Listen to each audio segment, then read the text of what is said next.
Let's try that again off of mute.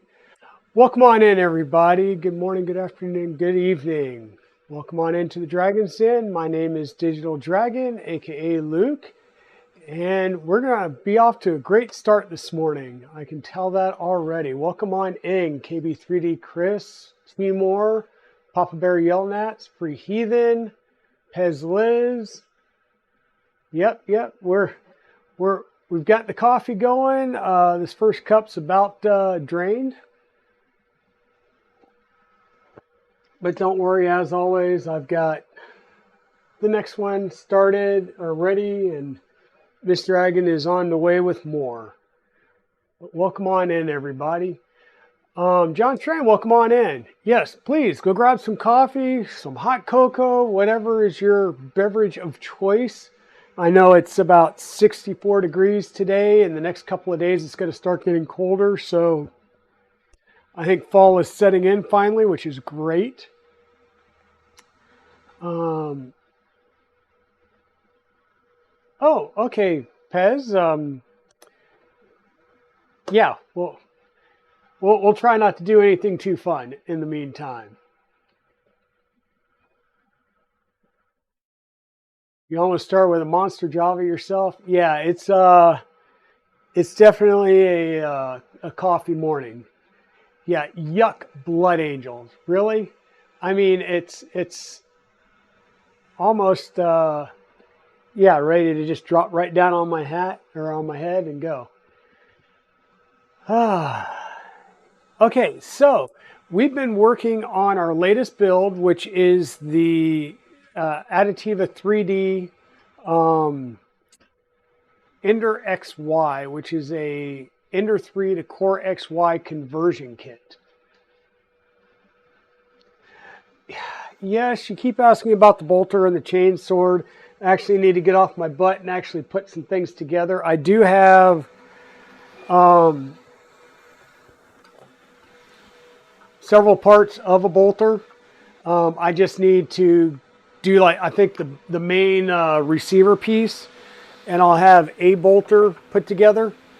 But yes, I am working on it, Free Heathen, and I have downloaded a couple of different chainsword files, and I need to get going on one of those as well.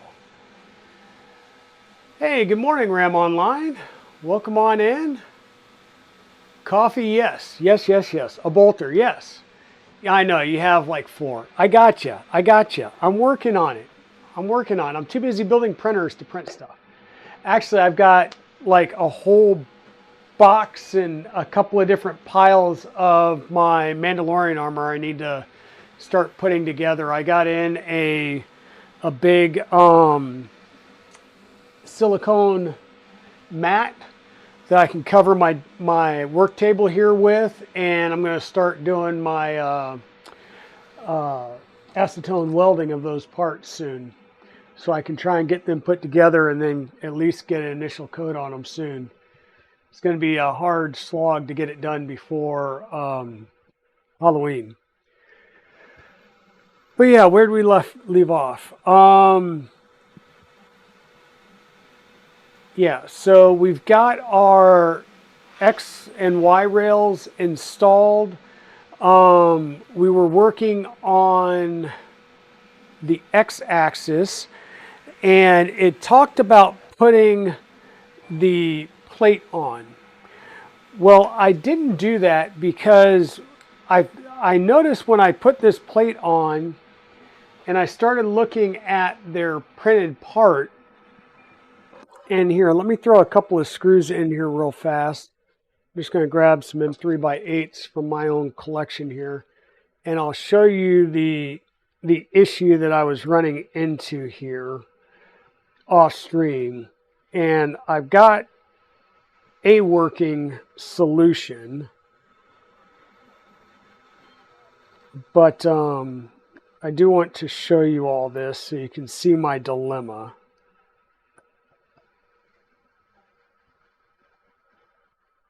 Good morning, Tech Jeeper. Welcome on in. Welcome on in. Okay, so let me switch cameras here to make it a little bit easier to see. So we've got our rail and we've got our carrier plate. Now normally what you would have is two spacers on these two dots or these two holes, and then this is where your fan shroud would connect, and that's if you're using the standard Creality hotend. We've got the upgrade. We've got the Biqu H2 V2S Lite that we're going to use on this. And this is the mount for it. Now, other than the fact that there would be a gap between the fan shroud and the actual plate, if I go to set this on here, and you'll see how this kind of ears in, whoops, over the top bolts. If I can get it there, you'll notice that the this cross piece here goes right between the belts. But the other thing you'll notice is that these two top holes don't line up with any of the holes in the plate. And if we bring it down, then it doesn't sit on these bolts. So there's a spacing issue in this print.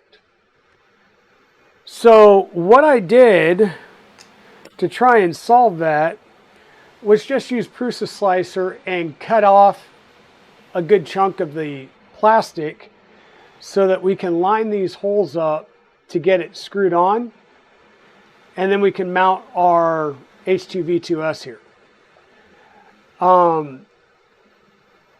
I realized when I printed this off that my surface finish kind of sucks because it was a little bit too high. So I'm in the process of reprinting this again. The only other thing I could do if I wanted to continue to use this, and you can kind of see there, I drew two dots there where the two would need to go. I would have to drill out those holes. But then there's not really that much space between those two new holes and the other holes. So I think just modifying the printed part so that it'll fit is going to be the best way forward here for this particular build. Yeah, this piece right here is anodized aluminum. And I am going to try and get this into a CAD program.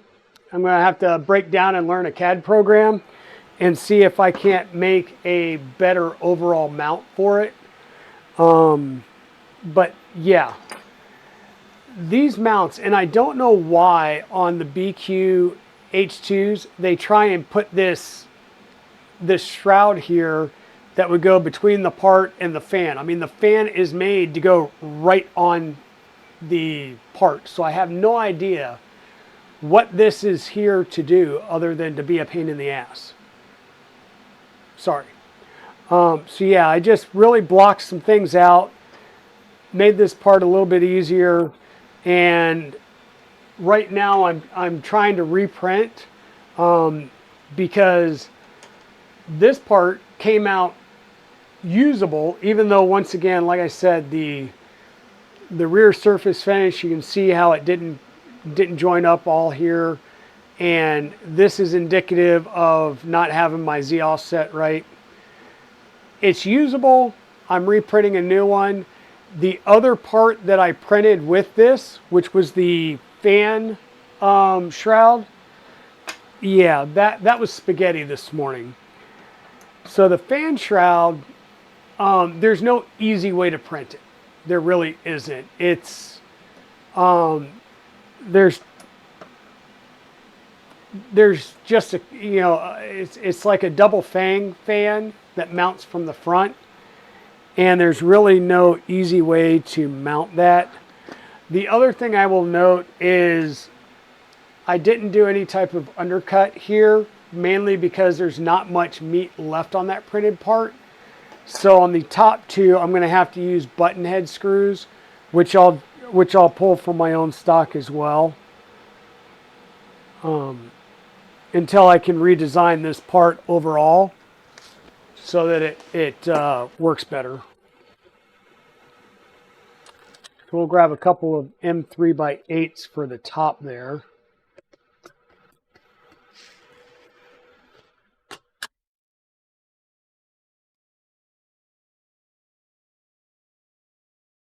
But yeah, I'm going to get sucked into it. I've used Tinkercad very little to modify some parts, and I'm getting ready to go through some on-shape tutorials from Teaching Tech. So, hey, Pezliz, you're back. The other thing that we found is I did find that I had a few of the M5 lock nuts in my bench stock. So I did go through and trying to think, add the M5 lock nuts back here on these parts. These were the M4 lock nuts, so we were good there, but I needed the M5 for the back corners of the pulleys back here. So we got the M5 lock nuts back there. Yeah, and I think that's it. I think that catches us up right now. I'm trying to find the M3x8 button heads so that I can put the bottom two on here. And I'm doing this and I'm like, wait, it says to temporarily put this on there, and then we're going to have to take it back off anyhow when we go to run our belts. Because weirdly enough, your belts go between this plate and your carriage. So let me just go ahead and pop this back off, since we're going to have to do the belts first.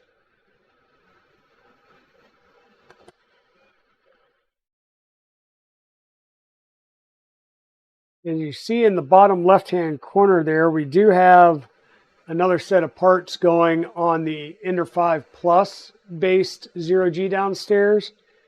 And this is shoulder and the shoulder and front torso armor for a Darth Vader costume that I'm doing for somebody. So let me bring up the browser window here. And of course, we've changed some views. So we'll scoot that back over here a little bit out of the way. So this is what I'm saying. It says to temporarily install it using the 4 M3x8s, but don't adjust it yet. And then we get into building the ends or the front idlers, which we did. We got our rails installed. We got our back motor mounts installed. And I did replace the that one set screw in this side motor that was, you couldn't get the head or the driver into the head of the set screw.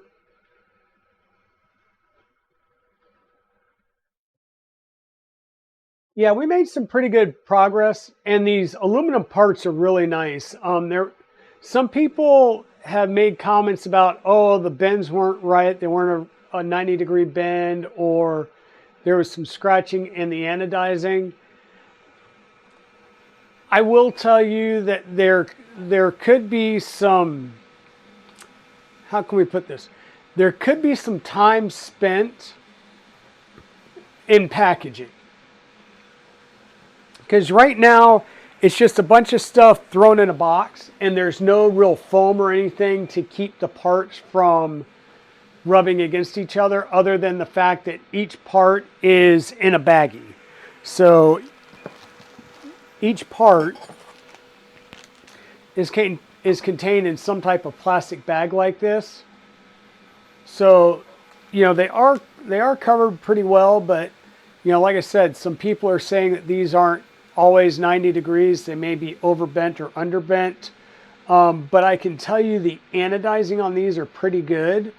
There's some, they probably could have spent a little bit more time like cleaning up the edges, like you can see right here on this edge, hopefully. They could have spent a little bit more time just cleaning up the edges, but for a machine like this, it's perfectly fine. It's a usable part. It's not, you know, if I was doing an airplane, I would clean up those edges a lot better, because you're dealing with a lot more vibration.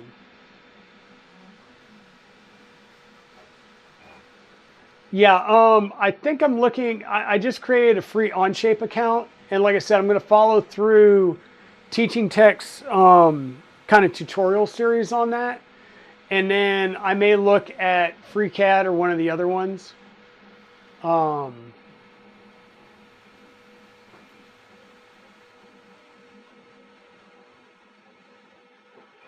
The Chewy method.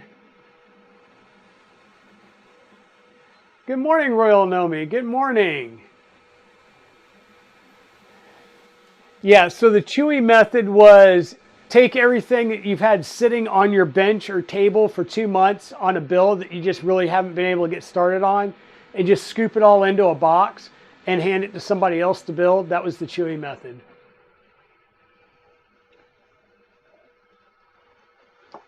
And yeah, we'll get into the Chewy method here in a little bit. I've got too many boxes piled up, but this bottom box over here with the Chinese writing on it, or Taiwanese or whatever, this is Chewy's 2.4 stuff, which is just everything thrown into a box. And I get to go through and figure out how much he has there, what he's missing, get that stuff on order, and then we'll build it. Oh, sorry. Miss Dragon just came in with my Duncan run and scared me because I didn't see her coming up the stairs. She was in stealth mode this morning. It's okay. Love you. Oof.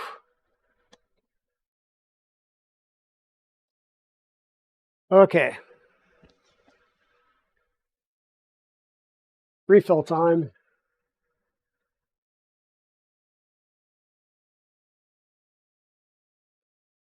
And no, that wasn't all the coffee in this big cup. She normally puts it in the Yeti, and then what's ever left, I'll pour out there and drink.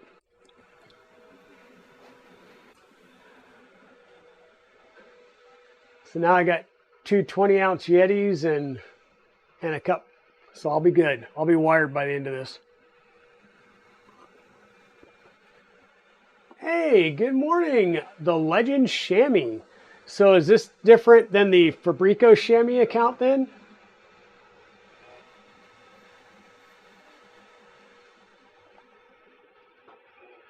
I'll let her know you said hi, Chris. I didn't see that in time before she left.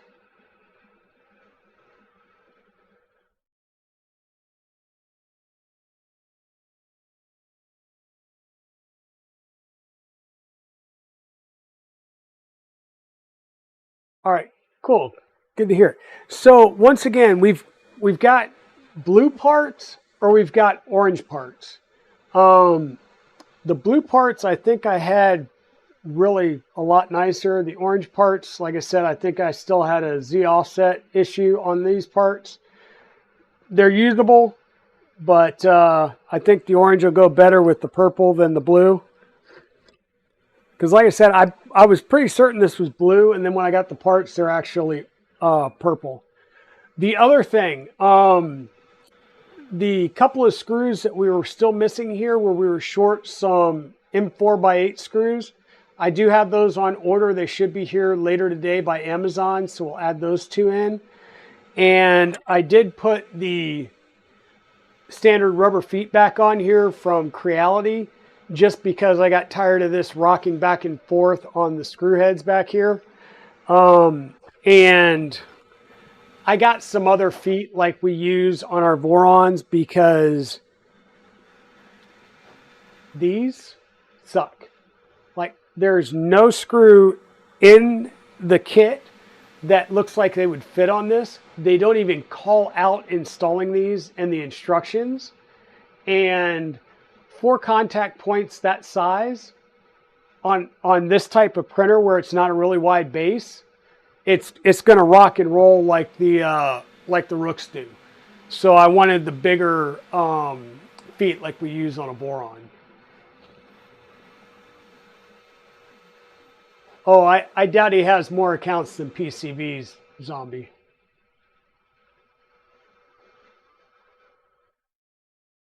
Personal, business, and personal business. Gotcha. Gotcha. Hey, thanks for the subscription, Shammy. Thanks a lot.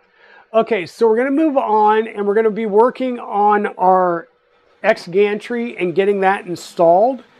And what we're going to be doing is it's basically just going to sit right down on our Y rails, and we're going to have 4 of the same size screws over here, and then on the left side, as you're seeing in the instructions in your bottom right corner, we'll do 2 N3x8s in the back, and then the front we're going to install the X Endstop. And I've left all of these slightly loose so that we can work them into position as appropriate. And what I'm going to do is kind of move my stops forward here so that maybe go in there so that we can use the stops to try and keep everything as straight as possible when we go to do our installation and screw things down. So I'm going to start on this side with my M3x8s, and I'll do the right, then do the left with the M3x8s, and then we'll come in and work on our Endstop.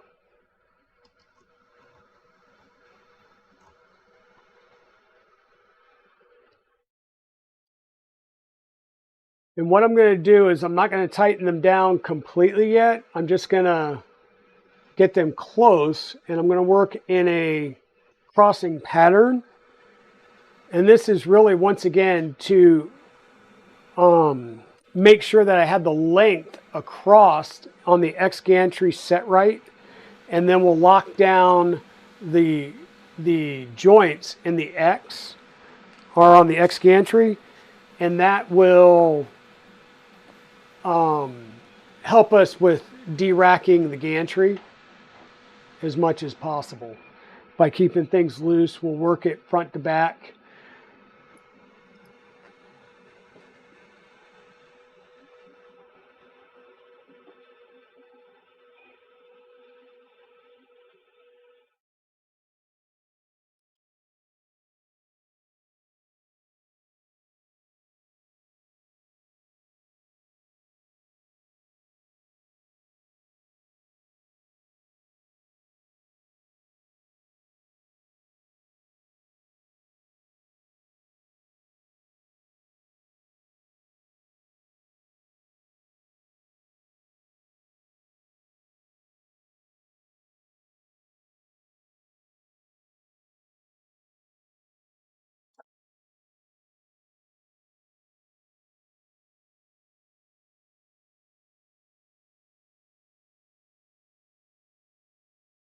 Okay.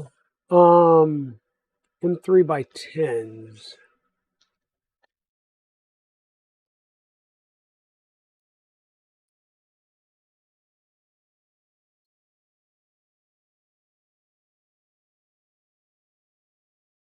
You don't put your eggs in one basket, Ram? Okay. Chris resubscribed. Thank you, my friend. Thank you.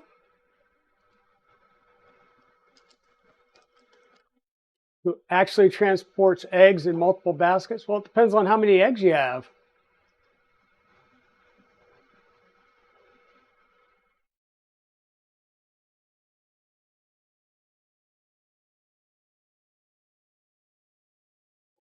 So we're going to need to install our X Endstop mount here.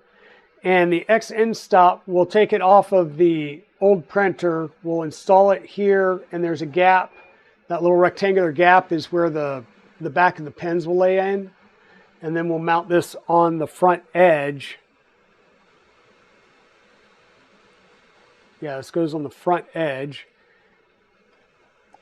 and it'll go just like that. So this gap here actually slots onto this cross bracket. Let me see about turning this a little bit sideways so you guys can see what I'm working on here.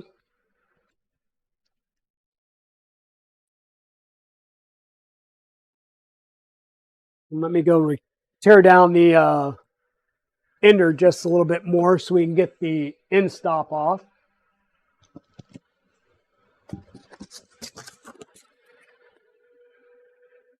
So we're going with the tear down as you go method because we're not using a lot of the items off of the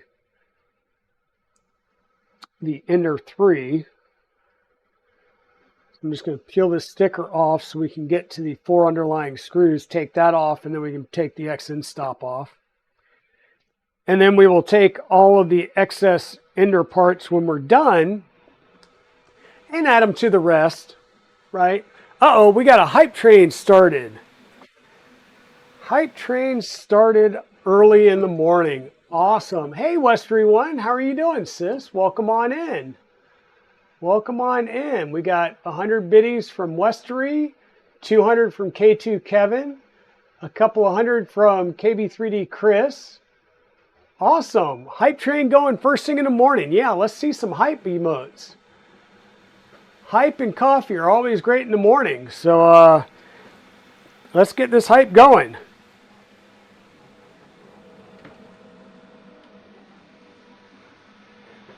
Let's get the hype going. Yeah, I don't have any pretty lights or anything like that go flashing. I'm not the RGB type just yet, but we'll work on something. Yeah, some hype emotes. How are you doing this morning, Kevin? So Kevin was telling me yesterday that he's run at least one plate off of K2 clips off the new printer. Needs to make a little bit of tweaks here and there on his slicer profile, but working good. And you have to be careful because when you take this piece off, you just unbolted your X motor there, so be careful. And all we're going to do is come in here, undo these screws, and recover our Endstop.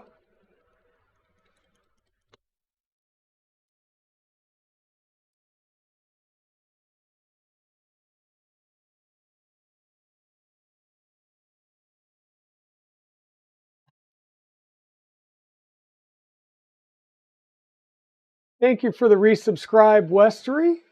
Thank you for gifting a tier 1 sub there, Chris. I appreciate that very, very much. And my plan is to just take these screws and reuse them. I think it does call for using M3x6 screws that came in the kit, but I'm just going to reuse these screws. And our lever goes towards the inside there. Whoops. Just dropped a screw. Where'd that go? Uh-oh. Well, that sucks because these are the pointy screws too. So if that hits the carpet and gets lost, I'm going to be... I'll find it later. It won't be a happy find, but I'll find it later. I guarantee you.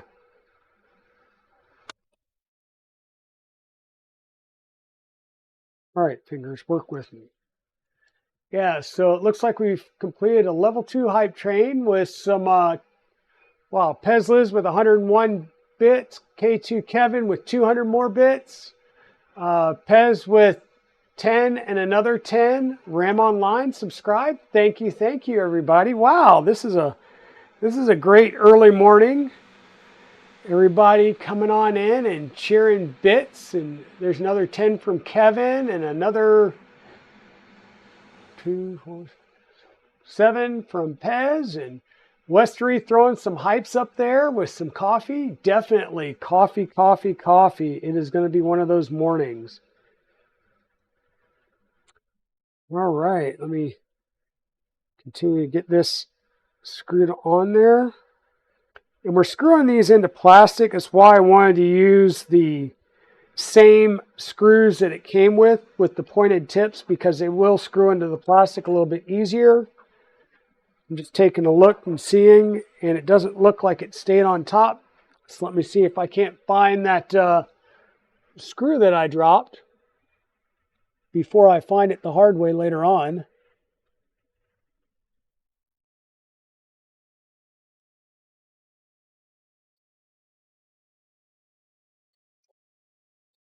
Yep. Well, it may be lost to time, or at least lost until, like I said, I walk around up here without my shoes on and find it the hard way. Well, darn it. I hate when I do that.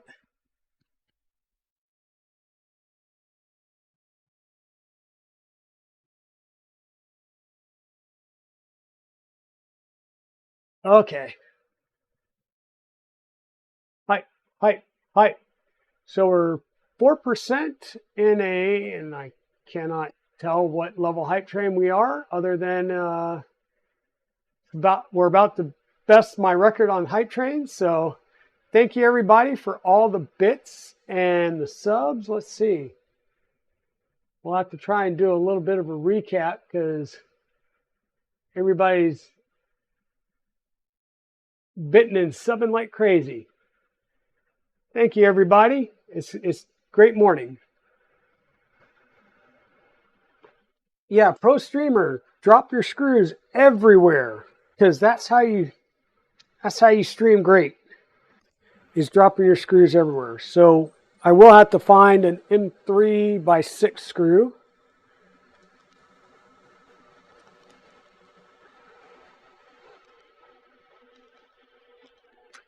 There's the M3x6, and we'll have to try and thread that into the plastic. Daddy Wazzy, thank you for the subscription. Papa Bear Yellnats, gifting 3 tier 1 subs. Thank you, thank you, thank you. I appreciate all the gifted subs. You guys are amazing. Thank you so, so much.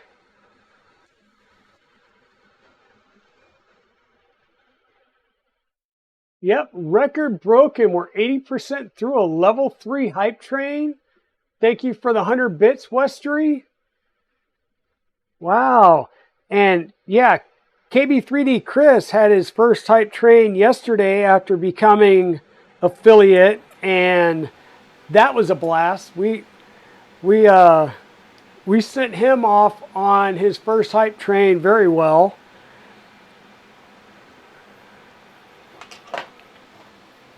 Glad to see that he is streaming. And for those of you that weren't on stream last night and didn't see my tweet that he was streaming, he was unboxing his Laser Pecker 4 and getting that going. So that was an interesting stream. Yeah, that was an interesting stream. BuildOverBot was having fun with the name of that laser device.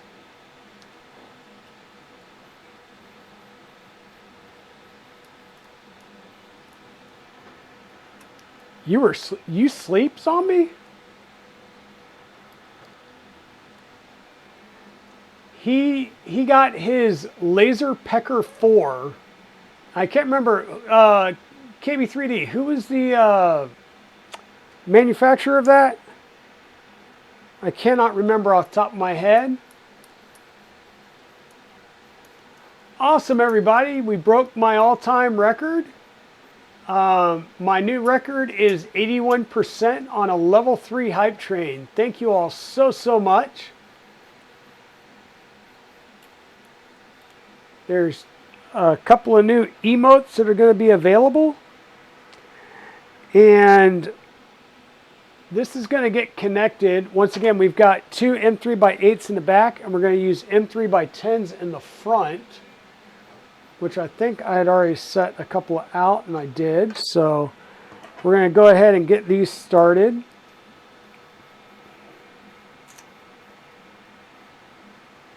Make sure we're going through the top.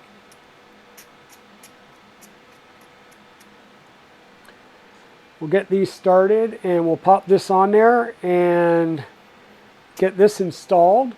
And we'll have the left side done up. And once again, this printed piece has a gap in it that slides over the edge of this. And then you can line up your bolts. And we'll screw this in there.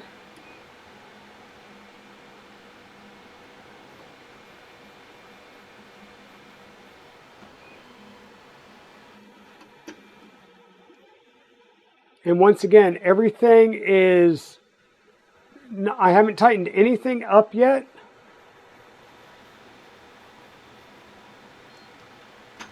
And I'm just going to make sure that it's fully against the front stops, or I'll move it all the way back and make sure that it's fully against the back stops. And that way my rail should be straight. So when I go ahead and start to tighten these down, once again, we're going to do a crossing pattern.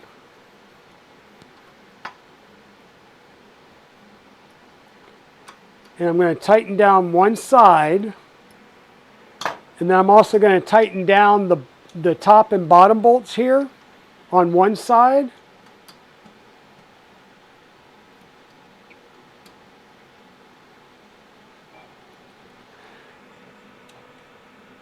And then we'll run it through its motion a couple of times, and then we'll tighten down the other side. And this is just making sure, once again, that that this side of the rail basically self-aligns.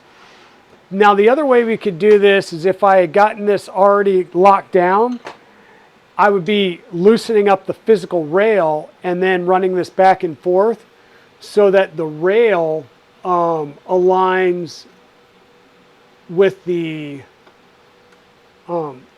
X carriage.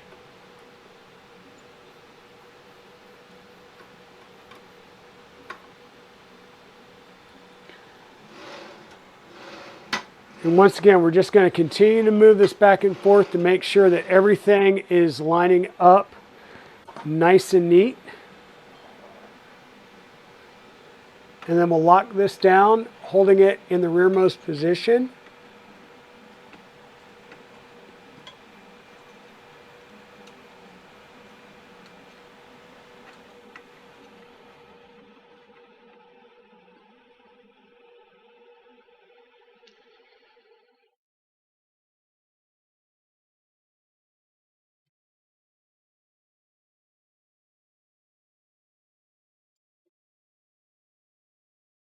Once again, this is going to make sure that our X carriage, or our X rail here, is aligned properly, so that we're not binding.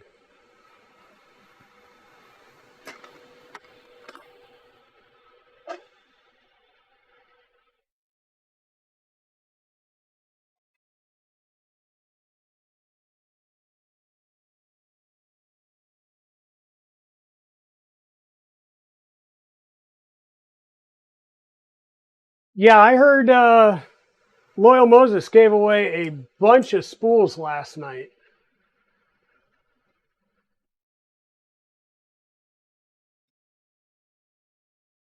Exactly. It wasn't all that powerful, but it did do its job. And we were able to,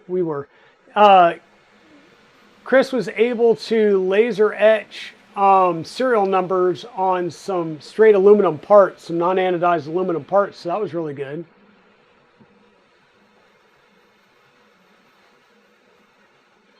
Yeah, and we had questions on whether it was a 4-inch or a 6-inch, because it was a laser pecker 4, and you know, that's why we do everything in millimeters and metric units, is because it sounds larger than American inch units. Yep. We went there, folks. You want a nozzle too? Awesome. Yeah, the nice thing with the laser pecker, as well as I think it's the, what is it, the X-Tools F1, is they're small enough and portable enough that you can take them. So that's one of the things they were talking about, is being able to take it to shows, and they're fast enough that you can do engraving, custom engraving on the spot at like trade shows and stuff. Where on a bigger laser, you're not really going to be moving it around that much. It'll be more for the shop and cutting or engraving things like on Etsy and then sending them. Where if you're going to do a show, having that small portable one that you can plug in anywhere and go would be great.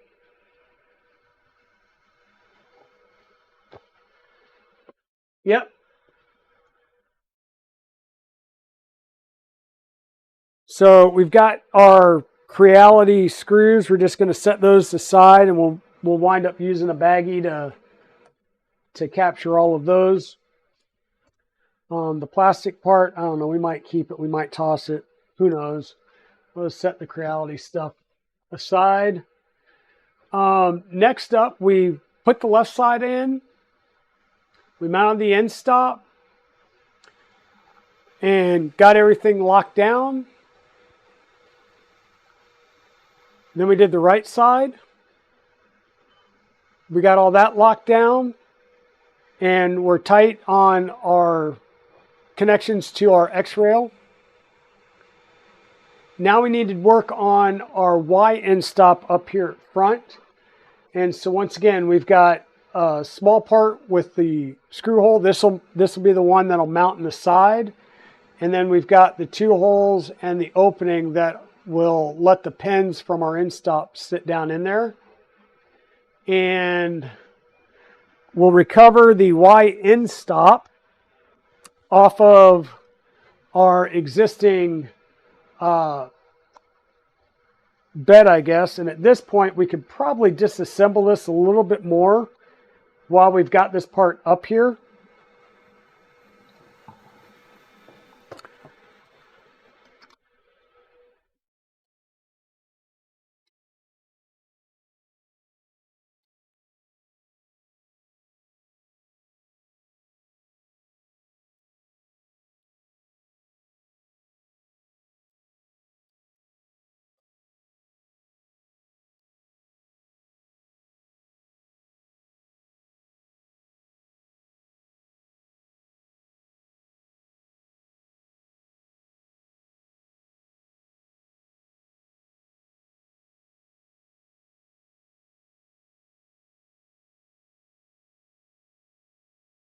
Laser, I saw this a little part. It's cool.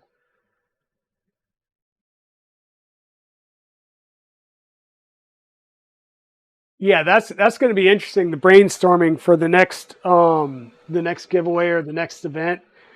I think at some point somebody's going to rein Nick in and be like, "Hey, we can't keep giving away all the profits here, Nick."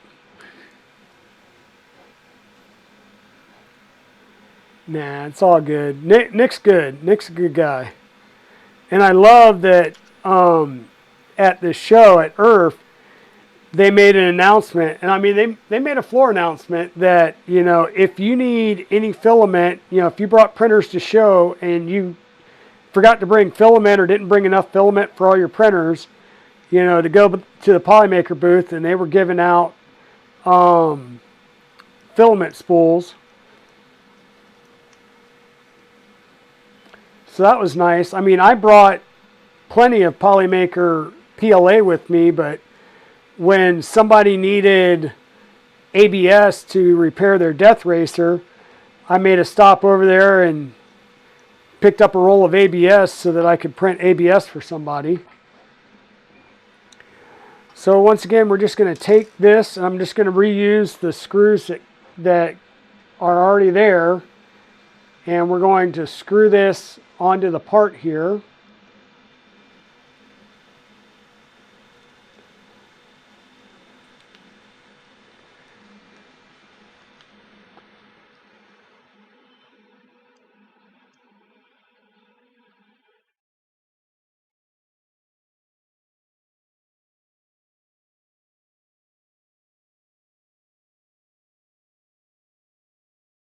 Everyone wanted Pet G, huh?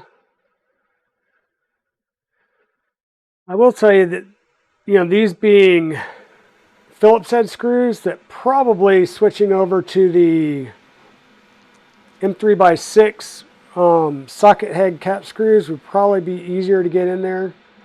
So if I feel like I'm going to strip these out, I will back these out and switch over to the M3x6 that come in the package.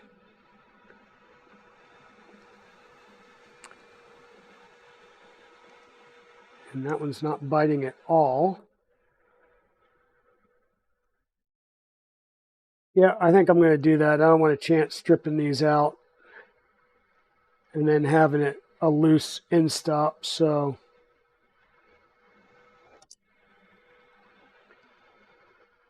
I'm going to set those over there and add them to the Creality pile. Where's my M3x6 button heads? Good morning, Britt. How are you this morning? Welcome on in. You missed a early morning hype train and a visit from Mrs. Dragon, who brought me coffee. So we've got our Dunkin' run in for the day, and we're continuing on with the build. So what we've done so far this morning is we talked about some issues that I had with the mounting plate for the H2 V2S. And then we went ahead and mounted our X rail on here and our X Endstop. Now what I'm trying to do is prep the Y Endstop so that we can mount that.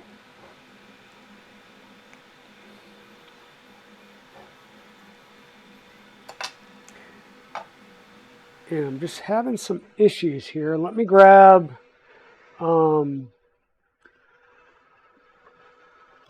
my drill bits. And because these are not through holes, and we're screwing directly into plastic, I'm going to use a 2.5, and all I'm trying to do is just clean that out a little bit. Apparently there's some garbage stuck in there, and I'm just going to try and clean that out by hand. So I don't really enlarge the hole, but I get in enough that we can get the screw started.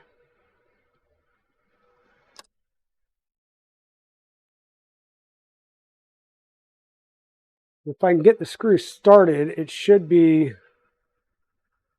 good to cut its thread. And there we go. That's all I needed, was just clear that out just a little bit. And then we're able to get that screw going in there. And once again, that little pocket is where so you see the solder joints here from the end stop. There's another set of solder joints underneath the connector. And that's what's dropping in that little rectangular cutout. Definitely, Ram Online, go get some coffee. Yes, coffee. We all need coffee. It's a Saturday morning. Coffee or other warm beverage of choice. Because I noticed that it is starting to get cooler in the mornings. And yeah, it's going to become that time where it's nice and cool in the mornings. So coffee or other warm beverage is always going to be nice. And you will see that even with the M3x6, it did start to pop through a little bit. And we've got a little bit of, I'll say, scarring and marring there. And that's just because the hole had some gunk in it. So it was stretching that plastic. This should be perfectly fine for an end stop. Oh man, somebody marred the heck out of this. But if I need to, I've got plenty of extras.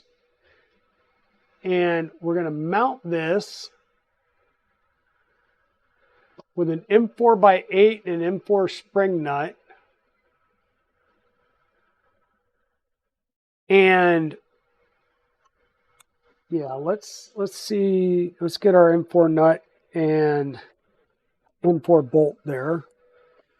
Let's put that right there.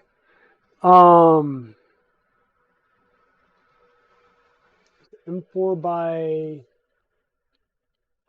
8? Yes.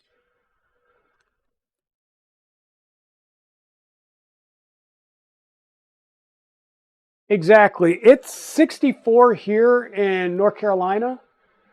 But yeah, it's definitely getting cooler in the mornings, and that's awesome.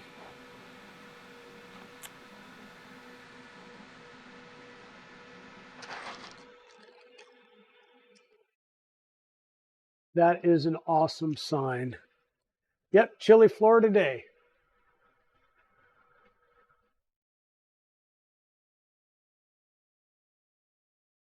And all I'm going to do is just pop that in there and get this out of the way.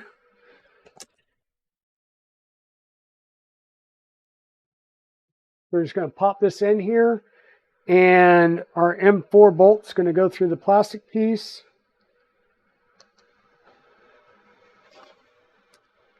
And we'll go ahead and get this started on there. And then what you'll notice is it's not high enough that this sits on top. So I'm going to pull it back so that the circuit board basically touches right up against the front of the rail. And we'll tighten that down, and that becomes our Endstop right there. So now if I pop these out, I want to make sure that this is triggering before it hits the edge on the other side. And I just hit the edge over here, and this isn't triggering yet. So we're going to have to see if we can't get this up on top of that rail some.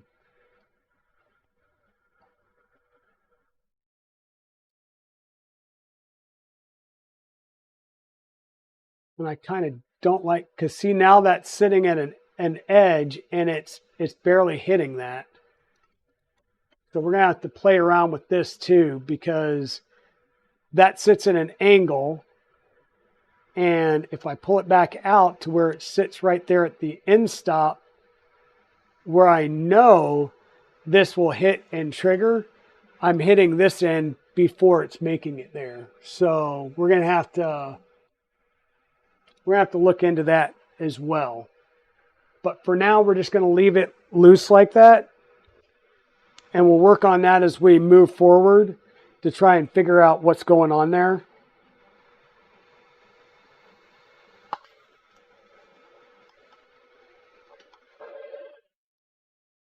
Because it would make sense that this printed piece kind of goes right up against the edge there.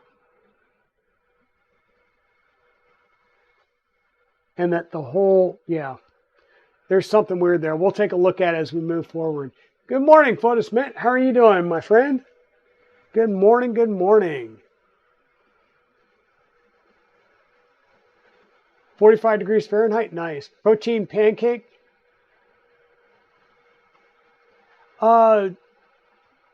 Wesley, you can actually, you can get a high protein pancake mix at a lot of stores, especially if you have a Whole Foods or Sprouts or something like that. You can get some high protein, normally like a whole wheat or a buckwheat pancake. So yeah, we'll take a look at this Endstop a little more in the future. Maybe what we wind up having to do is put a couple of washers underneath it, which will raise it up a little bit so we can scoot it over right across the top of this. We should be able to do that. Because it shows this piece being flush, and we're not flush yet. So yeah, we're going to have to do that. In fact, while we're here, let's just go ahead and do that. We'll pop our Endstop back out. And like I said, we're just going to put a couple of M3 washers between the Endstop and the plastic piece to raise it up just a little bit.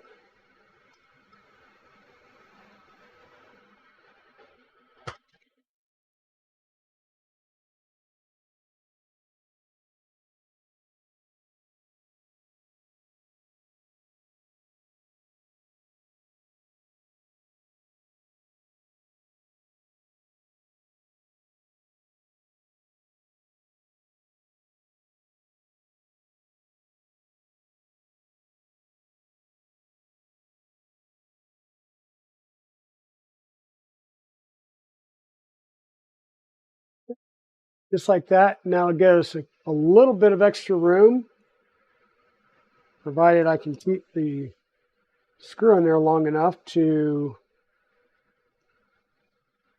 flip it over onto the printed part.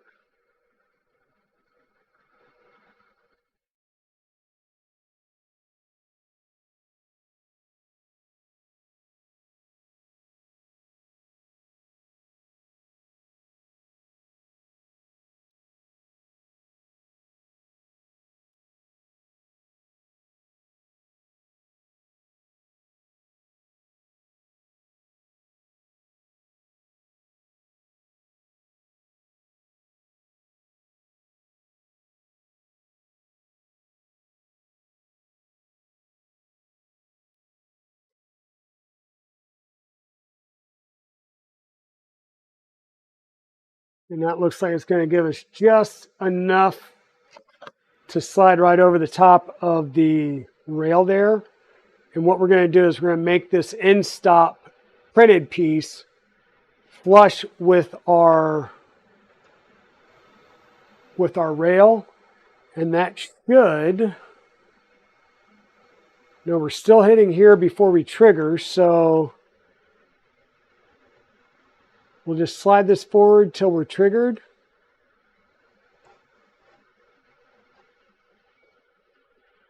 Lock that in there.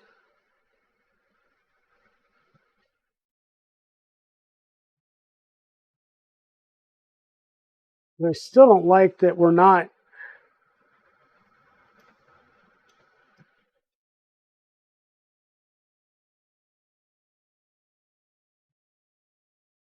So this lever, it's just enough to lift it up as it comes in. So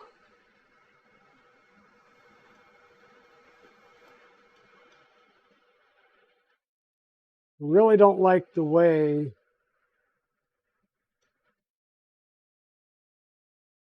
we're going to have to figure that out. We'll have to figure that out. I just really don't like the way it's not triggering by hitting the that piece.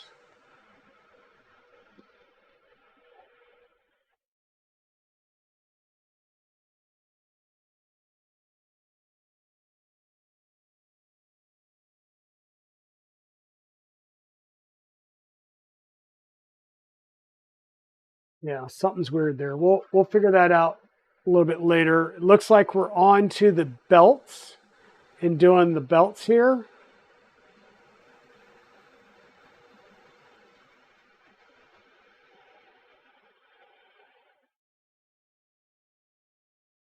So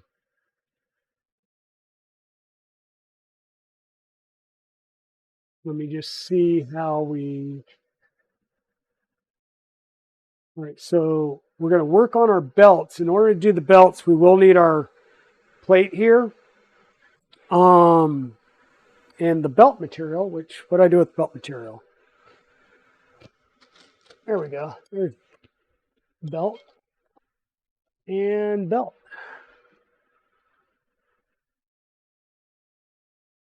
So we've got two separate packets of belt here. So it looks like one for each run, which is nice. So you don't have to sit here and try and figure out the length yourself. Okay, Fotis, thank you for stopping by. Thank you for the lurk. John Strand, same thing. Thank you for the lurk. We'll go ahead and get our belts out and ready. And looking at our belts, we have a tooth pulley here, smooth pulley here, and we're going to start with the lower belt.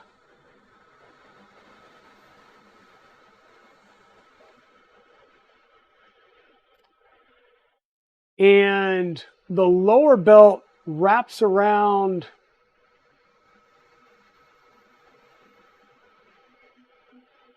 the lower belt's the blue belt, which goes around this motor.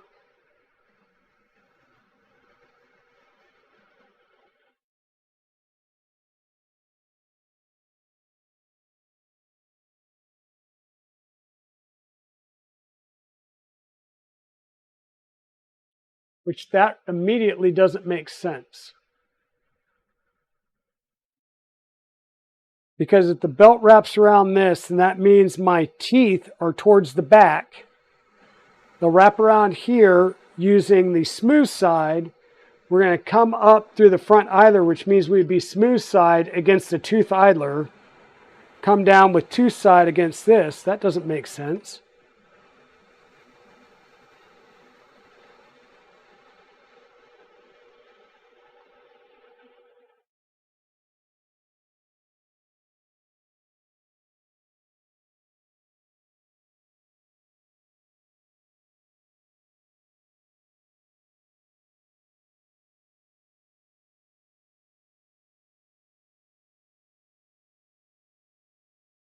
That's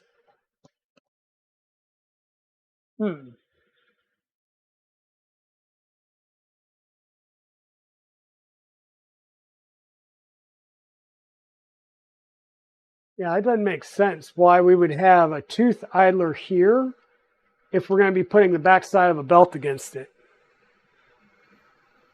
But we'll figure that out. We will figure that out.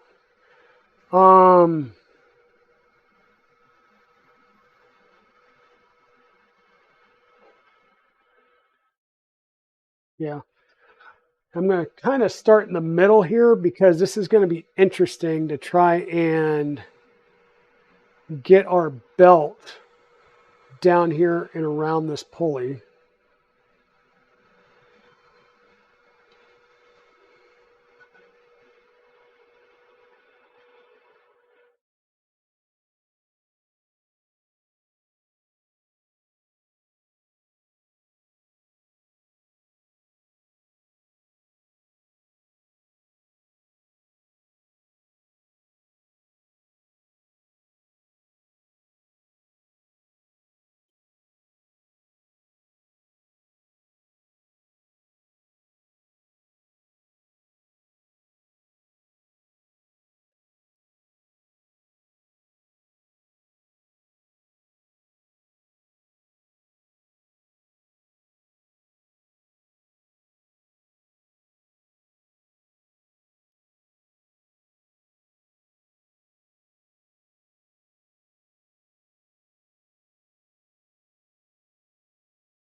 It's always easier to start with the motor pulley when you do your belts because you always know which way the teeth go.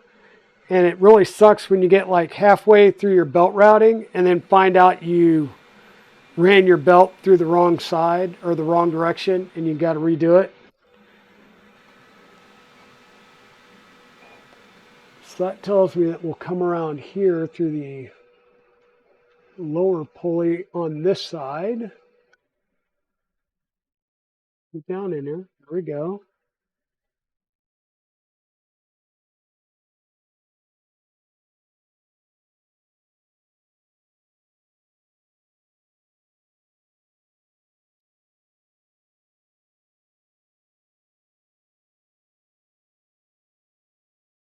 The belt routing isn't as onerous as I thought it was going to be, or at least not yet.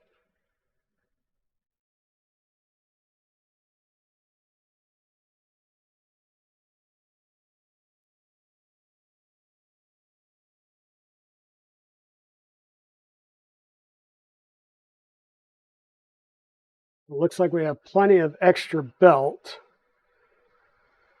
Like I said, it's just weird that, so let me bring you guys in here and show you your belt path. So we're going through the lower one on the left side, right? So our teeth need to engage the teeth here, which means we're teeth in, back of the belt, going through the bottom pulley, which is nice. We come forward though, which means when we get to our front pulley, which is a tooth pulley, right? Tooth pulleys. Then it's the back of the belt against a tooth pulley. And when you go forward, you'll have the tooth side of the belt against a smooth pulley. which doesn't necessarily make a lot of sense. But we'll go with it. We'll go with it. So we've got our belt routed, and we're in all four of our, or all of our pulleys.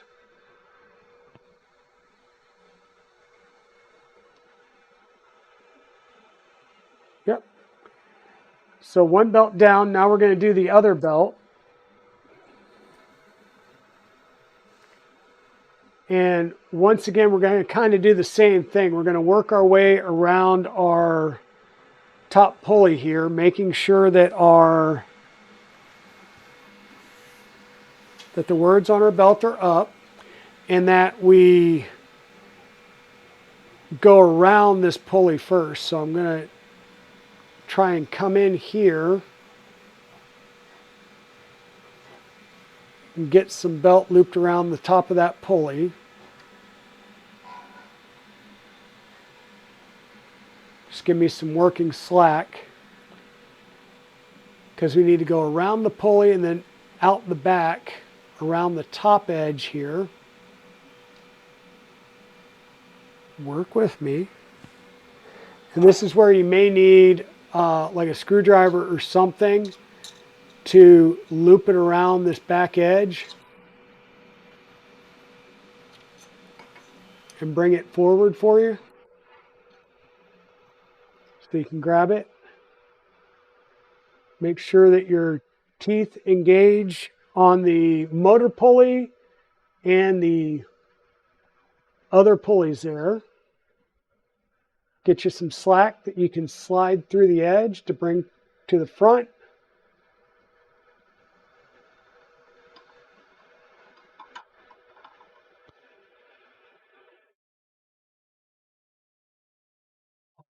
Work.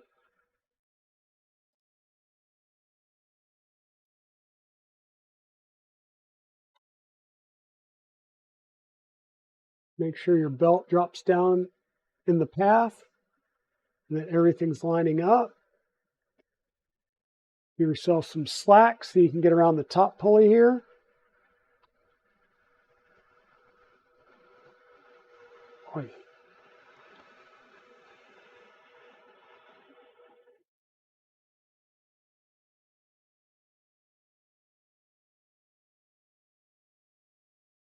Okay. Now on the other side, make sure you're not twisted.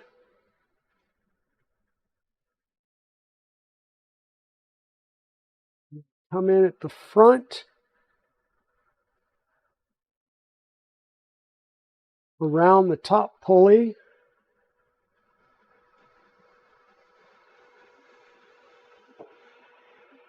And out you go there.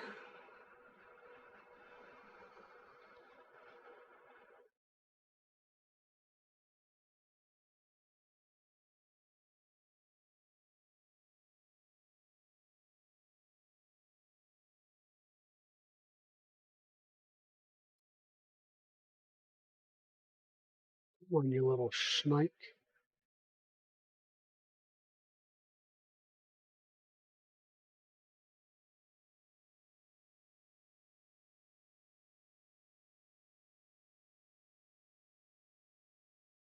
There we go. Make sure it lays down into the pulley grooves all the way around.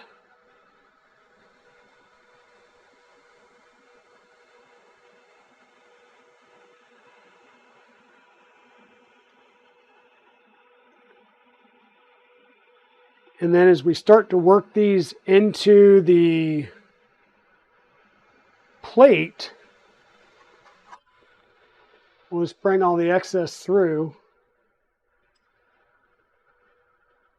I'm going to grab the top belt first.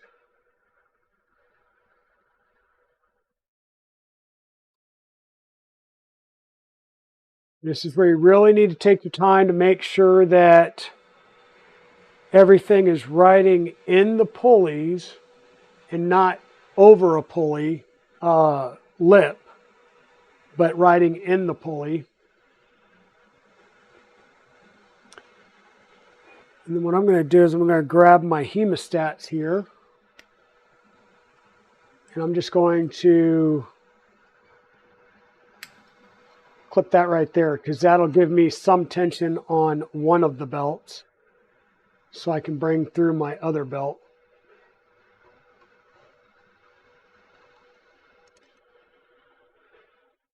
And once again, just make sure that your belts are lining up all the way around in your pulleys.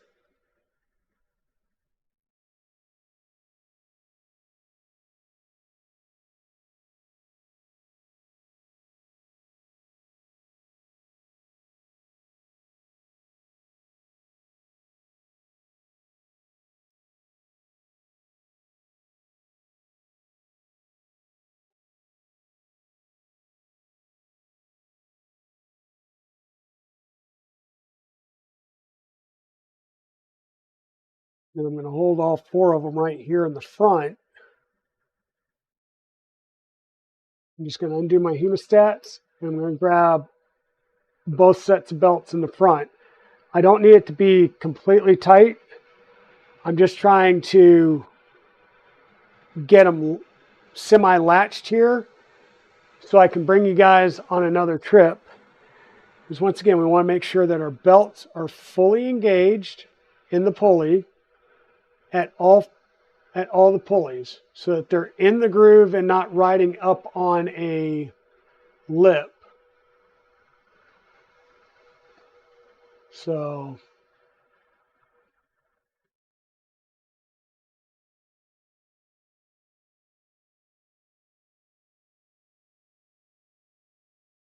make sure everything's sliding and rotating appropriately.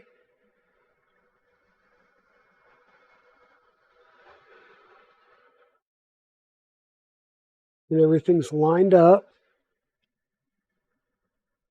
in the grooves.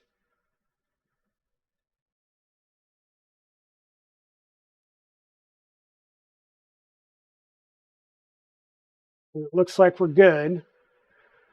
So now we'll be able to put our screws into our plate, and that's going to hold our belt in place. And we're using M3 by 8, I believe it was, on our front plate.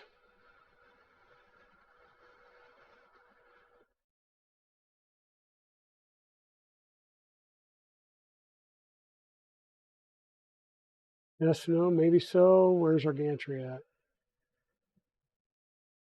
Yeah, M3 by 8s. So let me grab some M3 by 8s.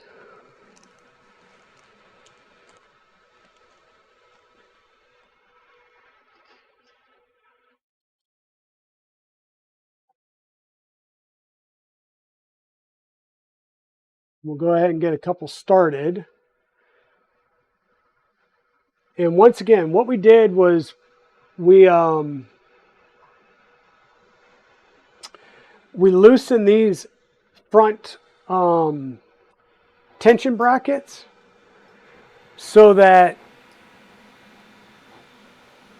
when we're done here, this is why we don't need it to be like extremely tight from the get-go, because we'll be able to tighten up the belts using our front pieces here.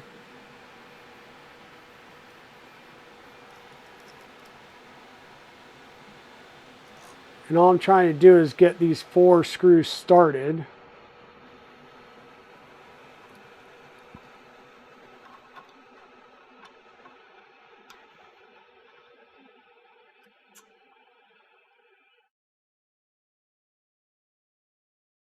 And then we'll tighten it down, and that's going to clamp our belts. And then we'll be able to cut our belts with a little bit of slack. I mean, we don't want to cut it so we don't have the ability to do maintenance later on, but we will cut them a little short. Once again, we're going to do this in a crossing pattern, tighten them down as we go.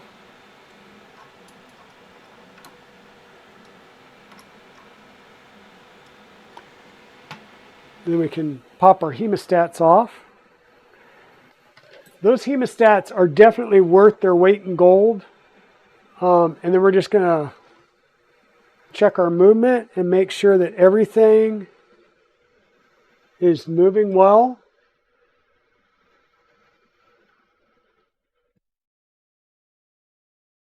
Double check our pulleys. If we need to, we can loosen the set screws on our pulleys. And then as we rotate, it should allow those pulleys to rise or fall and self-align themselves. But what I'm seeing is everything is working well, except we're still not triggering here. So I've got to figure something out. Maybe modify a printed part here or something.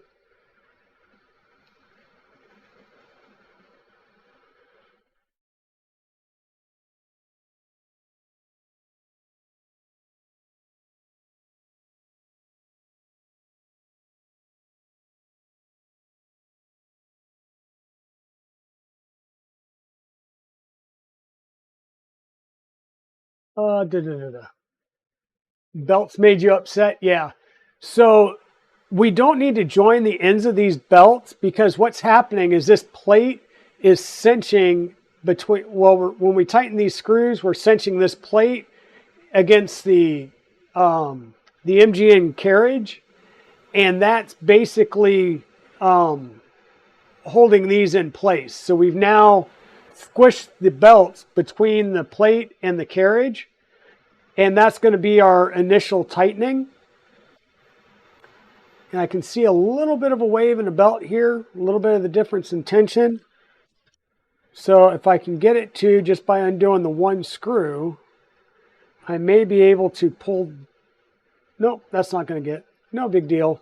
That's why we had these all the way out, so we can tension these belts as appropriate. But by doing this, we've just squished these belts behind or between the carriage and this plate. So that's going to hold them in place. We can cut off the extra slack, leaving a few teeth here if we ever need to use the hemostats to pull things together again. But what will happen is this piece is going to mount right over the top there. And then our H2M2 is going to sit here. So we'll be able to take like our belts and just flip them over to the side there and leave a little bit of gap. And that reminds me, I'm going to have to replace these top two with the button head screws so that this lays flat again, or that printed part will sit there nicely. So one at a time, I'll pop that out and replace it with a button head.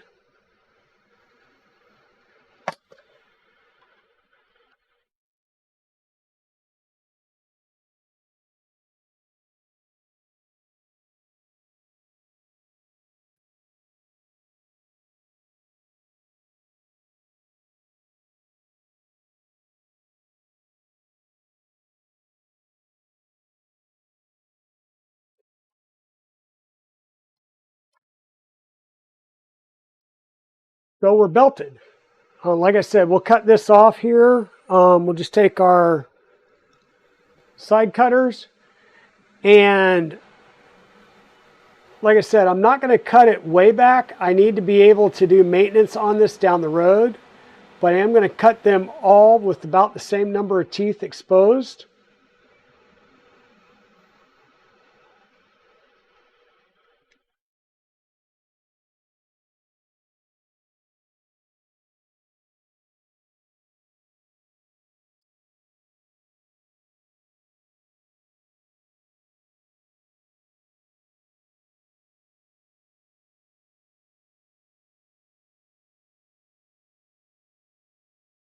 So there we go.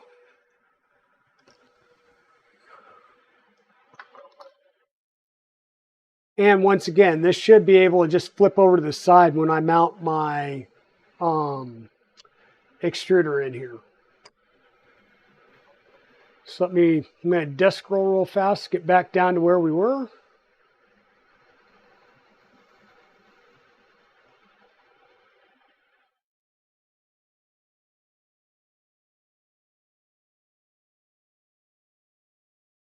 Okay, now it says using both belt tensioners, properly tension the belts evenly. And so normally what you would do was you'll pull this back so you have 150 millimeters between the swivel points of this belt or the front tensioner and this belt. You'll pluck this belt and you'll look for the right note, which in our case is going to be about 110 hertz. So I'm going to do a quick measurement here.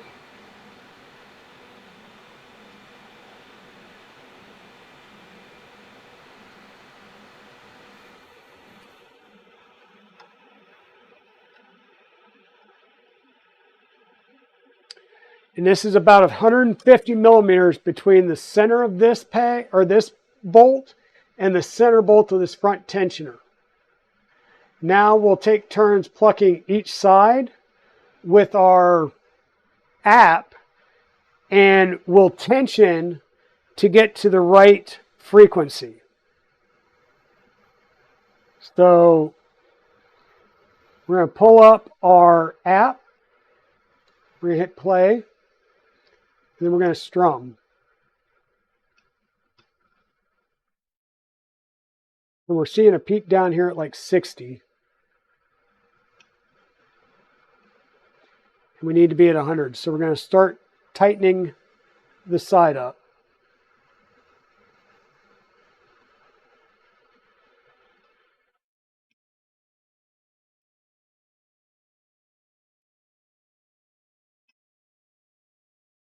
So we're spiking about 140, 150. So I'm going to loosen this back up a bit.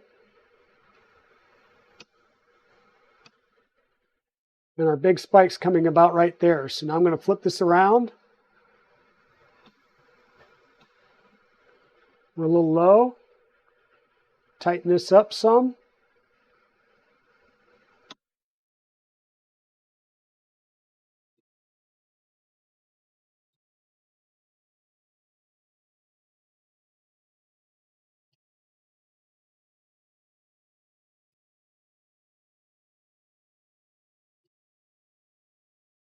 So you see how I'm getting a big spike right here?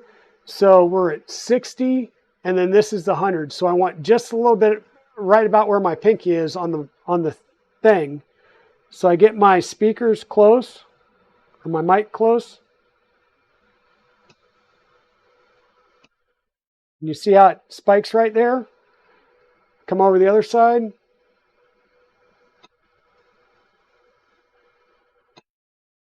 And I'm getting that spike right there. That's about where I want it. Now I'm not in a perfectly quiet environment because I do have printers going behind me, so that's why you're seeing a lot of other background noise in there.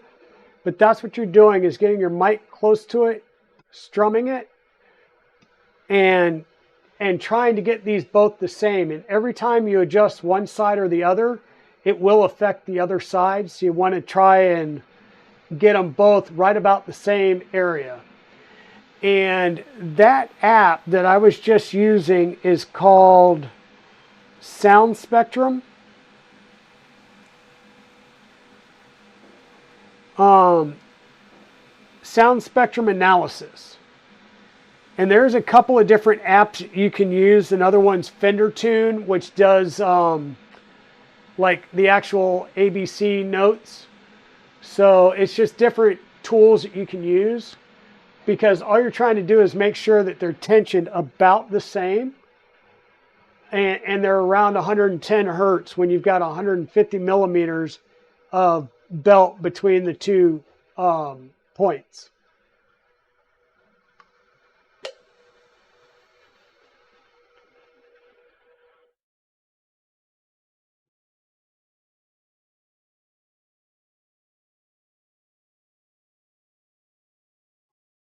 And honestly, Liz, that I tune this and I tune all my belts just like the Voron documents tell you to tune a Voron, right? 150 millimeters, and you go.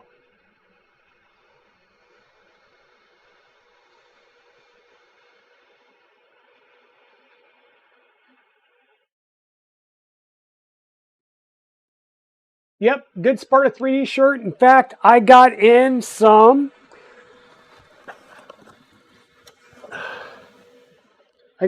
more Sparta 3D filament. So we got the mud brown, purple mist, obsidian black, galaxy black, and bright orange to test out. I am going to ask him for some PC ABS as well. He was supposed to ship me a spool and it didn't come, so I'll reach out to Joe and ask about that. But I will probably get a couple more spools for a future build. So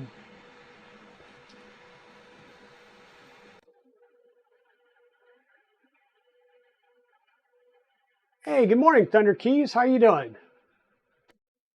Yeah, PF makes belt tensioner. There's different belt tensioners out there that you can get as well.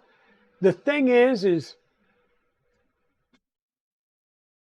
every printer prints differently. So if you're printing a belt tensioner, check it with this, then do your belt tensioner and see how close it is to the actual sound apps, right?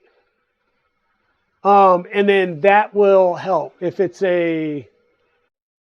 you just want to double check and make sure it's fairly accurate. I need periwinkle and pink.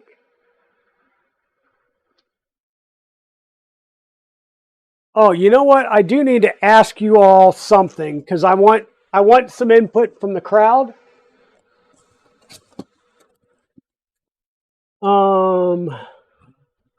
Where is it at? Where is it at? There we go. So our V0 build that we're going to do after this, we've got the, let me come over to this screen. So we've got the red extruded frame, okay? So I need two colors that'll go with this.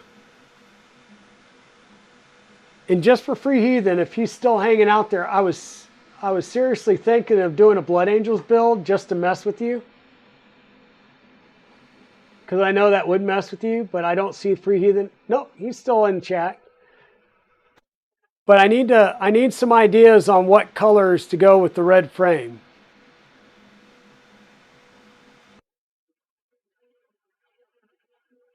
Yeah, he was supposed to send some with me, so I got to reach out and ask him about that when I order some more. But because I do like the Sparta 3D. But we've got that red, so if anybody's got any suggestions on what would go well with red, feel free to throw them in there. Because I do need to start getting those prints going for this next build. Okay. Okay, that there. And I think we're ready to start going on. Hey, Tactile, how you doing, my friend? Welcome on in. Welcome on in. So, next up, we did the tensioning, got our initial tensioning done. The next step depends on the actual hot end extruder we're using. They cover the stock extruder setup, which we're not using. And they want us to go ahead and install the extruder. I'm going to hold off on installing the extruder. Once again, it's going to be an all-in-one hot end extruder system that's going to mount right here using this mount plate that I've modified. We're going to go with 2 screws right through the center here. We're not going to use the standoffs because the standoffs would really be used if you're using a Creality hot end, and we're not. So we're going to use this. We're just going to mount it right there. We're going to do some screw or through bolts with M3 lock nuts on the back. So let me try and figure out what do they call for there. M3 by 25. We're not going to be using M3 by 25. We'll use something different. Probably like 12s to get through the printed part and the Heck, maybe even tins would work.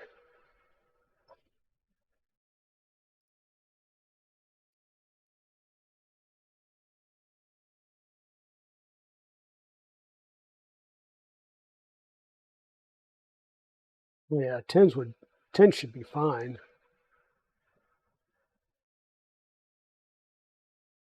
Yeah, tins will work just fine. Maybe even 8s on this.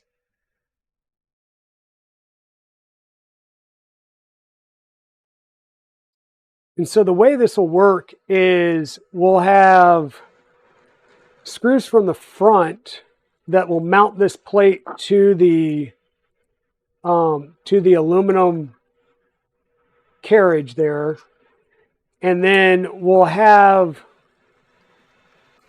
if I can get this out, we'll have a screw that comes in from the back, and one from the top and one from the bottom. So one that comes in from the back, the top, and the bottom that will hold the extruder on right here using 3 bolts. And that's where the fan, if you did have that front fan piece, it would go through and provide other secure mounting points in the front. But this is a light enough weight extruder that I don't think we're going to have an issue running just 3 bolts to hold it in place.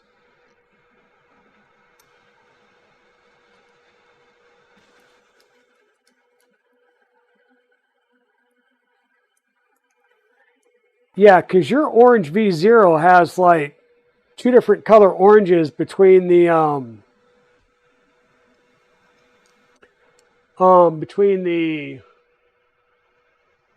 mainframe and the top hat, right? Because they were bought at different times, or I shouldn't say bought, but made at different times. And you're going to do all orange parts, right? So it's going to be basically a pumpkin.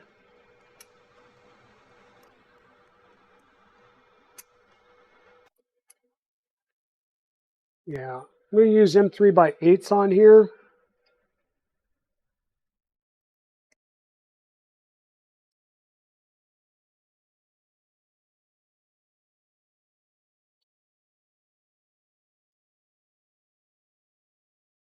And that should give me enough. And I need M3 lock nuts, which I'm going to use my own because I don't want to go digging around for theirs, and mine are right there.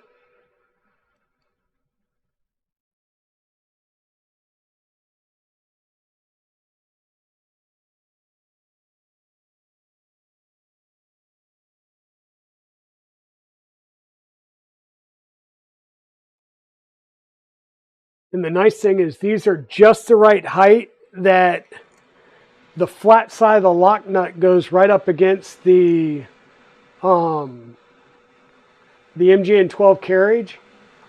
And so you don't have to even bother with putting a, like using a pair of pliers or something to hold it in place. The carriage itself becomes the flat spot to hold it in place. So you can tighten up the bolt.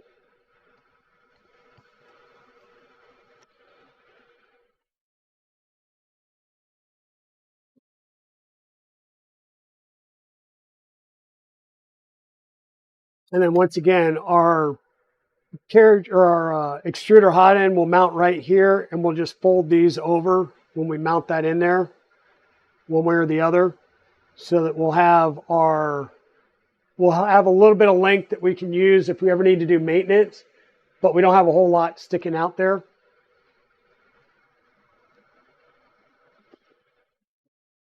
And we'll mount this a little bit later. I just think it's a little bit easier to wait for right now.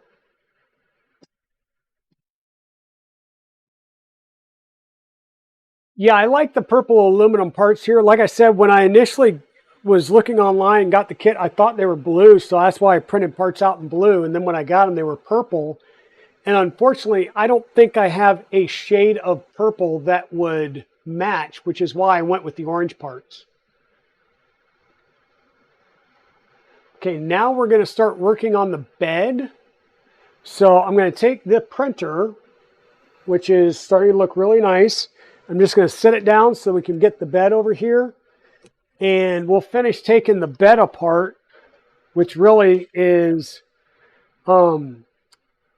just loosening some of the other attachment points and taking the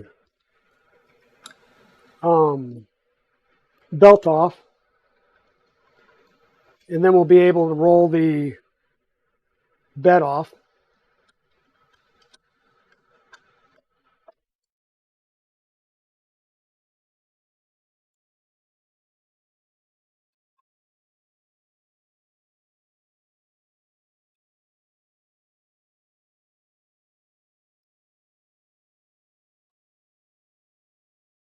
So those come off.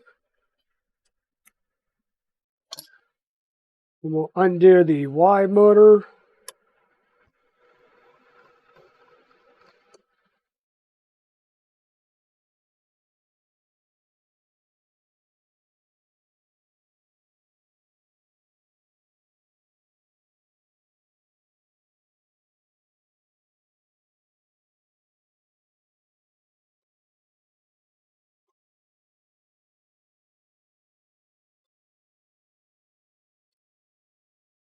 And yeah, I picked up several shirts at the show, so I'm going to have plenty of shirts to wear for my streams that'll be 3D printing related, so that'll be pretty cool. I love collecting shirts at these shows. These are probably M3x6, so we'll toss those in here with our other M3x6s. And we'll add our round shaft press fit bearing or press fit pulley to the Creality mashup of motors. I'll disassemble this a little bit later. This is the old plastic one, so it's pretty much junk, so we'll toss all that. Keep the bracket. So we got our belt off, and whoops, let me remove the actual Y motor mount.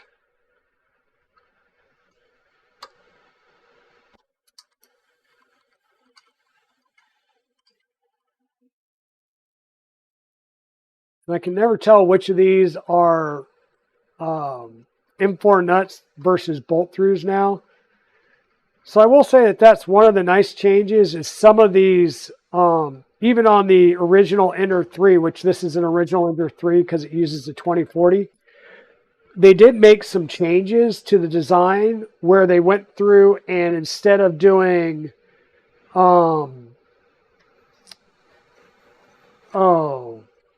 instead of doing M4 bolts and hammerhead T-nuts, they did go through and add threaded through holes in a lot of places so that the alignment should always be the same. No matter who assembles it or who has to take it apart and reassemble it, it should all line up the same.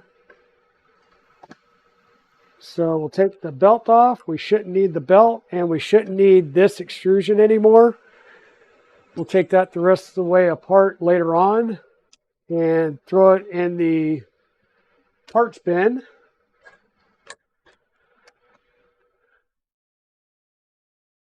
And what are we going to do? We're going to prepare the heat bed. So from the looks of it, we need to go ahead and fully take this off.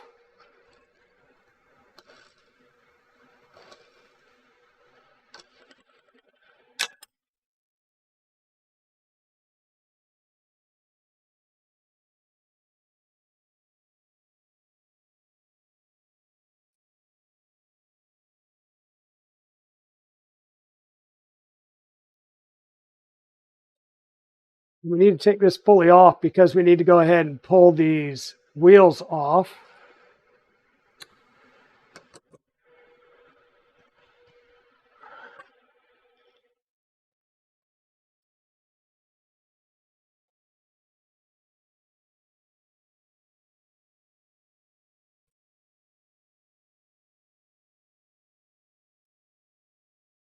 Hey, Moko May, good morning. Good morning. Welcome on in.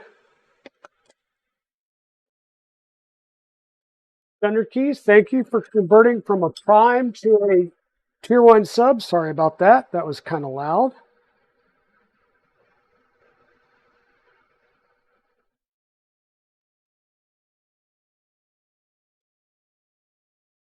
I was going to say, am I making it to the big times with the Mocos coming in and joining me?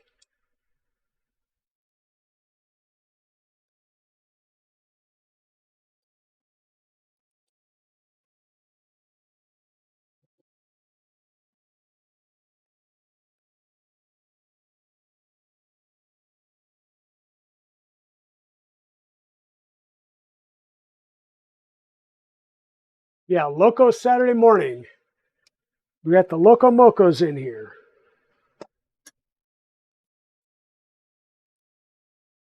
So what we're doing is we're disassembling various parts of an Ender 3, and we are reassembling it from, rather than what we'll call a bed flinger, into a CoreXY setup. And so normally you would have an Ender 3 that was up and running and printing that you would tear apart into constituent parts, and then by now this bed would already be taken apart. But since this was in a box, it was a refurb or a used printer that was in the box still, I just never bothered putting it together because I knew I was going to disassemble it anyhow. So now we're just disassembling the things as we go, and we need to get to them.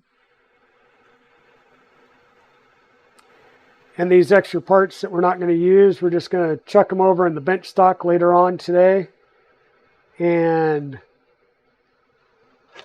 I don't know. At some point I'll be able to sell these by like packs of 30 or 40. So we've got our bed. It shows the bed springs at the bottom.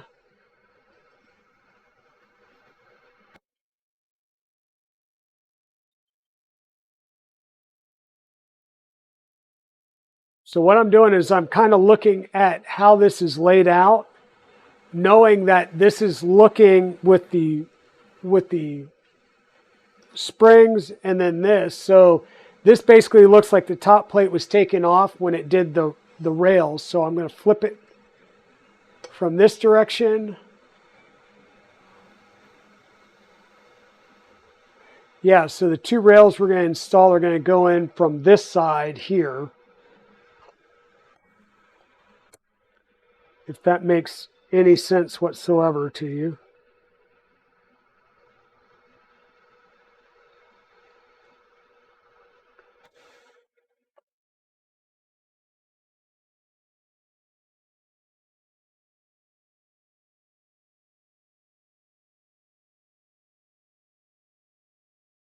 So we're going to grab the 10 by 20 aluminum rails.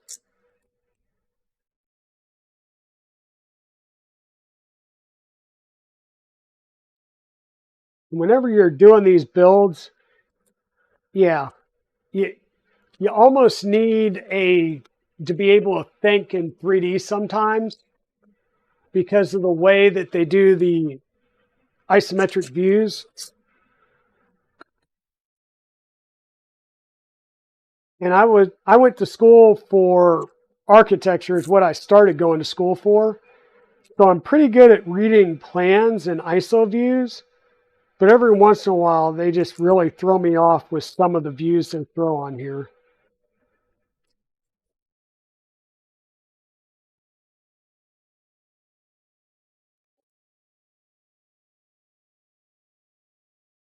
So we've got our 10 by 20 rails ready. So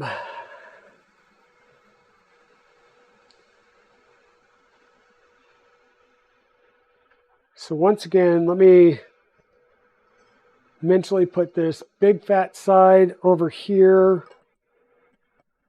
So it goes like this. The springs or the rollers will be on this side, which means my bolts come in through this side.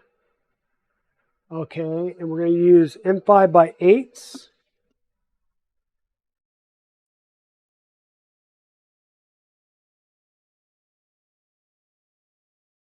and M5 slot nuts.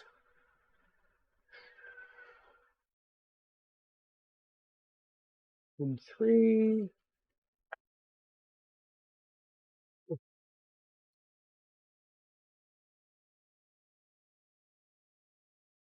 M4s.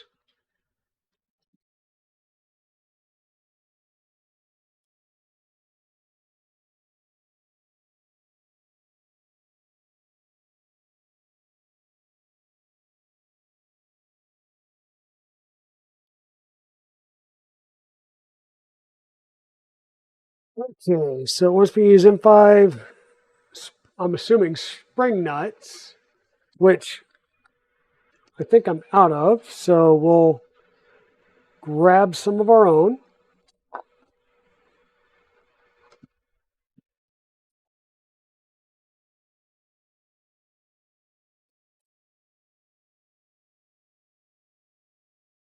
Two in each one of these.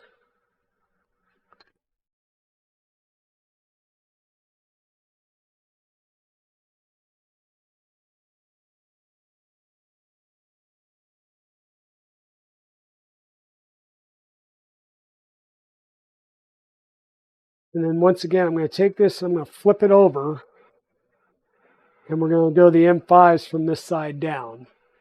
And it looks like we use the inside holes.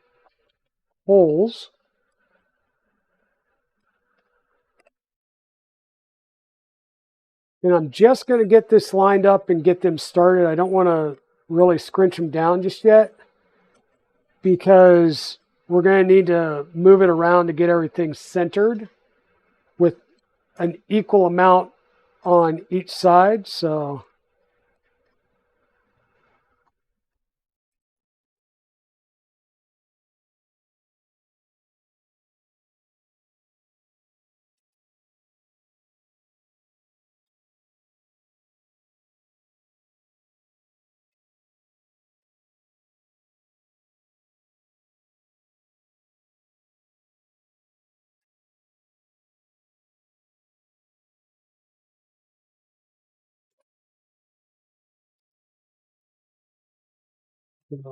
like that, like that. And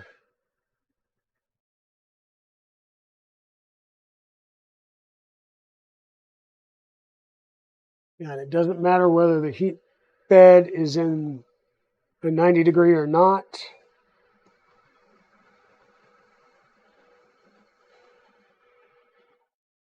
You want them about 40 millimeters apart. So we'll grab our ruler and we'll make sure that we're 40 millimeters from the inside to the inside, or from one edge to the next.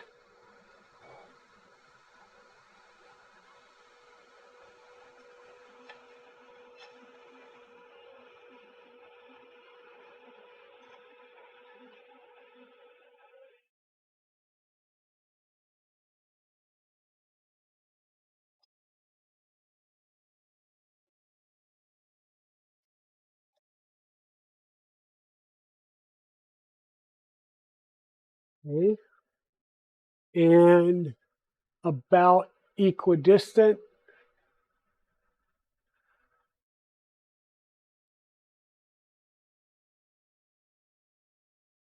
So that's about 73. And we are nowhere near equidistant.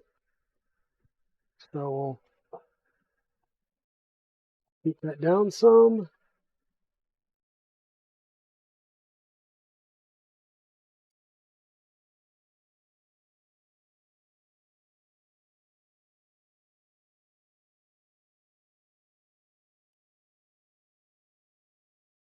That's about 83. A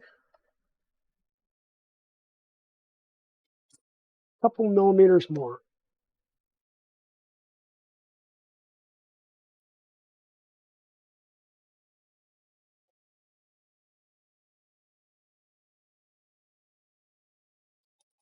Don't tell us too much.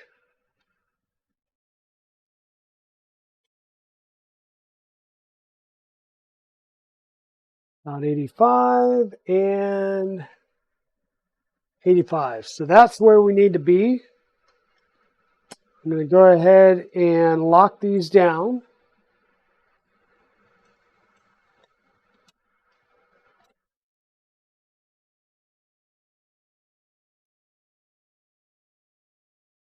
So how are you doing today, Derek? Hope you're doing well. Thank you for coming in.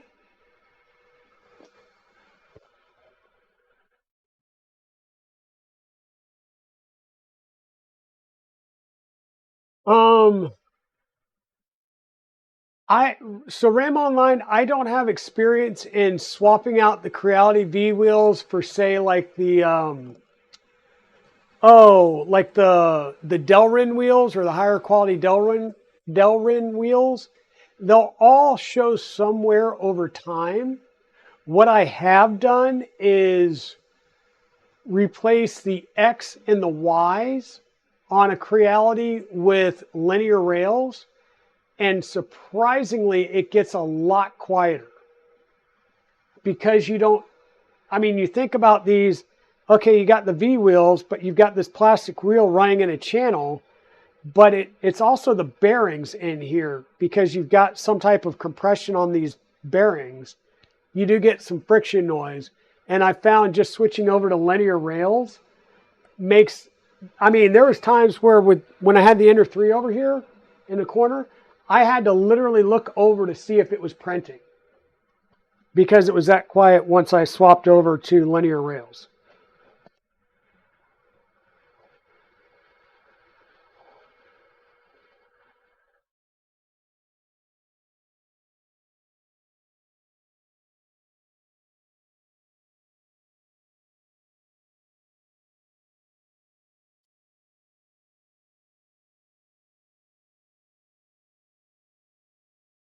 Okay, and I would say that sucks because I think I just, even after looking at this all this time, the fatter edge should be over on that side. Fat edge, and then the thinnest edge should be over here.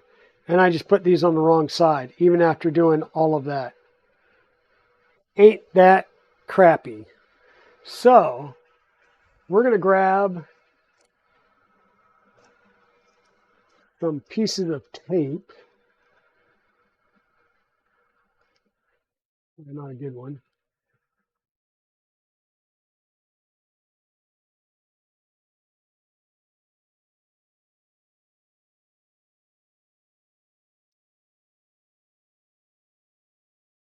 I'm going to try and put the straight edges on here. So I'll be able to line it up, you know, evenly that way.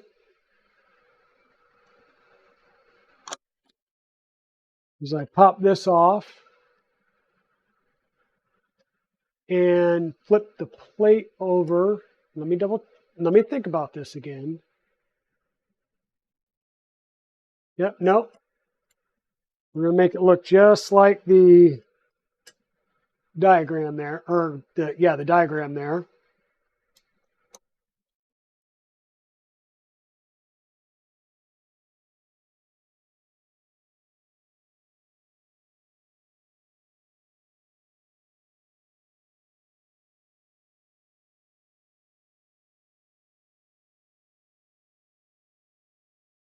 Yep.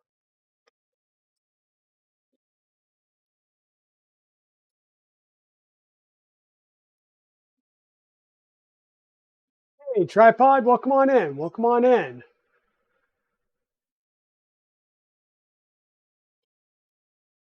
Gotcha, Westry. Go walk the boss. Go walk the boss.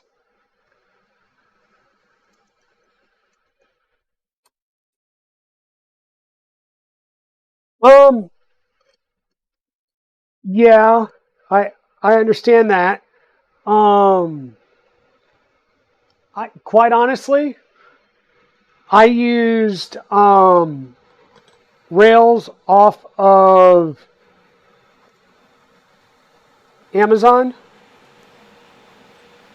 and didn't have a problem.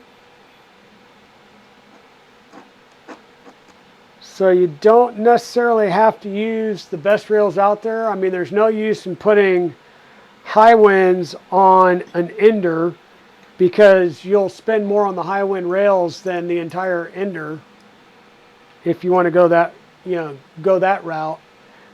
My suggestion would be, get rails off of Amazon, and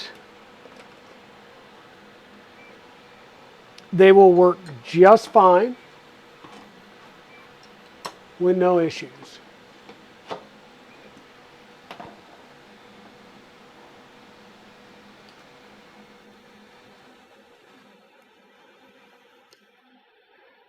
Now, you may have to do a little bit of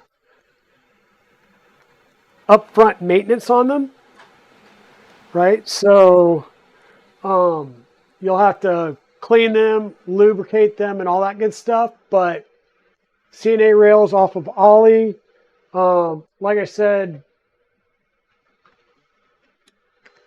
basic rails off of Amazon, you get them pretty quick. I can't remember what this brand is.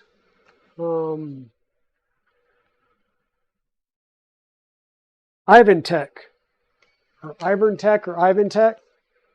Yep, they work just well. They work just fine. Like I said, you're just going to have to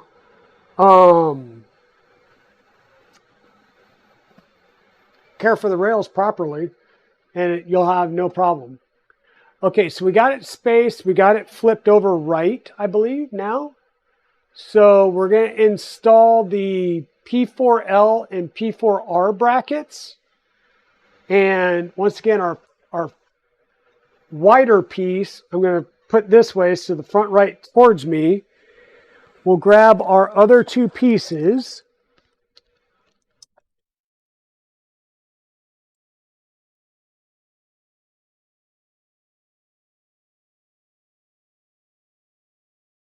Yeah, like I said, it's an Ender 3. There's no sense in spending a ton of money.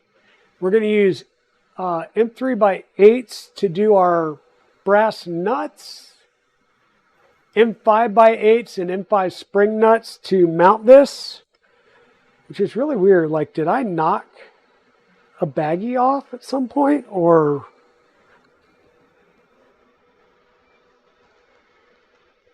Well, don't think I did.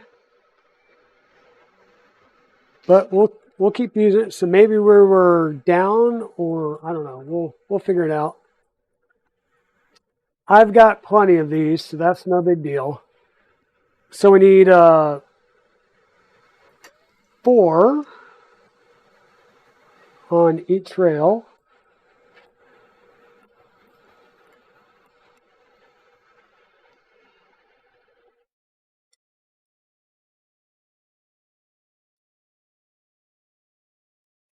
Yeah, the big thing is just pay attention to, I'll say, delivery times.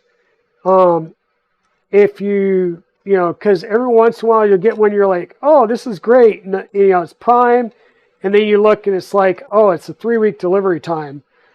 That means it's coming from overseas, of course, which a lot of them do anyhow, but it just means that you're going to have to wait for it.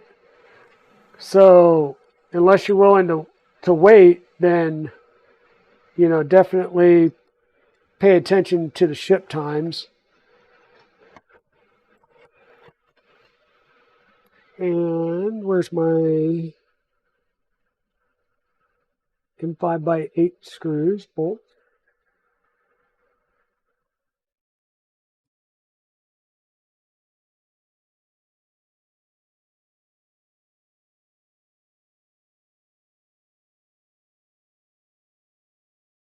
Wow, so it looks like we're out of the M5x8s as well. Let me grab some of those over here.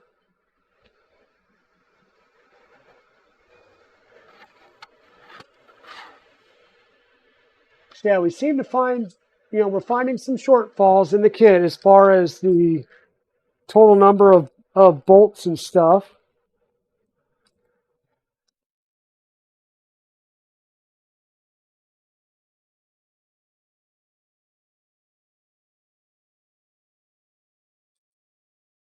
And like I said, that could just be a a change in the manufacturing that changed the number of different screws, nuts, and bolts and stuff, or it could be various things. We're going to give them the benefit of the doubt and just say, no worries, we'll figure it out. I've got plenty of extra fasteners and stuff from all the building that I do, so not a big deal. And all I'm doing is just trying to line these up, and then once I get them lined up, then I'll put them in the appropriate spot.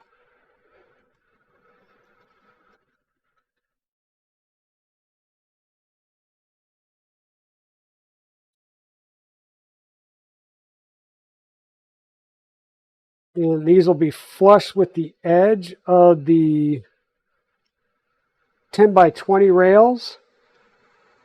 So just get your plate there and then lock it down.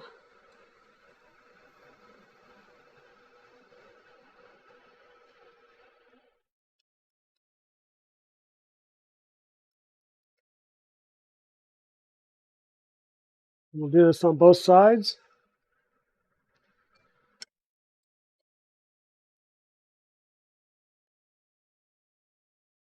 And once again, we're metal through metal into metal. So you can be using, no spring ball in there. You can be using Loctite on all these joints to make them extra super tight and rigid. It's just up to you and what you want to do.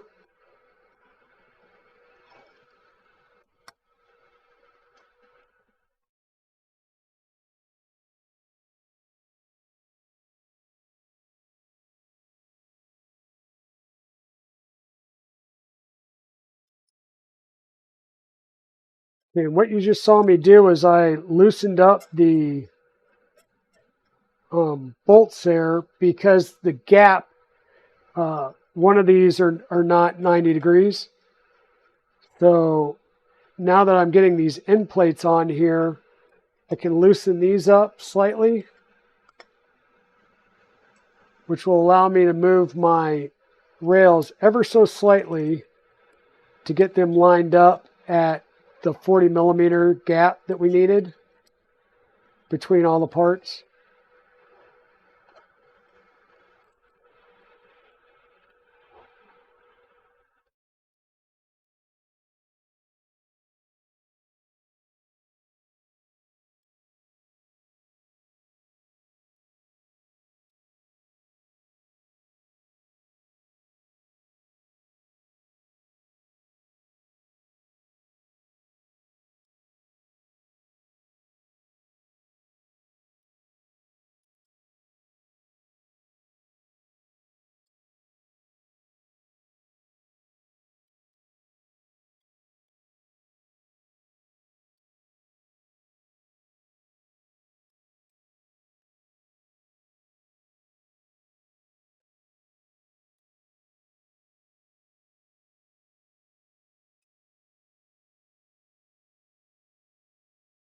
And by moving the front edge of this plate flush with these 10 by 20s, that's also setting the 40 millimeter gap that we need side to side.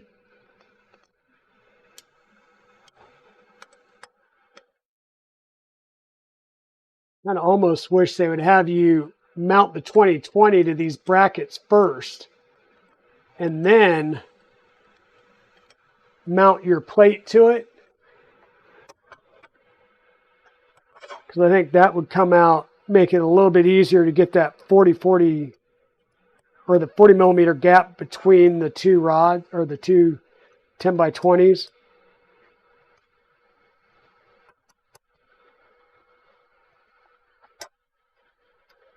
Okay, so this is our new Z-axis. We still need to install our lead screw pieces.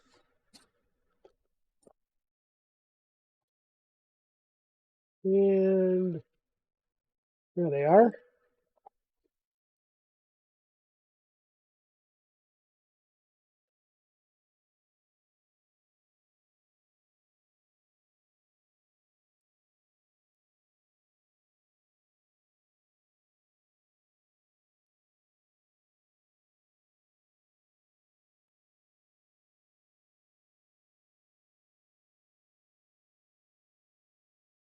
Well, that's interesting.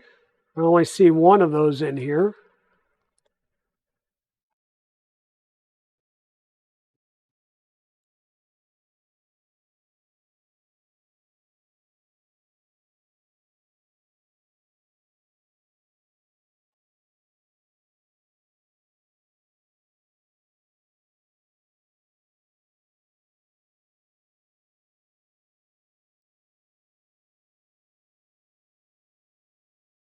Yep, only one.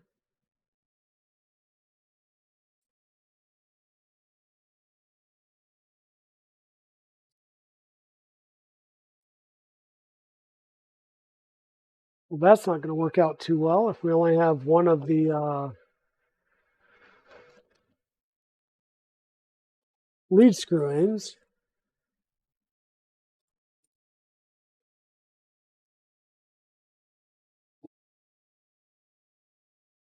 Guess we'll have to take one. Actually, we probably do. We probably do take one off of the z-axis of the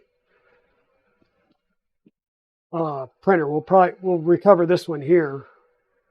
Is probably what it is. Is it?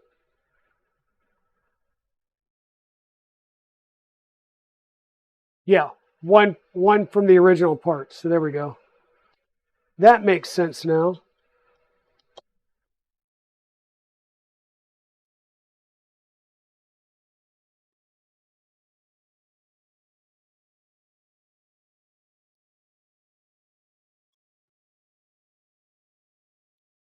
That makes sense.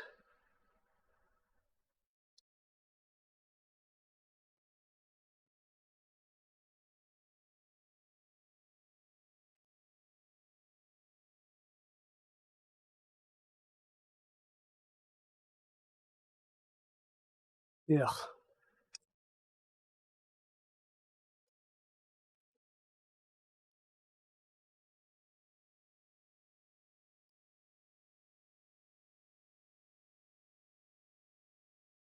And as mentioned before, we will not tighten this all the way down just yet. I do want it to float a little bit because we need to get them lined up and make sure they don't bind.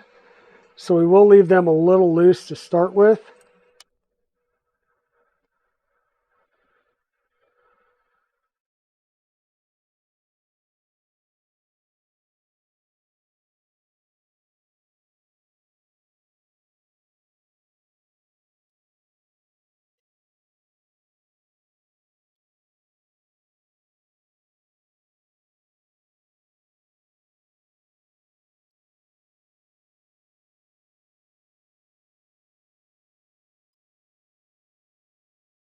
All right, so one side in.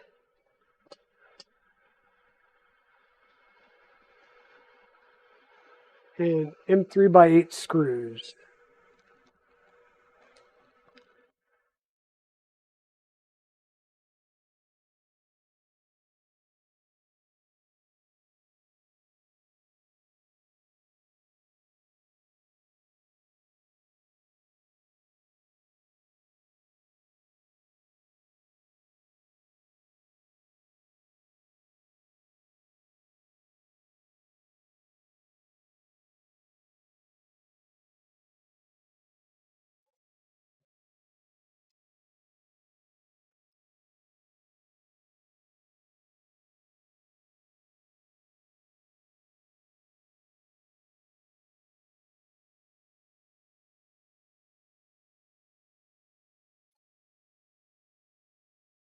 Oh, wonderful.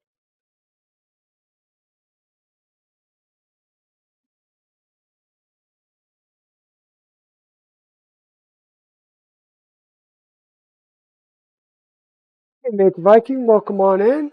Welcome on in. Thank you for joining us on this fine Saturday morning.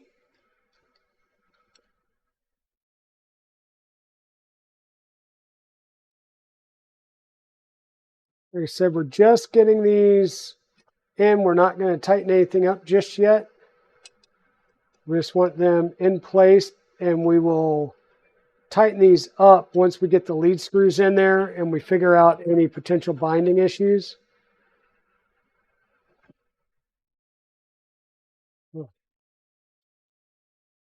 Get that out of the way.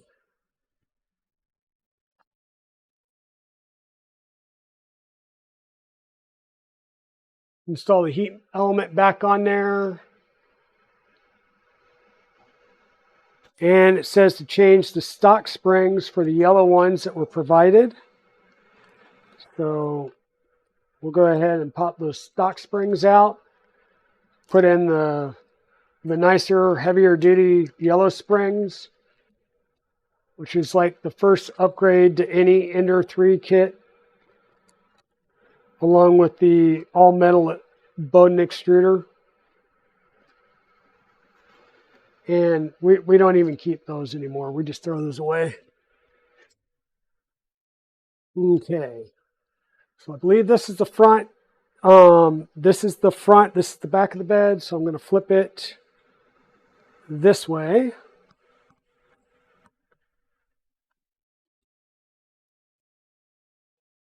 Get our screws lined up. Give it a little push.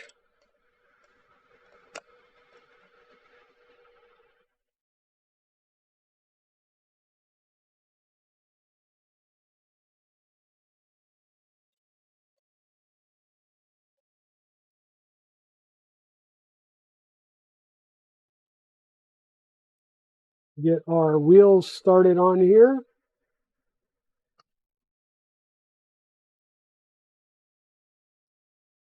And for now, I'm just going to try and get them flush with the bottom.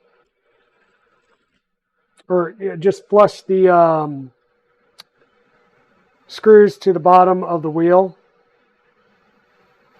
That should give us an initial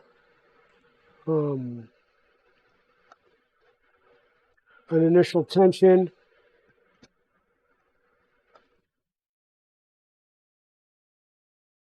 And we'll work on it more once we get it onto the printer. Next up, we're going to install the Z-axis elements, which will be our Z rails. So we'll set this on the side. Get that fan out of the way. We're going to bring our printer up, and I'm going to set it down on its back and just hang the motors off the back side of the table here.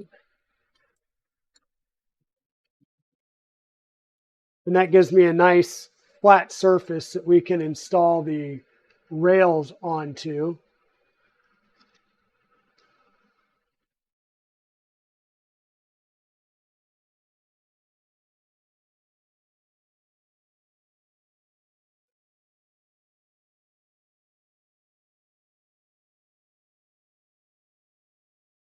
Europe is awake. Yeah, Europe's been awake for a while.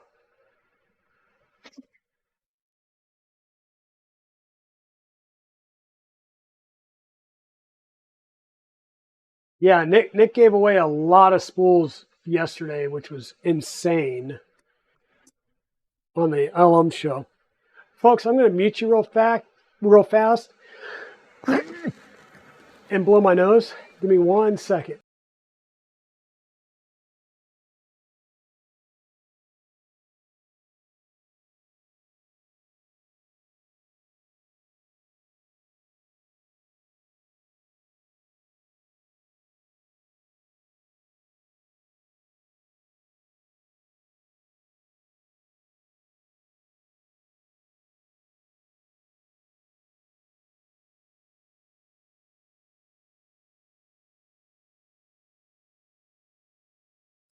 Okay, back. Sorry about that. We need to leave 66 millimeters from the base to the starting point of our rail. And to start with, let's get our M3 spring nuts. It says to use 5. We've been using 6. If we run out of the ones they gave us, no big deal. I've got plenty of extra. So I'm just going to go ahead and get these inserted in here to start with.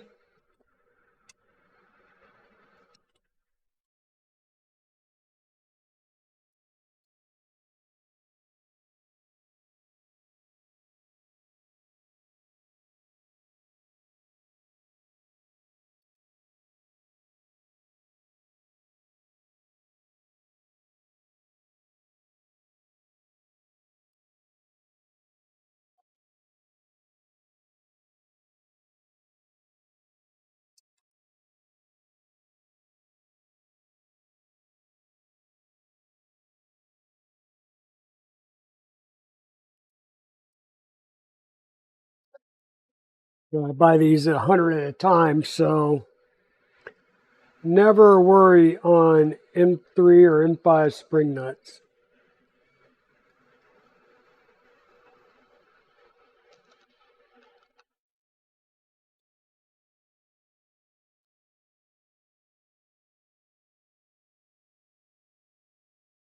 It looks like we're out of our M3 by 8s as well.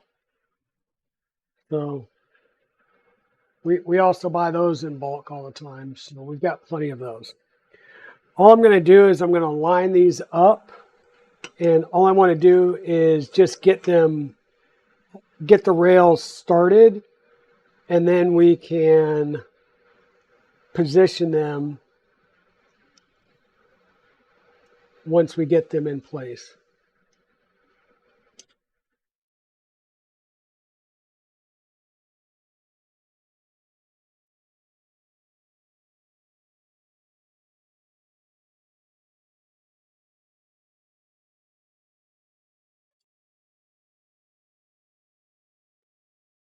And these rails are a little, we'll say, juicy,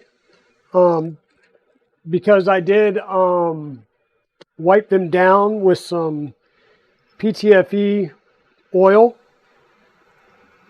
and that's just to make sure that they don't rust, because looking at these, one, they're blackened, they're not stainless steel, and so I'm pretty sure that they will rust if given the opportunity. So I'm just going to make sure that they got a thin coat of oil on them to protect them from the air and the water, to keep them from rusting.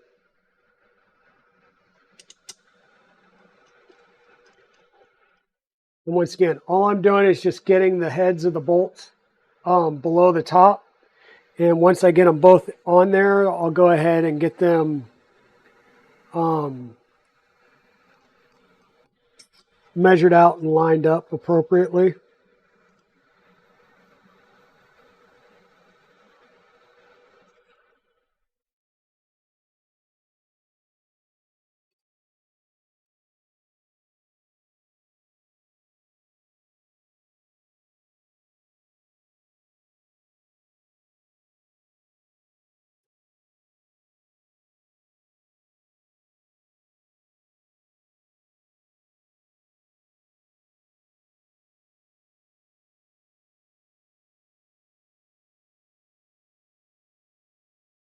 And we'll also break out our 2020 rail centering guides here in just a second.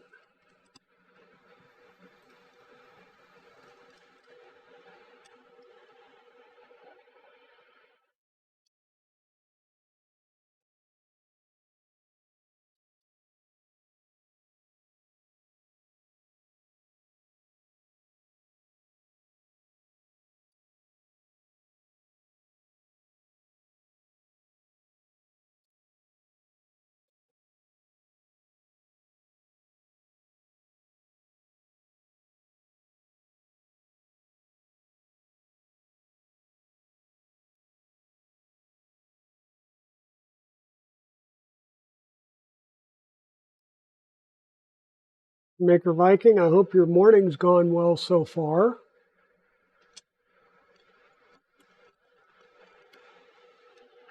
Been doing good. We've had to solve a couple of issues here and there, but nothing big. So we're going to put that one there. Put this one here. So that'll center it on the rail side to side. And then we need to get 66 millimeters from the base plate.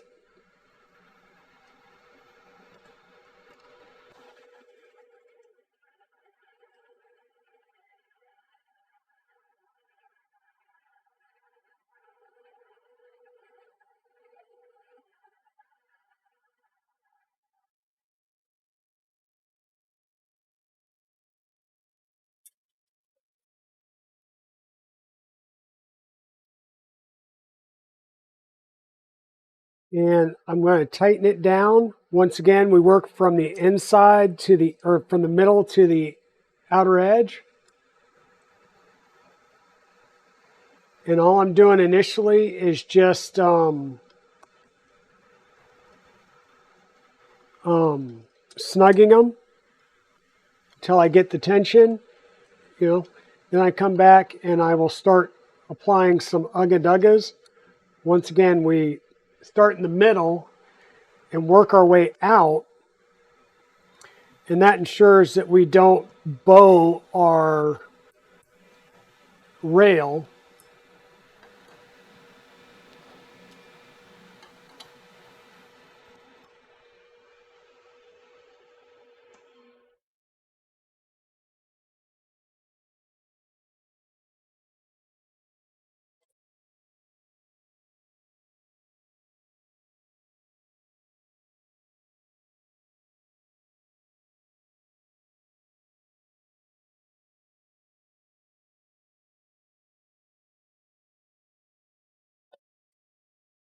That's 66.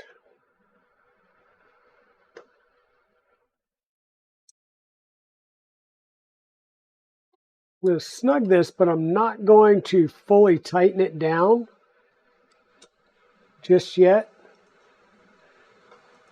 because I'm going to put the bed in here and then I will run it up and down, and then that'll let us set this rail parallel to this rail, so we shouldn't have any tracking issues.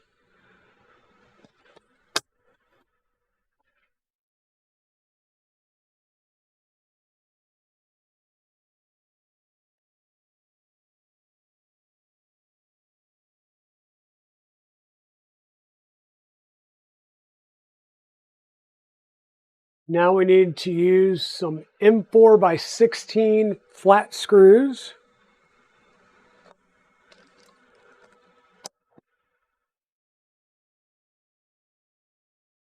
M4 by 16 like flat bolts, so countersunk bolts.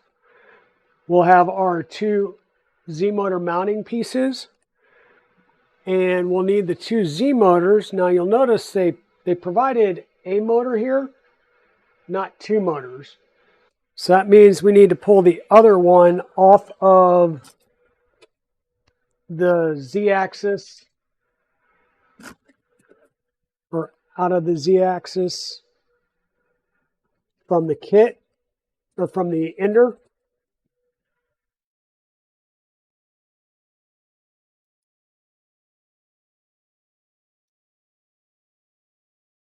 This is a Creality 4034 motor.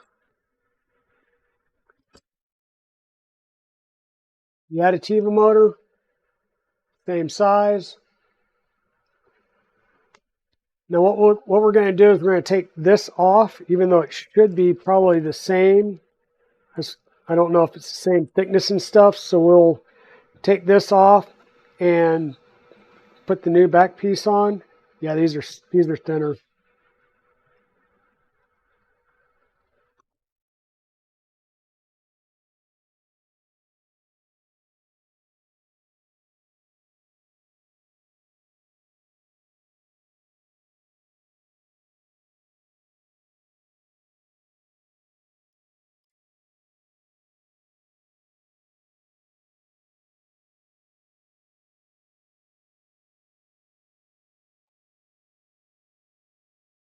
Yeah, so this is the original, and then this is the replacement. You can see how much thinner it is.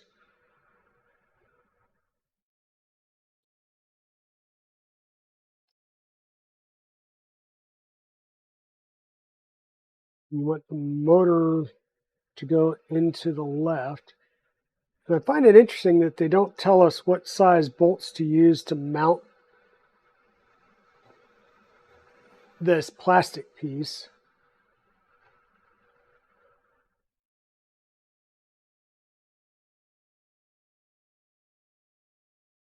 Other than that, the original ones don't work.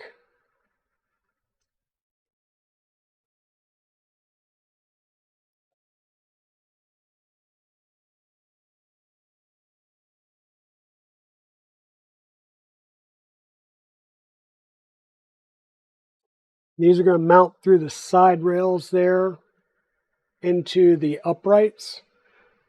And we need to make sure that we have some type of blocker down here when we go to lift this upright so our carriages don't fall off, because that would be bad. So we got these that'll mount in there, and then we need to get these down into the motor itself somehow. Does it call out?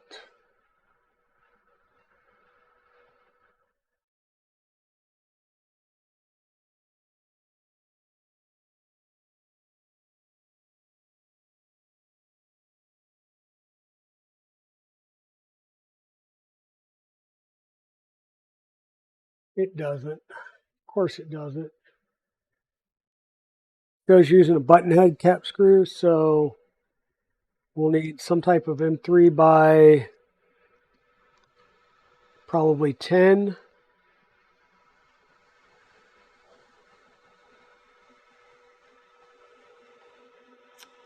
Which I don't have here, so let me grab my stock.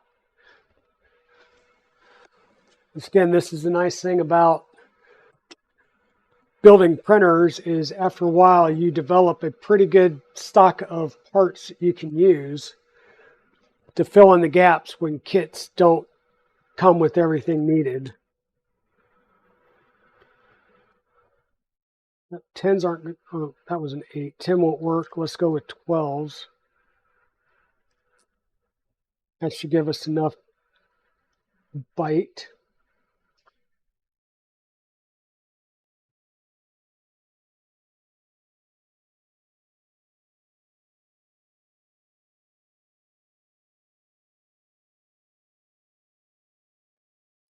What I'm going to do is I'm going to mount this one on the right side, so the plastic piece will go on the right, and then the other motor will go on the left. Now, one thing I do have to pay attention to, I'm going to have to take that back off, is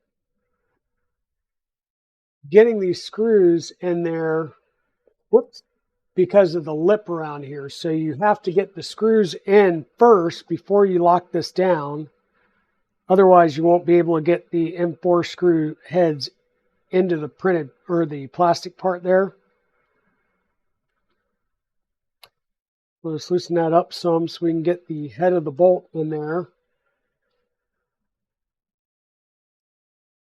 Because of that ridge right there. So we get the head of the bolt in there, then we can screw this piece down.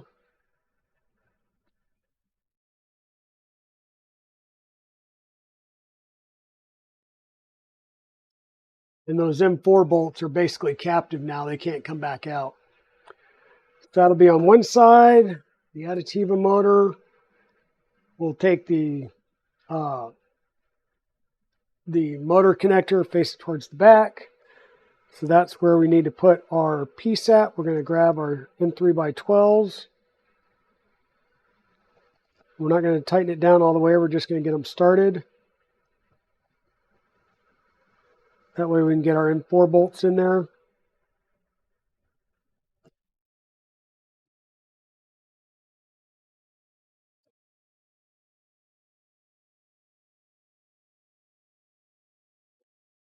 Then we'll tighten down the pieces from top, or the plastic pieces down onto the motor mount. And that's not going to work. We need to move that.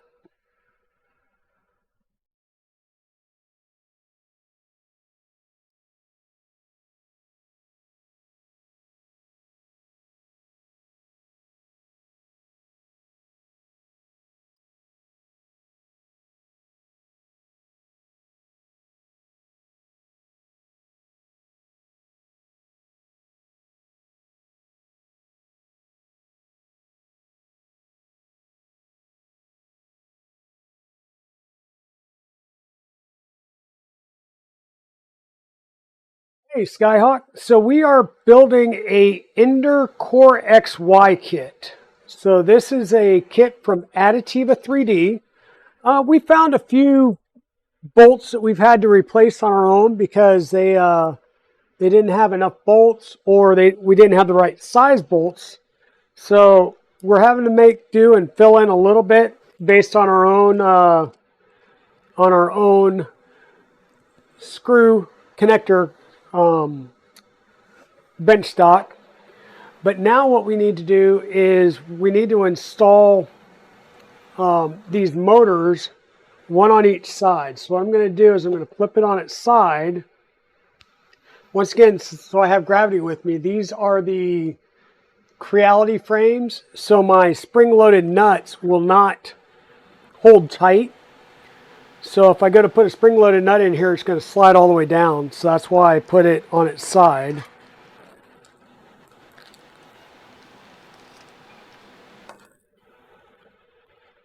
There's two and then two more.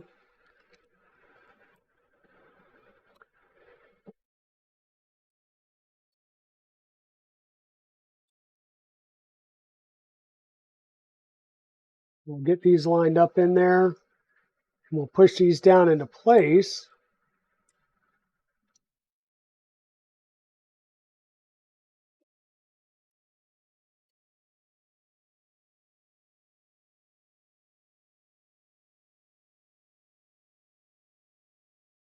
Like that. And then we'll take our motor. Once again, our connector goes towards the back. And we'll screw these in. And these are our M4 countersunk screws. We'll get them both in there and secure that down. Need to add the coupler on that. We'll do that. We'll do that in a second. We're going to flip this over and do the other side.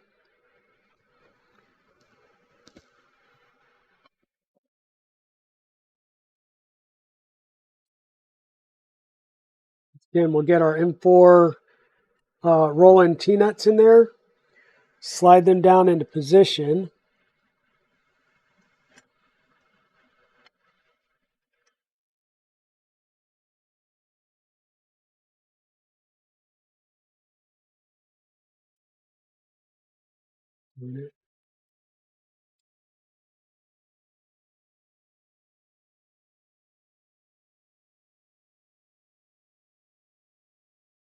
Oh, it's so much more fun to do when your things are magnetized. So our connector, once again, is going towards the back of the printer. We'll line this up in the holes. Tighten this down.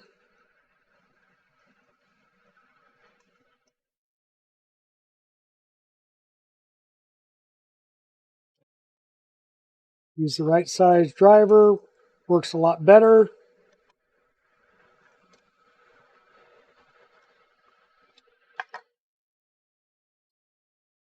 Once again, we got the one side is the stock CoreXY, and then we'll need to add the one on this side. And the nice thing with these is they are a compression fit, so it doesn't matter if you've got a D shaft or not because it's compressing. The biggest thing you want to do is make sure that where am I at here? Big enough. So this groove here is kind of like the split point. You want to make sure that your shaft does not go into that groove point. So I just kind of measure it down to where they're both even. Slide it just a shade up. Basically what you're trying to do is, because this is a slight flex coupler, you don't want the lead screw sitting right on top of the shaft. Because if it's sitting right on top of the shaft, then any wobble is going to be evident. If your shaft is not 100% straight, it will reflect in your lead screw and vice versa.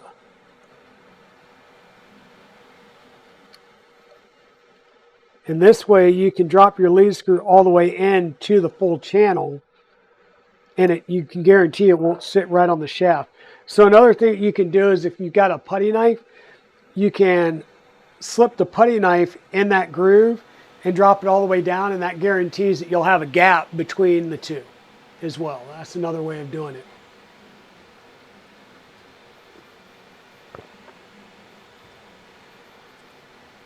Hey, Seismic Buffalo, welcome on in. Yeah, so basically this takes an Ender 3, an Ender 3 V2, or an Ender 3 Pro, and I'm sure it could work with an S1 and everything else, and converts it into a CoreXY printer. So the base is all stock, the uprights are stock. These are added in the kit. These uprights are added in the kit. The back is a single piece of aluminum plate. All of the purple parts here are cut, bent, and anodized aluminum.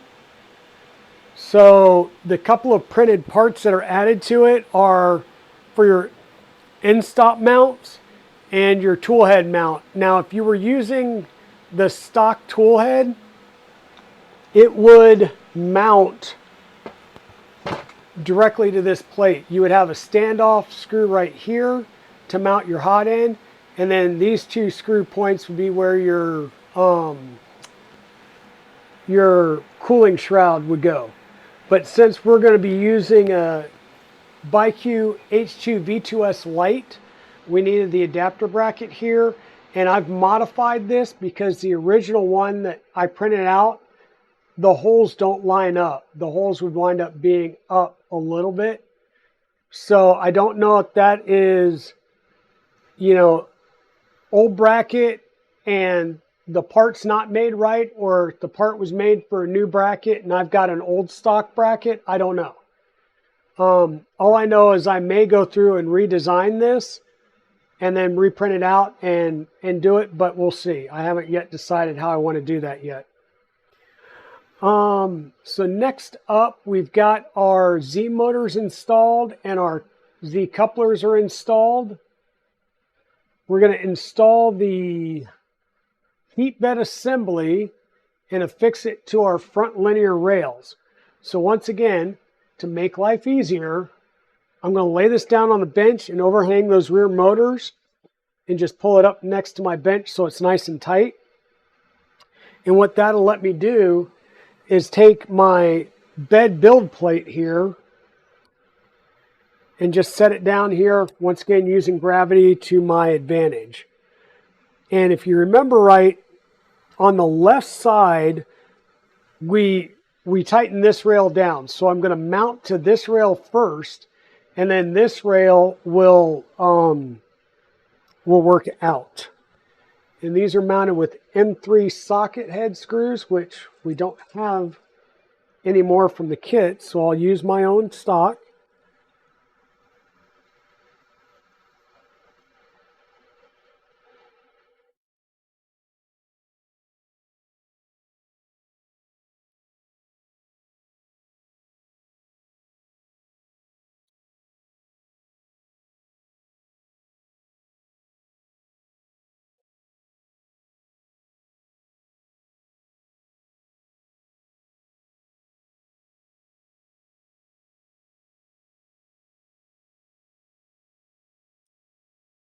And we're going to do the crossing pattern when we tighten these down. So we're just going to get them close to being snugged up.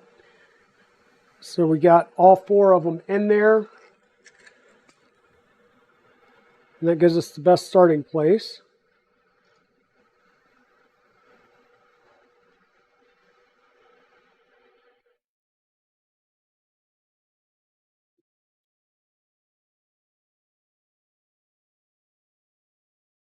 Snug them in a crossing pattern. And once again, just like anything else, you can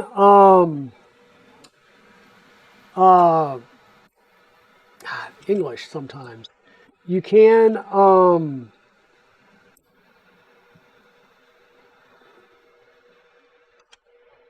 just trying to line these up so that they should line up perfectly.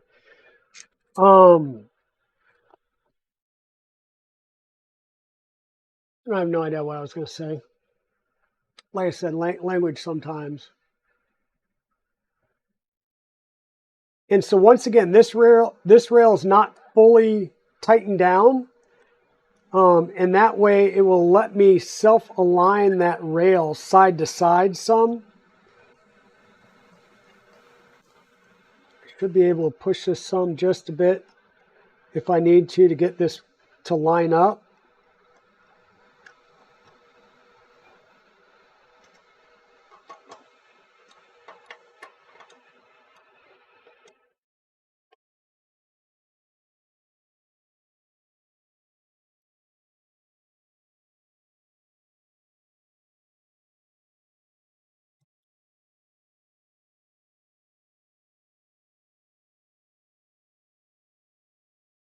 And by not fully locking down the right rail, once I get these in place and I lock the carriages in, I'll be able to run the bed up and down, and that will align this right rail 100% in parallel with the left. And that will ensure that I don't bind on my rails.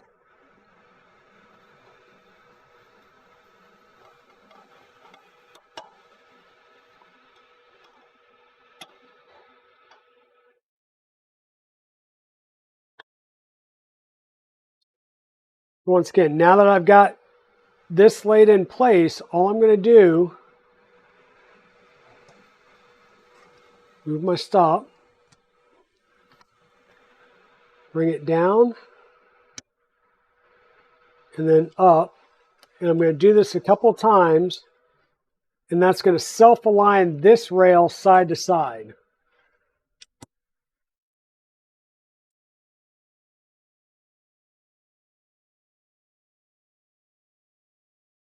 And then I'll just come in and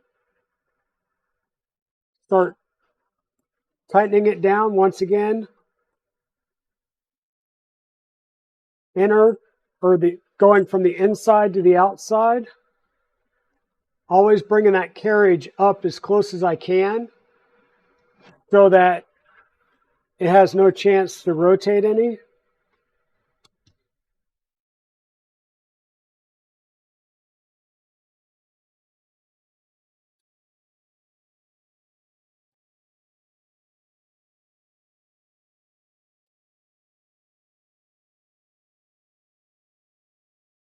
And that's how you make your rails fully parallel to one another.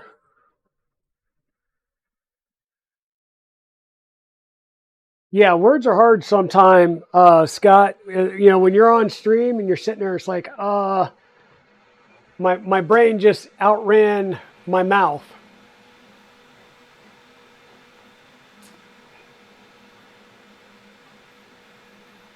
So it looks like on the left side, we actually need to use,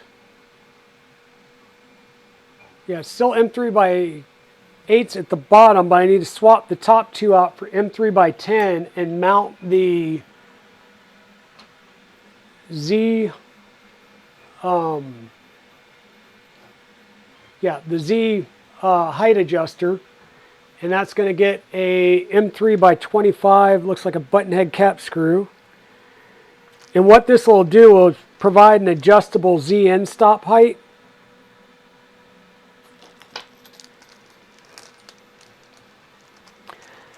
How are you doing today, Scott? Hope you're doing well. I found, let's see, several. We'll just go with several. Like, I'm using my own M3x8 socket head cap screws now. Now, mind you, each of these rails, I added one extra screw to. They called for 5, I put 6. So, 1, 2, 3, 4, 5 extra screws. I swapped these out from M3x8s with button heads, and I'm already out of M3 screws and using my own. So, yeah, there's a little bit of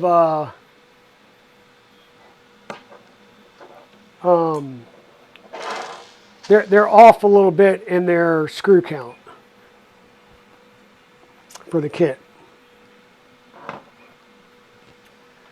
And I'm going to have to actually drill this out. What do I do with my drill bits? Drill bits, drill bits. What do we do with the drill bits? Oh, there they are. Yeah, so apparently when I did these, I did them with supports. So I've got supports through this hole, which is what I need to clear out. So I can put my screw in there. And we're not going to use a 3mm screw, because if I do that, then I will not be able to thread a 3mm screw in. But if I use a 2.5mm drill bit, then I will be able to thread the 3mm bolt in. But like I said, I just need to clean out the support material that was in here. So,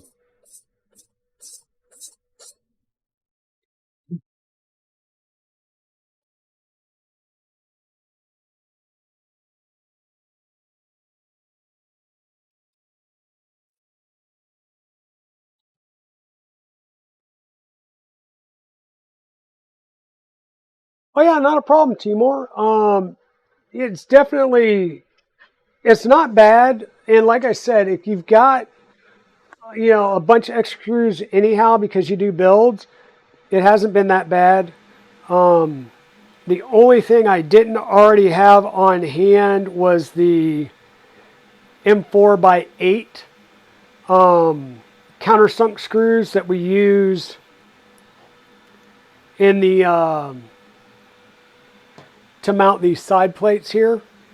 That's the only thing I did not have on hand already, and that's no big deal. Yeah, well, and I mean, it makes sense. You've got an Ender 3, which is a starting machine that you tinker a lot with, and so it makes sense that the kit you have to tinker a little bit with. Now, I will say I've had to tinker with this one a little bit more than the Ender 3 belt printer. That one went together a lot easier, and I believe all the screws were there. Am correct on that one? Hey, Shenanigans, how's it going?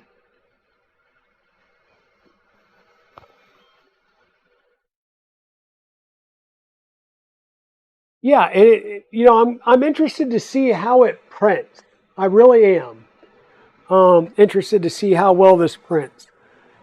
So we've got that. We need to take these two M3x8s out and swap them over to M3x10s and put that printed part in that we just did. So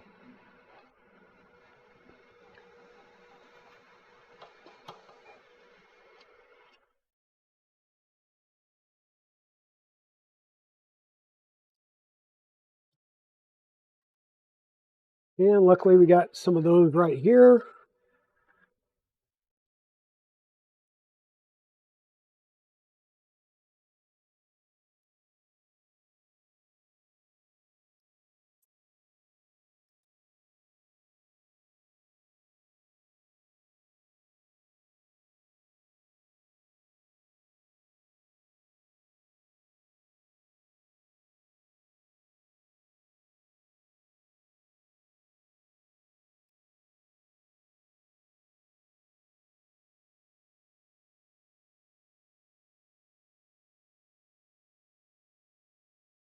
Yep, it will get a Clipper install. In fact, they provide both Clipper and Marlin firmware on the site, so we'll be good there.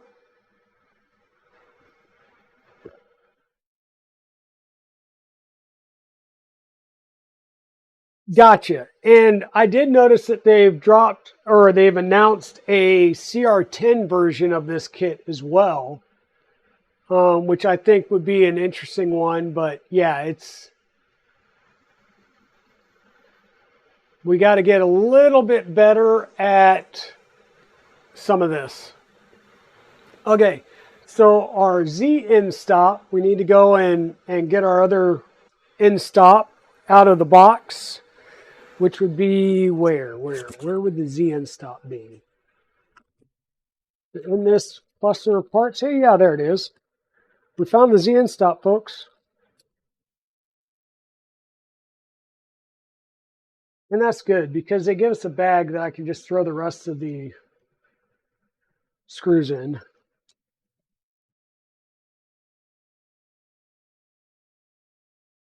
At some point, I'll dig all these screws out and go through and sort them. Just another day.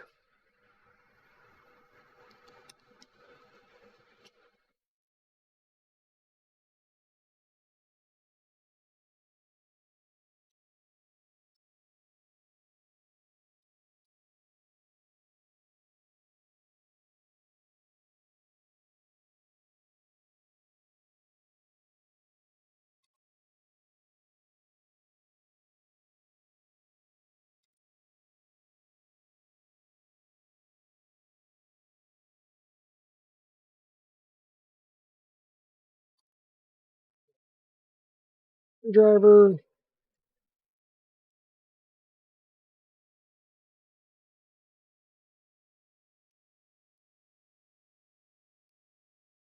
I think they used different size screws on these, or at least different head screws.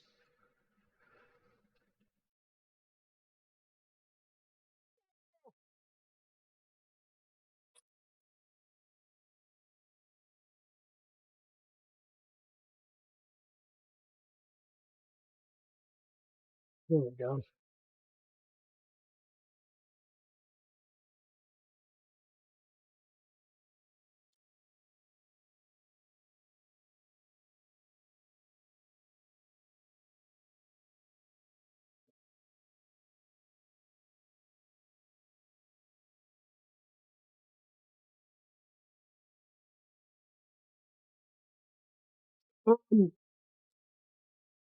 Yeah, I mean this is all in with the kit and an Ender 3. I mean you're still around $400 for this.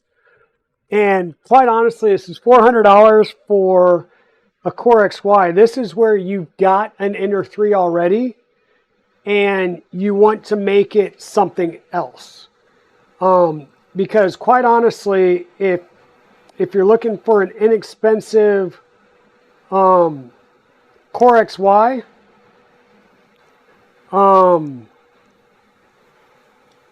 give me 1 second. Seriously, come on.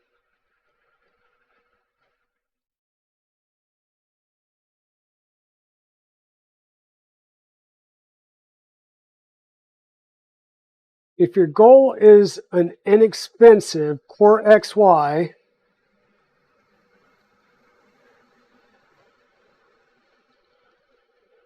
then my suggestion to you,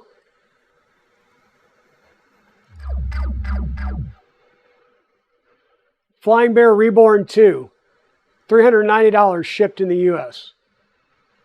And that's $375 or $390 will also get you the ABL sensor and the PEI sheet. Now, the Flying Bear Reborn 2 is 325 by 325 by 350 build volume. That's bigger than an Ender 3 converted to a CoreXY. And it comes with a 32-bit board running Marlin. And as you saw on the streams over the last, before Earth, we The board is a MKS Robin Nano 6. You can put clipper on it, and you can put a Raspberry Pi Zero 2W in it, and you can repin the screen so that you can use the screen as clipper screen. So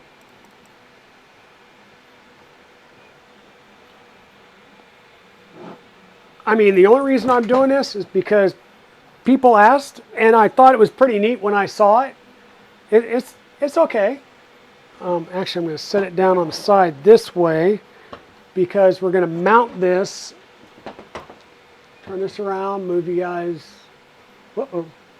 Yeah, switch to the right screen. There we go. So we're going to mount this right here, and we're going to use, what are we going to use? M5x8s and M5 spring nuts. So let me grab a couple of spring nuts because I'm already out of those. So I'm into my own stash of M3 and M5 spring nuts.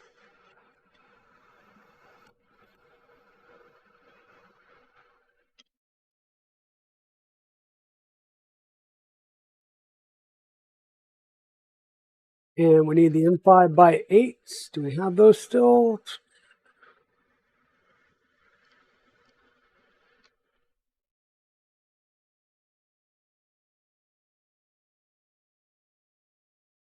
No, we're out of M5x8. We'll grab a couple more of those. And what we'll do is we'll get this started, and then we will come through and do our measurement.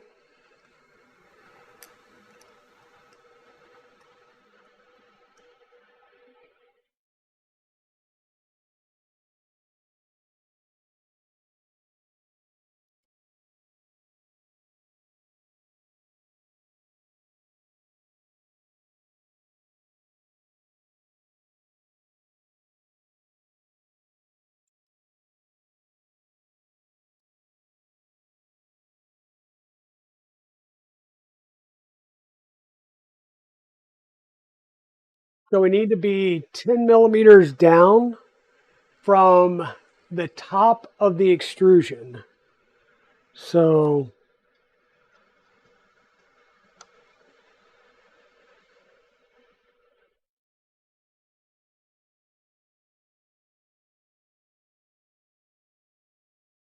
millimeters down.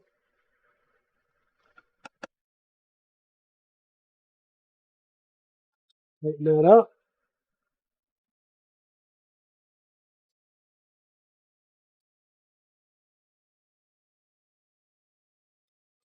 Yeah, so we've got to figure out a couple of other things on this too, Scott. And maybe if you can see your unit, this Endstop. Turn this around. Now you see our Endstop here. It shows it being flush up against the front, but if it's flush up against the front, it hits on the left side before it makes contact.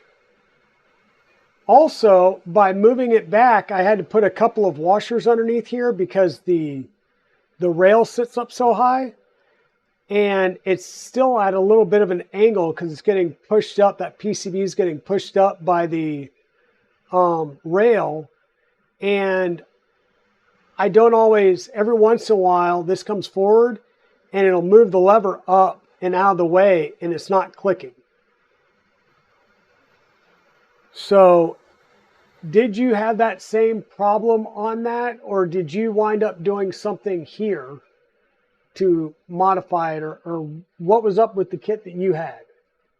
I guess is where I'm trying to go.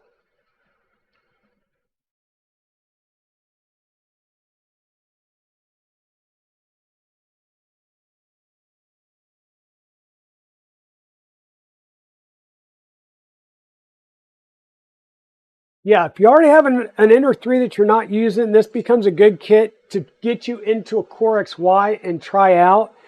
If you don't have a Ender 3 already, honestly, I'd kind of hard pressed to say something bad about the Flying Bear at $390. I mean, could it be better? Yeah, it could have an actual top hat versus that collapsible dome thing, but it works out. I mean, I'm printing ABS in it right now. You know, these orange parts were printed on the Flying Bear, right? And you'll notice that this was modified, Scott. So this is the version 2 of the mount. And if I put the top, so the top 2 holes or the top 2 screws of the MGN rail go into these pockets here, and this horizontal goes right between the belts. But if I do that, these 2 bolts, or actually all 3 of these bolts, they don't line up with the bolt holes in the part. They would actually be higher. So I don't know if the plate's changed or if this is an original plate. I don't know, but the holes on this don't line up with this. So what I did was I took this, I basically just whacked it off there and whacked cut a portion out there in order to get it to fit. And I'm going to have to redesign it, but this was the best way that I could do it right now. But there's something wrong with this plate, and I don't know if there were holes, because if the holes lined up where, you know, if I put these over the 2 holes in the MGN rail, this one comes off the metal plate. Exactly. So they may have changed this plate, or this plate may have been cut wrong. I don't know. But I'm going to throw this into CAD, and I'm going to learn CAD, probably Onshape to start with, and try and redesign this mount and possibly even recut it out, because I do have some aluminum here. I'll just recut it out myself. But yeah. Anyhow, so we got our Z Endstop. I've still got to figure this out, and I think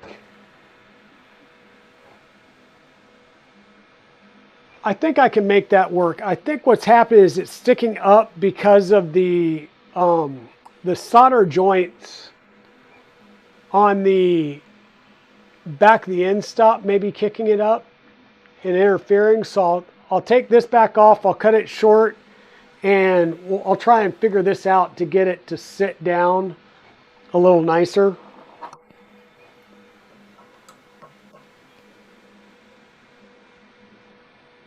Because if I can get it to sit flush, and of course sit flush without triggering against the frame, yeah, so if I can get it to sit flush, that'll work. So we should be good. We should be good there.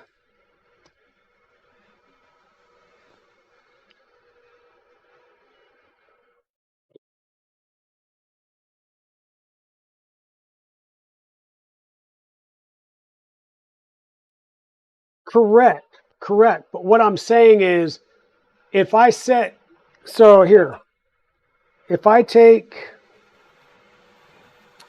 this off, well, yeah, if I take this off,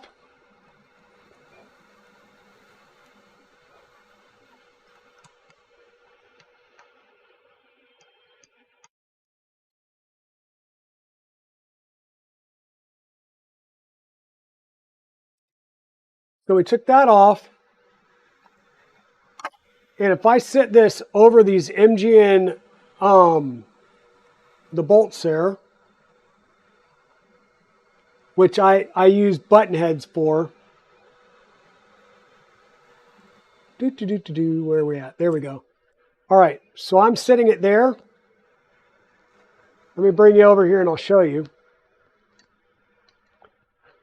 You're not seeing daylight in any of those screw holes except this one because it's above the top of the plate, right? So I put a marker through there, a Sharpie, and marked it, and that's where the holes are in relation to the ones that are cut in the plate. So that's my issue. Something has changed with this plate. And I was thinking, okay, I can drill new holes and tap those, where I marked them. But there's not a lot of metal left there, and that's going to be a weak spot. So what I did was I just cut down the plastic part, and we'll try it that way. But I'm going to have to do some redesign somewhere, and I have a feeling they pooched something on this plate when they manufactured it, and there's a quality control issue somewhere.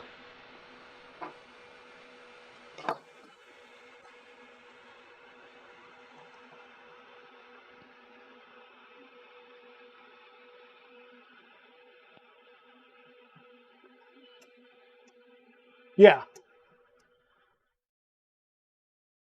And no worries. I know it wasn't you. I know, like I said, it was most likely a manufacturing defect of some sort. And, going back to Adativa, it's going to take weeks to get a part because it's going to come from China. So, okay, cool. Yeah, I can print that out after stream. I mean, that should be pretty tight enough. So where are we at here? And the one that you did at Murph or Remurf was like an early prototype, wasn't it?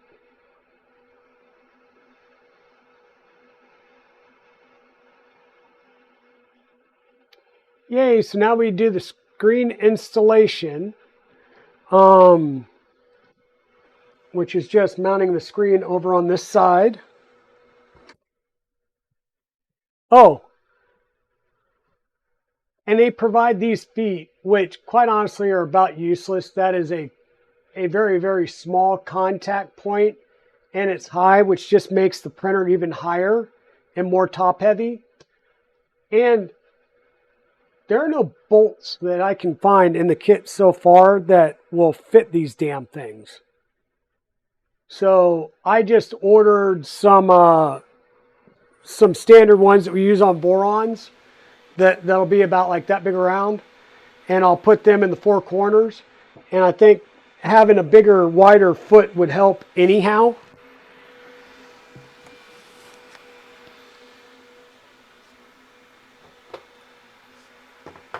And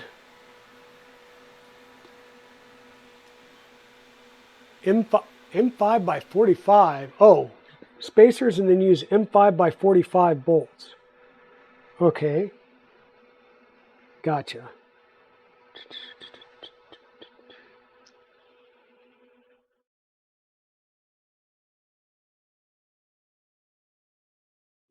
$40 spacers? So I have M5 by 30. I have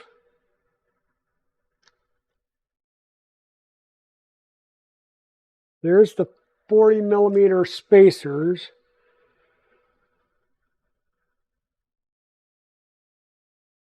Oh, there's the M5 by 45.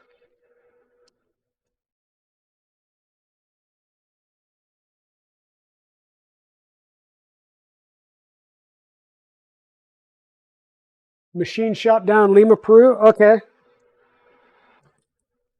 I figured they were having these manufactured in China rather than Lima, but that probably not much difference in the cost factors between the two.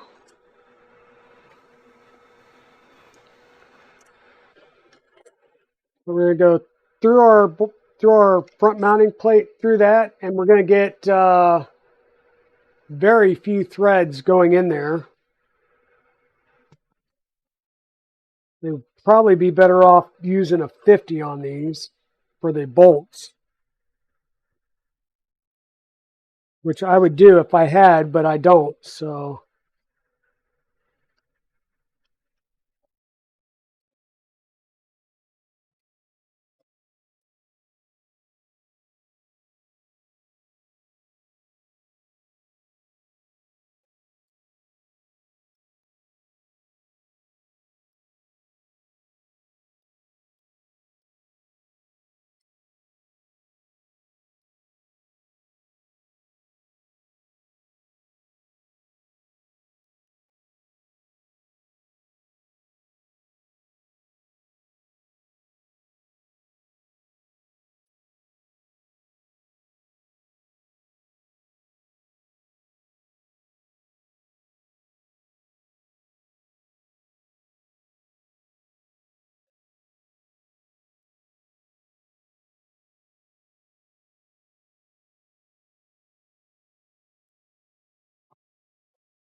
At least that's a lot better connection than the printed mod or the printed display for the little arm that comes out for the belt printer. So that's a better connection, but I would much rather like to see like an M5 by 50 screw there rather than a 45. Just like 2 turns or 3 turns. Oh, wow. Gotcha. So this will be the power supply, and that goes on this side. Yeah. So I'm going to turn this just a little bit. We're going to mount our power supply piece right here using M4 by 8 screws and M4 spring nuts.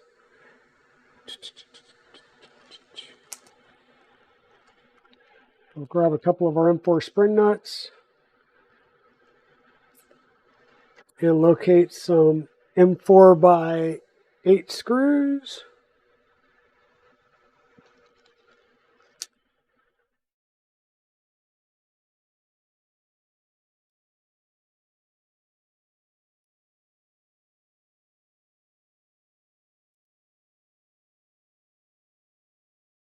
And chances are these are not going to stay where I put them. So we're going to have to set this over on its nose here. So I can kind of keep these in some semblance of a space.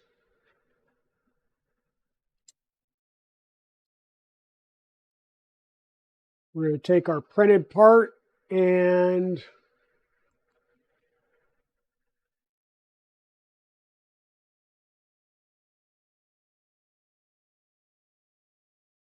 it's kind of a weird isometric view.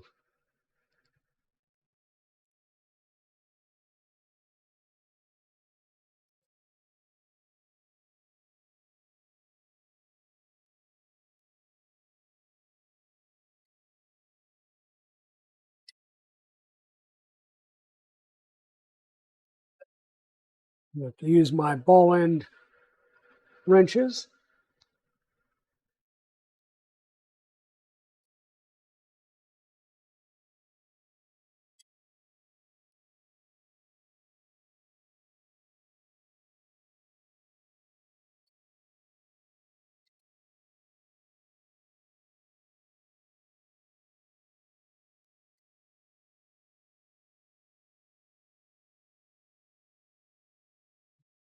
One piece there, one piece goes up here.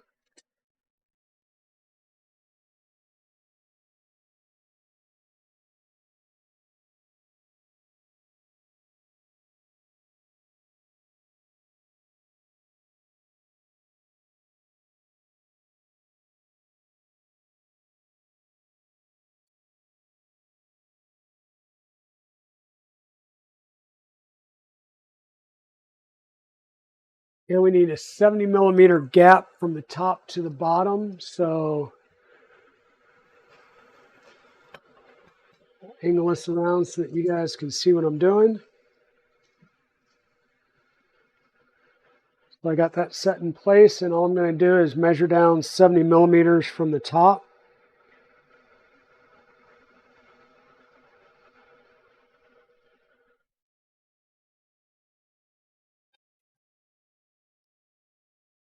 This in place.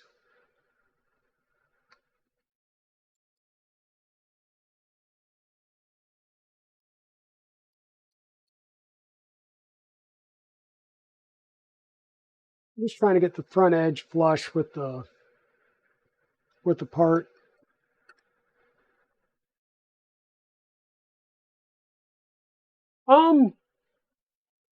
It's not a bad build, Shenanigans. Like I said, I don't think this would be a ooh, let me go do this right from the start. But it's not a bad build so far. It really isn't.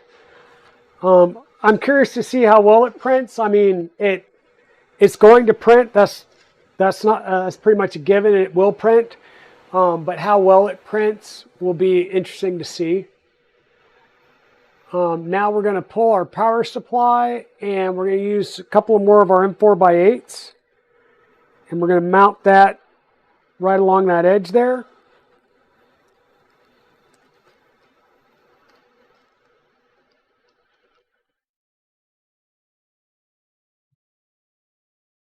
Where's power supply? There's power supply.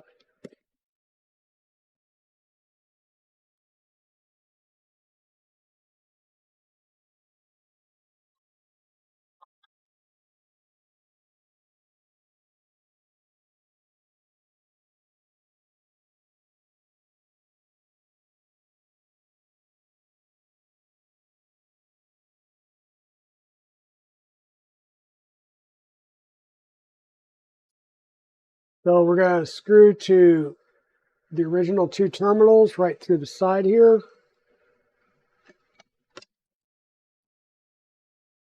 We get my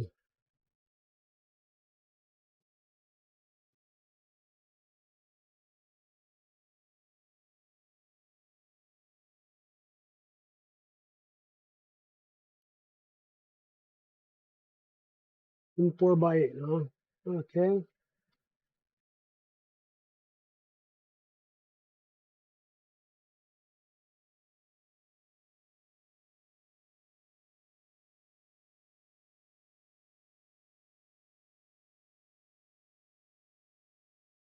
So we're going into slots here. So just gonna get it lined up. Whoop. Yeah, we're going through slot, and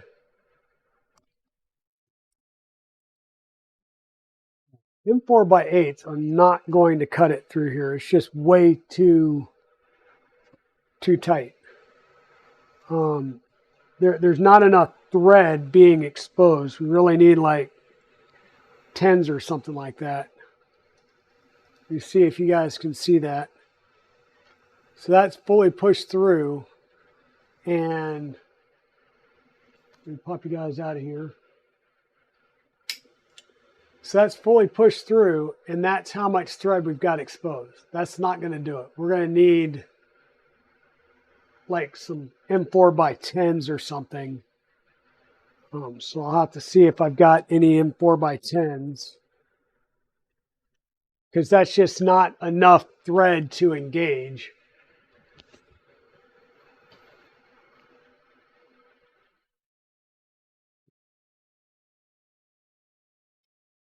Well, and I mean, Enders are great little printers to begin with. They're great to tinker with. They're great to start out learning with.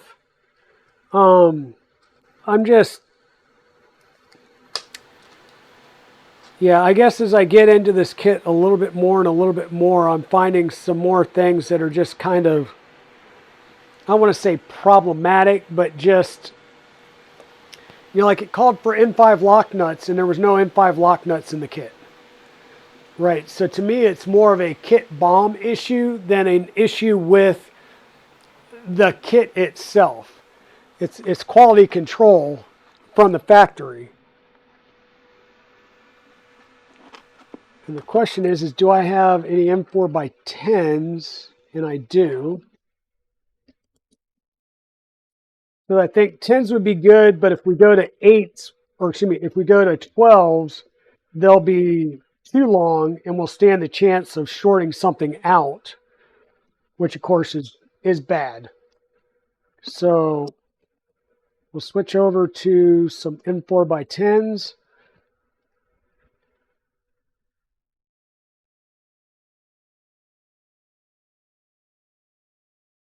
And that'll give us a few more threads to work with here.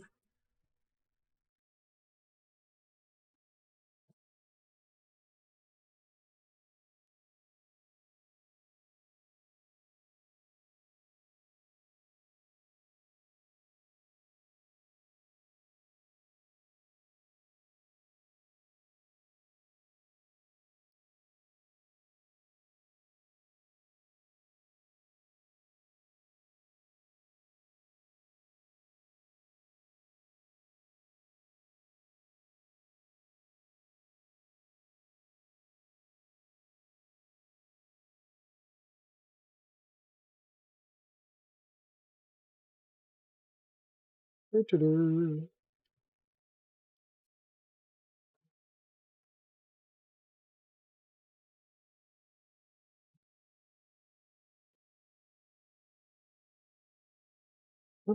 not the right screw. Where'd they? Oh, there it is.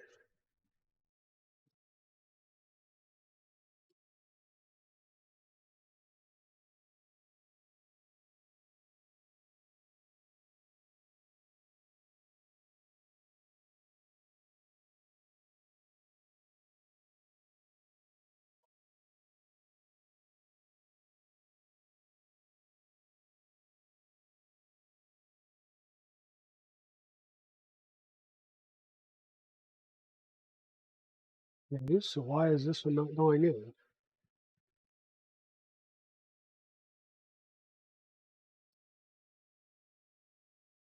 There we go.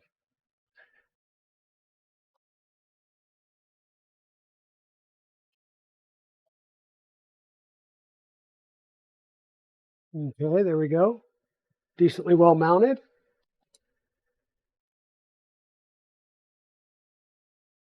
Yeah, I mean, it looks like a very nice upgrade. Like I said, I think right now there's just some quality control issues that need to be addressed with the kit components to make sure that the bomb's properly flushed out in accordance with everything. Now we have the spool holder, which will go on the side. One piece. The other piece. And this goes in with M5x8.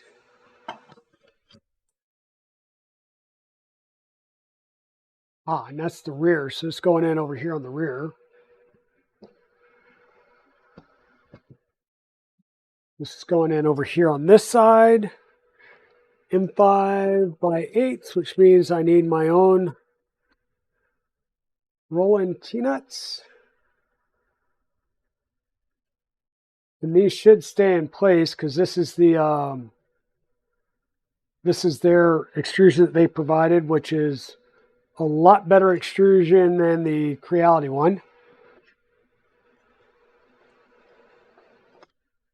This part goes towards the back, and we need the M5x8. So we'll grab a couple more of ours. Trying to use all of my silver ones versus the black ones.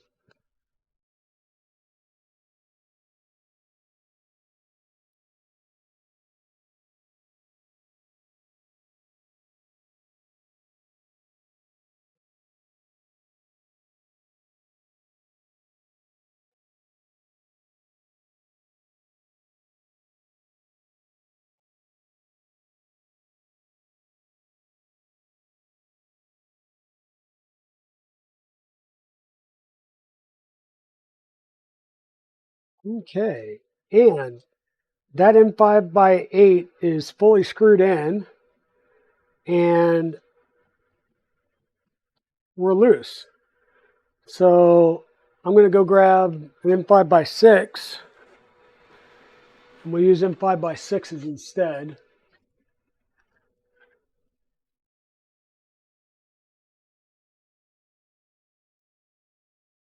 Because we bottomed out that M5x8, and I don't want this to be loose because it'll make some god-awful rattling noise all the time. So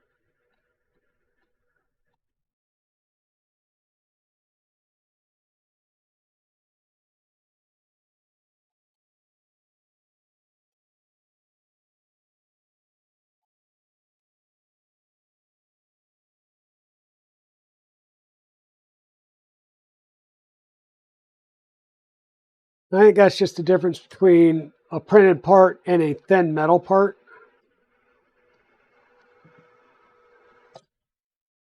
Shows this going towards the back. Oh, where's the other piece at?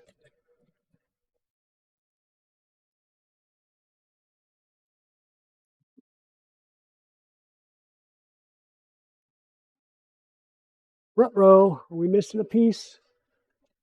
We might be missing the locking piece.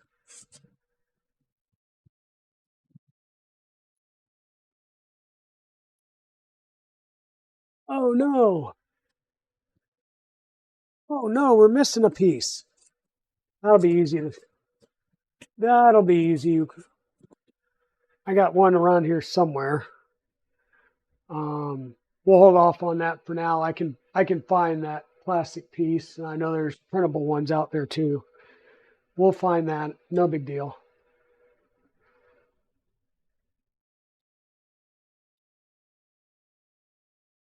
Okay, so it kind of feels like we're getting down towards the end, and electronics time. Interestingly enough, did I miss like putting in the threaded rod or the lead screws?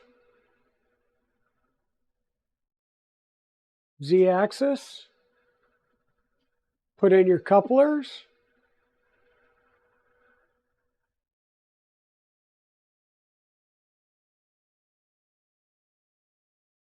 Oh, there we go. Then install the supplied T8 lead screws. Yeah, so I guess apparently I missed that part.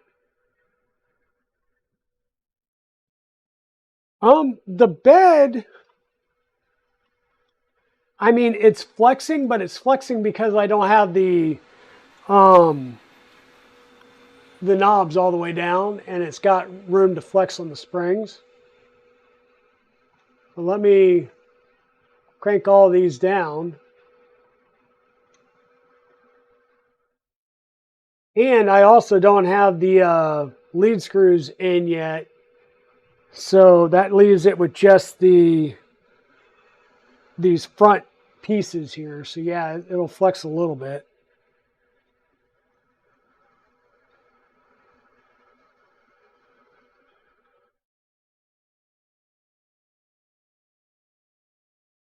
And I always try to start with these fully kind of torqued down on the, torque them all the way down so you get the most travel and adjust. So, I mean, you get some flex, but once again, I don't have the rods in. Once I get the rods in, that may solve some of that. And normally I would take these outside and spray them down with a white lithium before I put these on.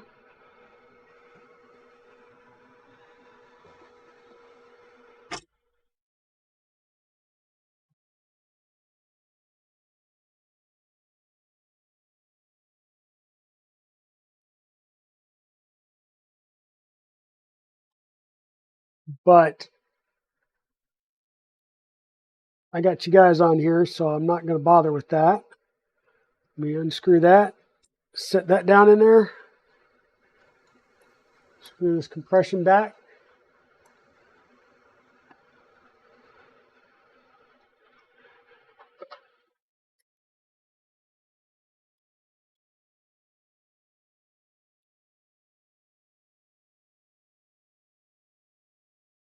And once again, I don't know if you can see, but this is all kinds of loose in there because I wanted to get the lead screws in first, and then I can make the, I'll make the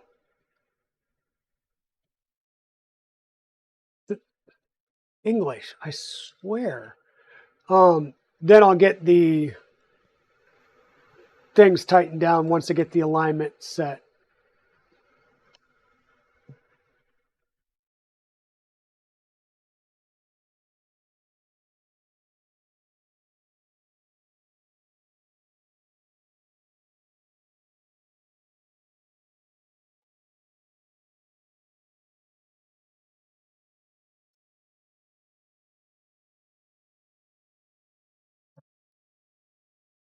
Now the nice thing is this will be able to Z-tilt adjust between them. Or no, actually it won't because they'll be on the same stepper driver, so we won't be able to do Z-tilt unless we change electronics. Now the other thing I noticed is there have been some people that have moved the electronics from here to the back, or in essence built this reverse so that this is in the back. I didn't do that. So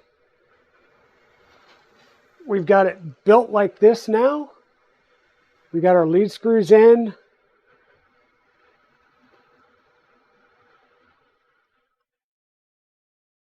I'm going to go ahead and bring it all the way up.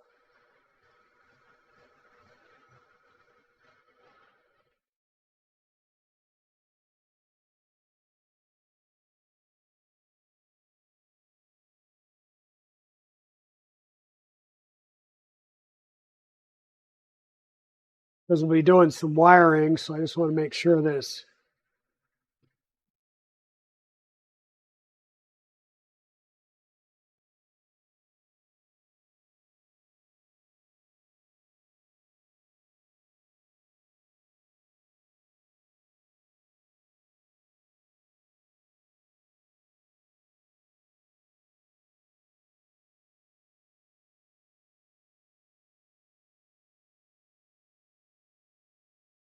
And that right there is almost max travel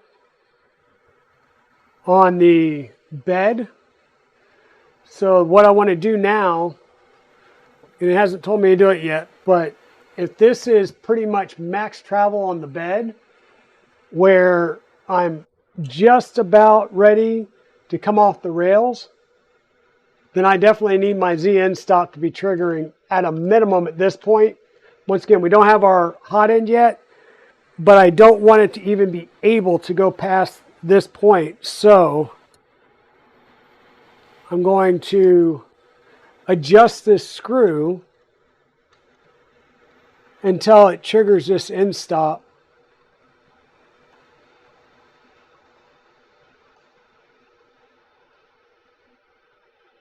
I'll probably drop this down a little bit more.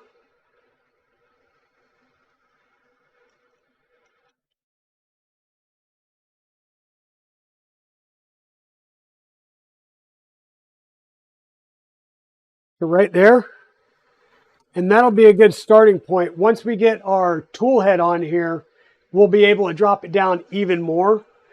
And provided everything over here printed well,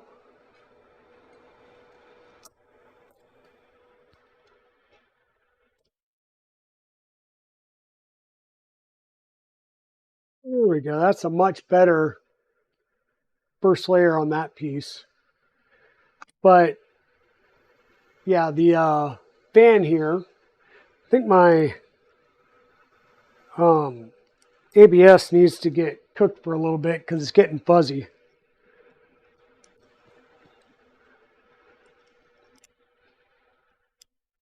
We had to do the fan shroud here. And I've seen a lot of fans, and the fan shrouds that I've seen have all come from like the right hand side. And I didn't want to use one of those because I feel like I'll lose some travel. So I did this one, which I saw, and this one will mount from the front. And what it does is it gives me a BL Touch mounting option on the right hand side of the motor. And I'll show you what that would look like as we go to install the wiring and the tool head and all that.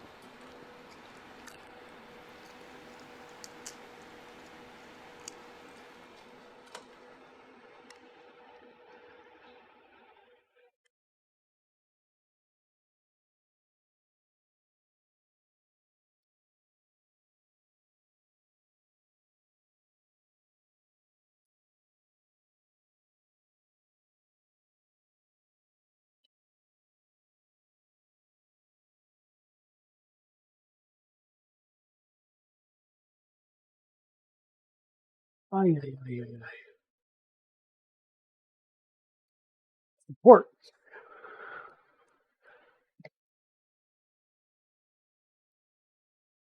So normally, when I do the supports in Orca, they pop off pretty darn easily.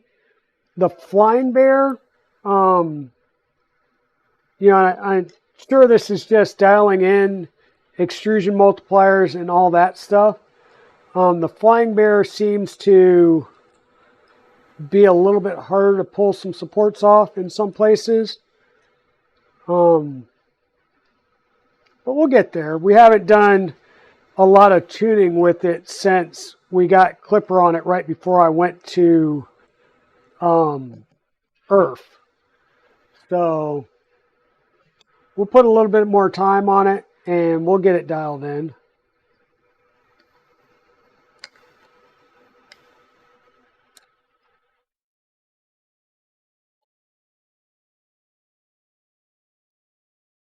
And I will say that this is a really hard print because, you know, it'll want to try and print like that, which is very unstable. And then you get all kinds of support material in here.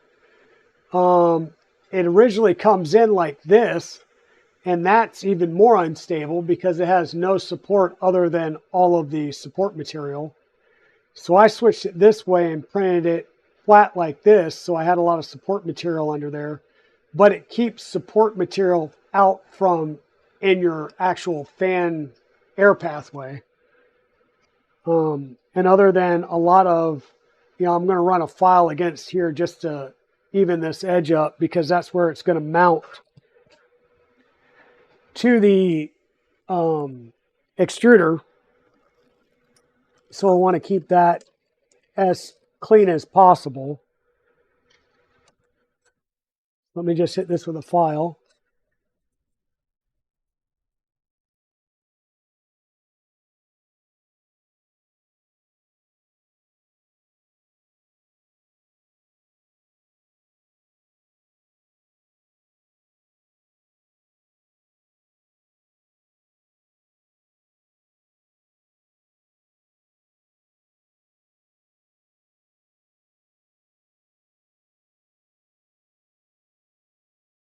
And there's shrouds for 50-15 and 40-20 fans, and I mean, any shroud that you can find for, well, in this case, we're using an H2 V2S Lite. So it does have a longer hot end, kind of like a volcano. So you do have to be cognizant of that.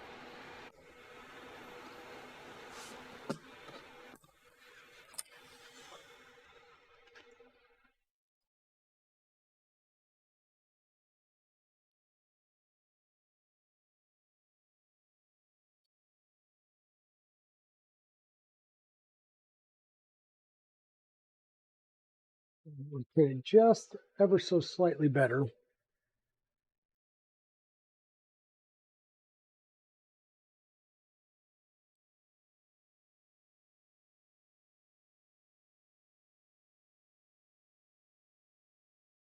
Easy swap. Let's see what we got here.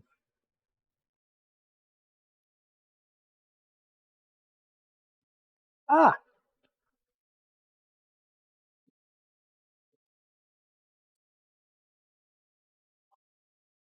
luckily that mostly went on my hand.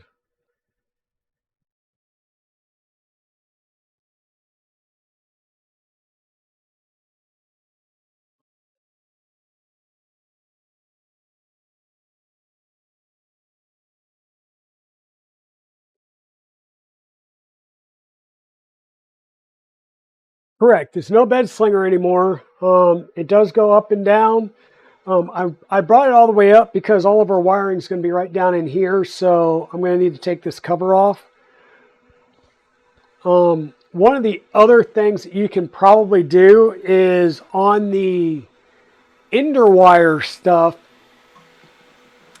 because they use that cloth tape. That cloth tape is to protect your wires through this area right here. On an EnderXY, there's a piece that you can print that will clip down in here and protect this open area. So I will probably print one of those just to protect my wires a little bit better. So that'll be something else that I'll print off. And you might be able to find one right here as well to cover this gap. Just something to do to protect wires and keep from slicing yourself on a sharp edge. So we got our linear rods in. screen attached, and we're into wiring. Now we have swapped the board out already. We swapped it out for a SKR Mini E3 V3. So we'll go ahead and we'll take our lid off.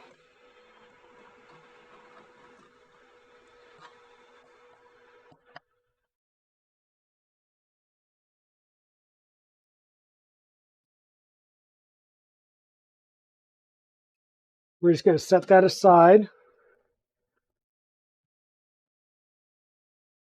Yeah, let me actually truly set this aside because I see these screws going all over the floor here. Let's get those out of the way. Okay, and it tells us where everything plugs in. So connect all cables back to the motherboard for stepper motors. Use supplied 1 meter cable instead of the original ones. For X and Y Endstops, use supplied custom cable since original one will be too short. So we've got several cables here. That's a stock one. This is a stock one. So we did receive a couple of custom length cables here. Let me see what we got. We've got 2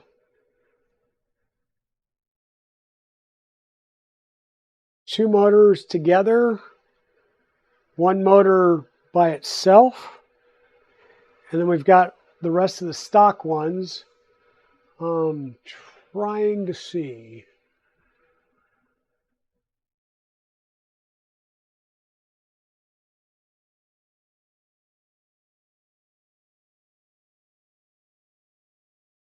Okay, so we have X and X.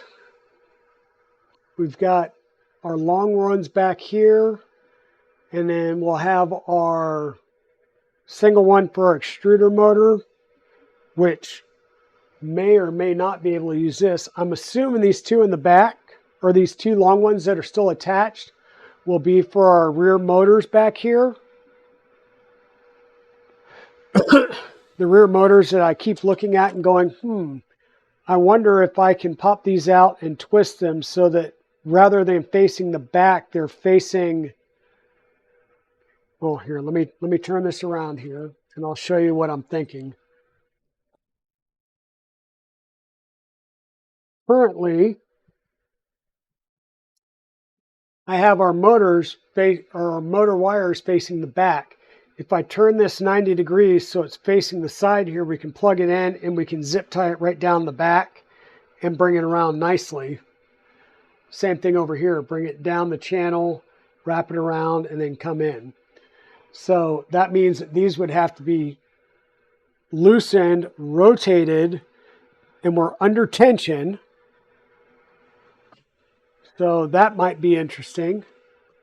Let's see if we can do it. If we can't, then we will, of course, drop the tension and work it that way. Let's see if we can do this under tension.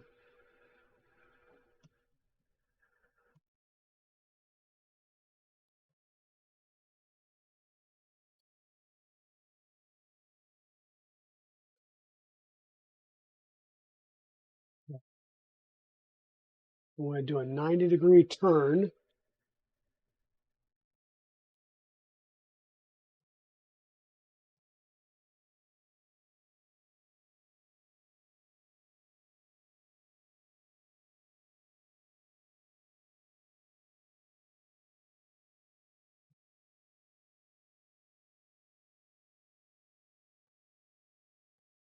There we go.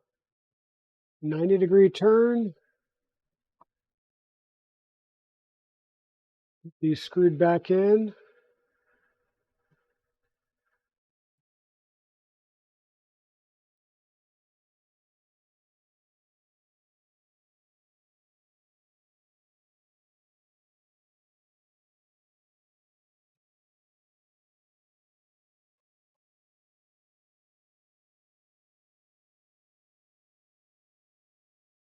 Wasn't so bad. And like I said, that will allow us to run our motors down around the side, hopefully.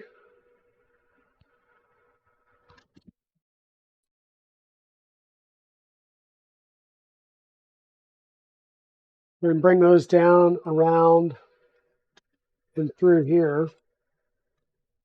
And we'll route them as nicely as possible. Now we're going to do the same thing on the other side.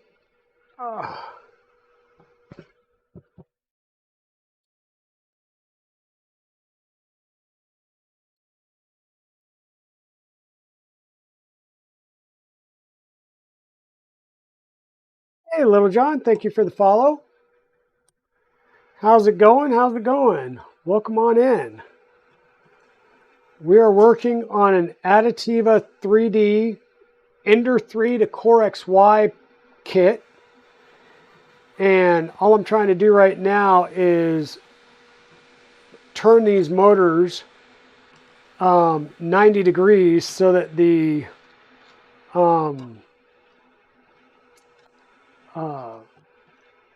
connectors are facing this outer edge groove, which will make it a little bit nicer from a wiring standpoint. And of course, I already have my CoreXY belts under tension, which is why I wasn't sure if I was going to be able to do it without dropping tension. But it looks like I was able to do that.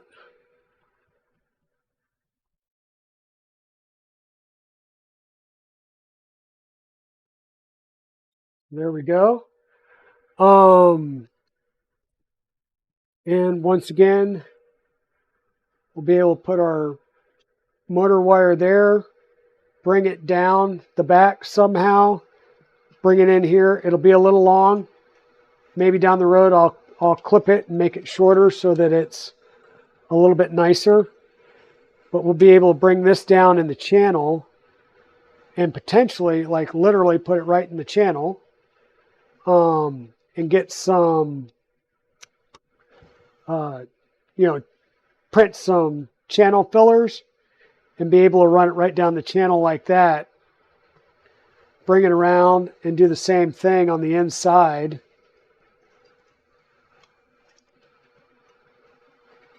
And then, like I said, at some point we'll be able to just cut these shorter.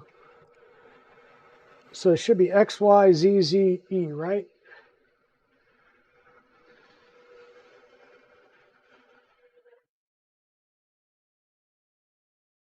And yes, so always have a printed guide to help you out when you're doing your motors and all that good stuff. So for now, it's going to be the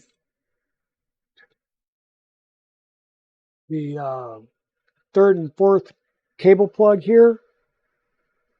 So X, Y, Z.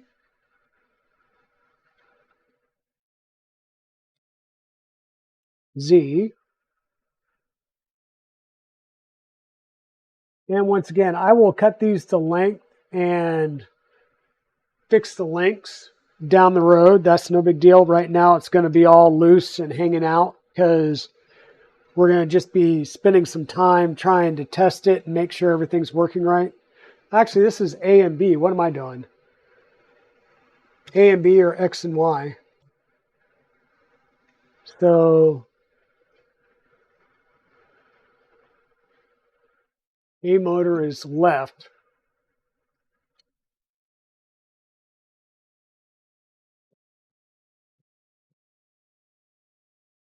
So A motor is the left motor. So that'll be the first motor. Y motor is the right rear motor, which will be the second motor. Then our two Z's here will connect up, and then we'll have the E motor, which will be the other long one that they supplied. Let's go find the other wires that we had from before. See what we have to work with.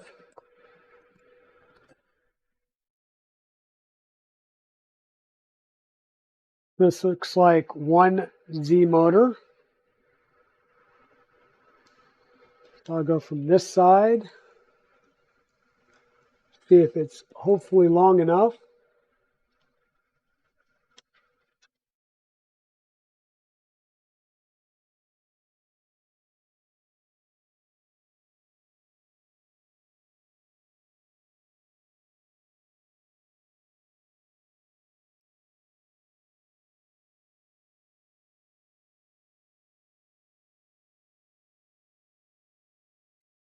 Am I having a hard time lining this up?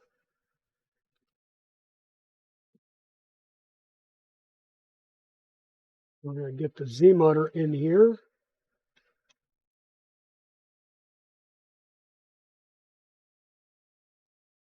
That's one Z motor. We'll need to do the other Z motor. And they only gave me 3 motor cables. So what I'm trying to do is reuse some of the cables that I've got from the original Ender kit. And I don't think another Z motor will make this run, so I will have to use something else. So let me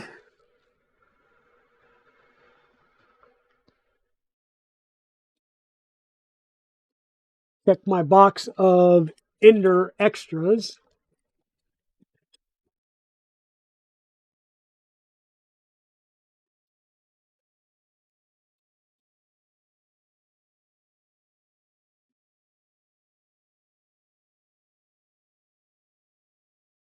Hey, look, I found another motor cable. The same size, and it's already marked as E. So we'll use that one for our extruder. And the other long one that they gave me we'll use for the other Z for the time being.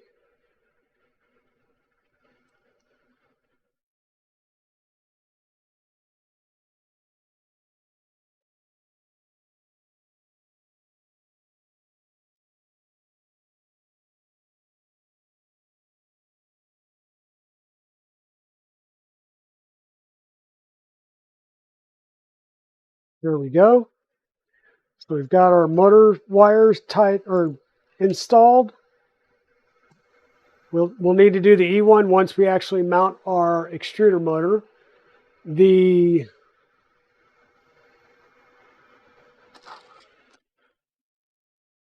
did give us some other wiring here, as well as some nice wire sleeving that I probably will not use for the time being.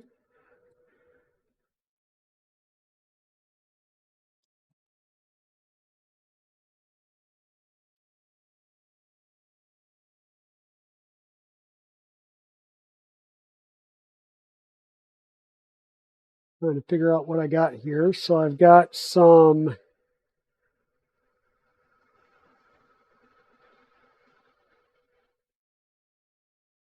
looks like some Endstop wires.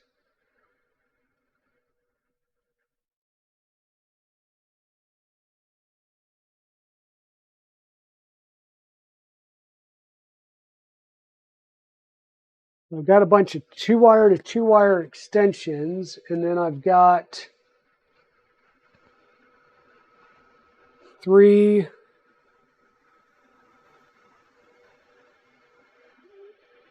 3-pin to 2-pin. So these would be the end stops, right? So 3-pin to the 2-pin. That's what it shows us with our end stops. These others we'll hold on to for later. And these will go to our X, Y. So our X, our Y, and our Z end stops. So we're just going to, where is it? There.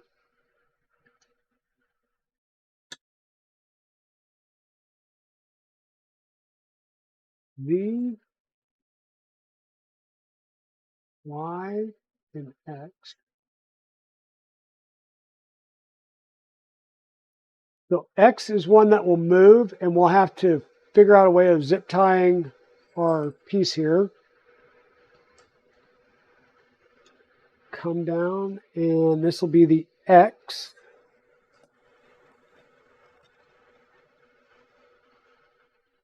And our X Endstop, fan X, that will be our X. Our Y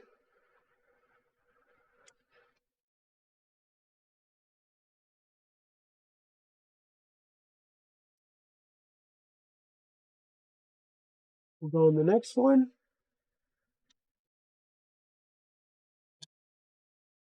And then the Z will go in the last one. And I will have to do something to cable manage this at least a little bit. But once again, the end game right now is just to function test or get to the point where we can function test. And once we have a function test, then we'll move on to making things nice and pretty.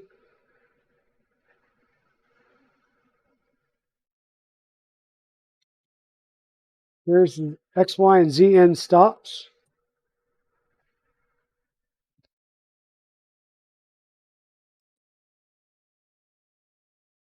Firmware will be provided for updating. That's nice. Oh, wow, and that's it. Awesome.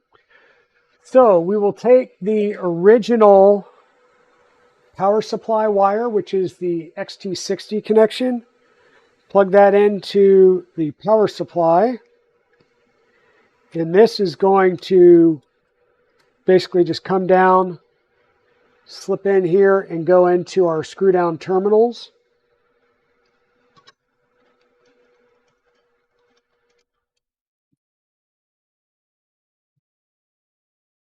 Go under all of our other wires.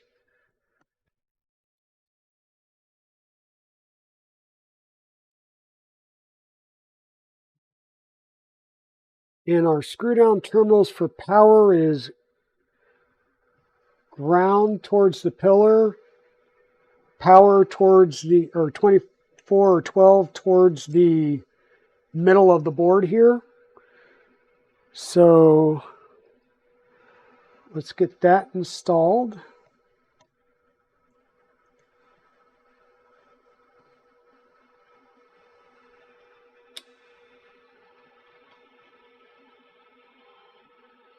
Oh man, what was I going to do? I was getting ready to put these on there with just 10 wires with no ferrules on it. Let me pop those off, strip them, and put some ferrules on them.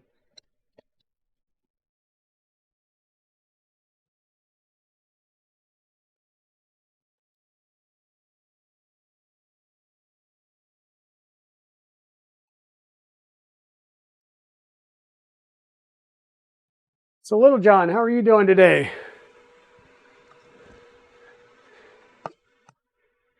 You doing anything exciting on your Saturday morning? I don't have a lot of wire to play with here, so I'm going to trim these kind of close. Try and get most of the tinning off that I can. And we'll strip it back and put some ferrules on them.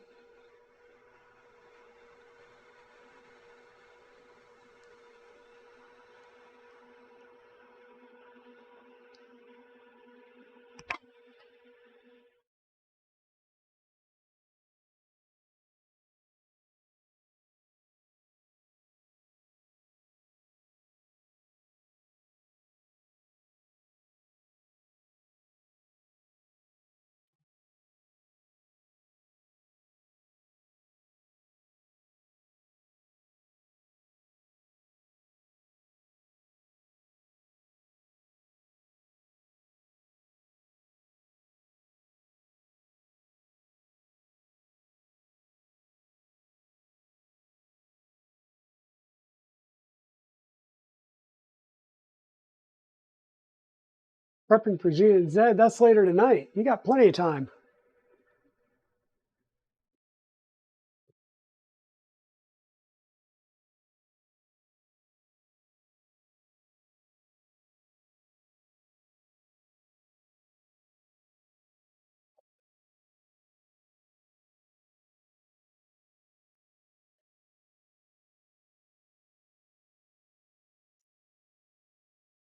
Okay, so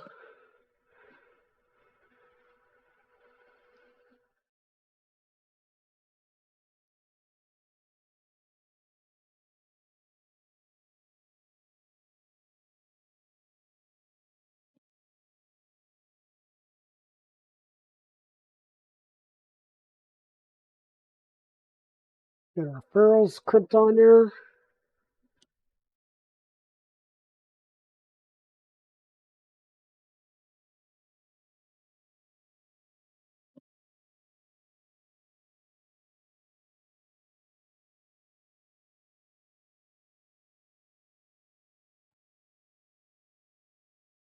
With these back underneath.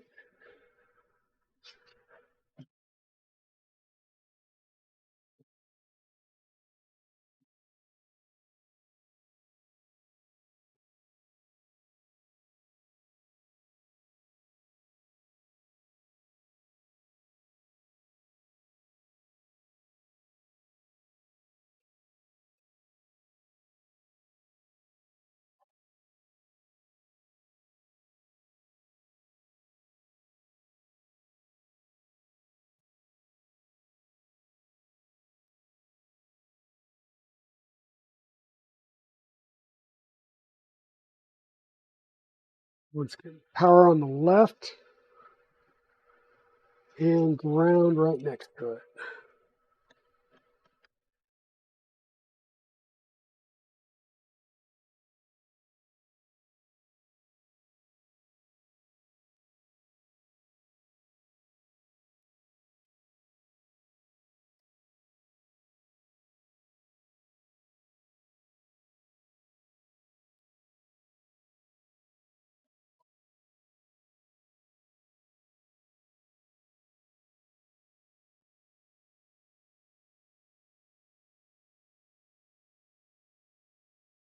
And a nice little pull test.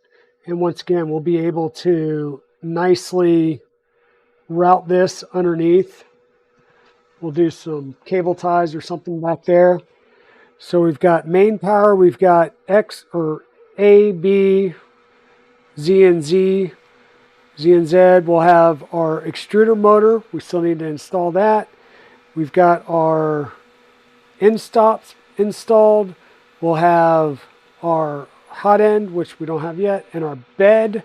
Our bed wires are right here. They're going to need to be extended, right? Which is where they gave us some extension cables. So we've got an extension like this that's pre-made for the bed. Kind of nice. Let's see, our bed is the first connector here, past the power, and it goes ground, then power. So we'll use this side to do ground, then power. Open our terminals up.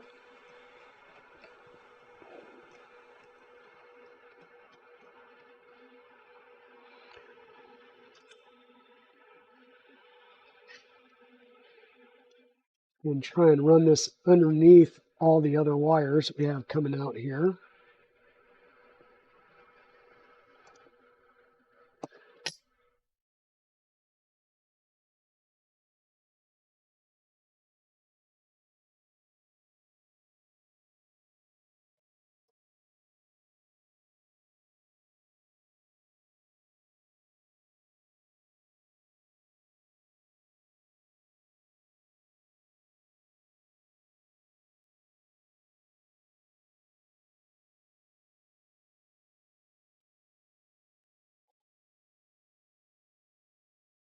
I'm putting my arm in the way, but that's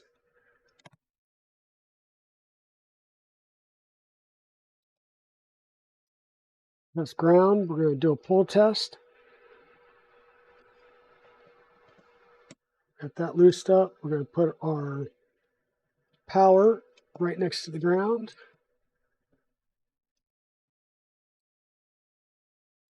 I'm going to wiggle and work that into the slot, hopefully.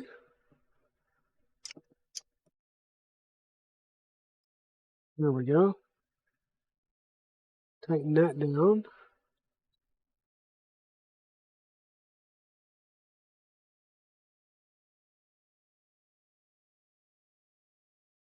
Give a tug. That's in there as well. Now, what we have, interestingly enough, is they provide some Wago connectors.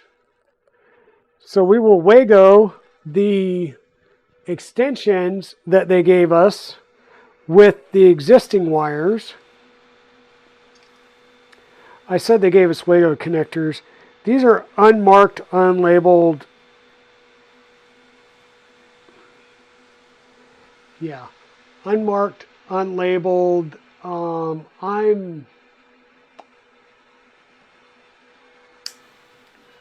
I'm going to get my own Wagos.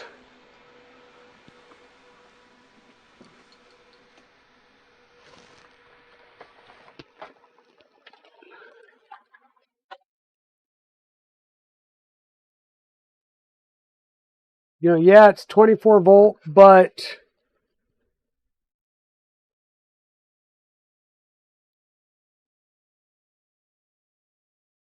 not worth taking a chance between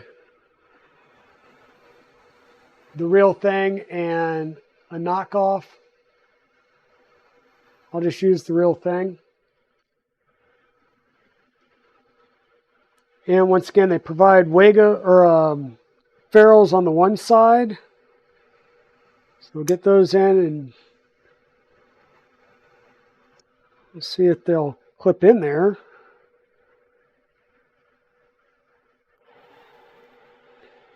And they're not exposing enough. So we may have to cut these off and just go to bare wire.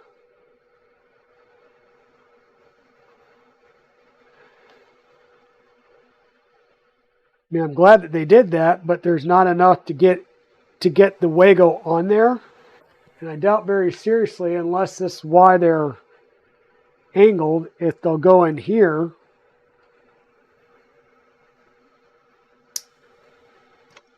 Yeah, they don't catch in there either.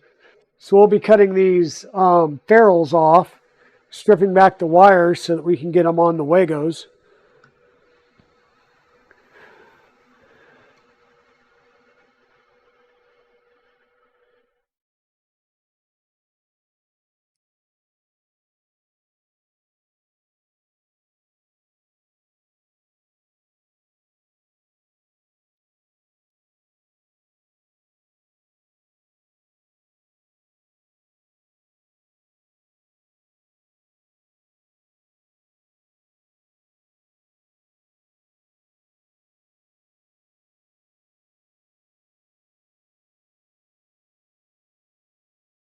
And as anything on a Wago, remember you need 11 millimeters of wire exposed.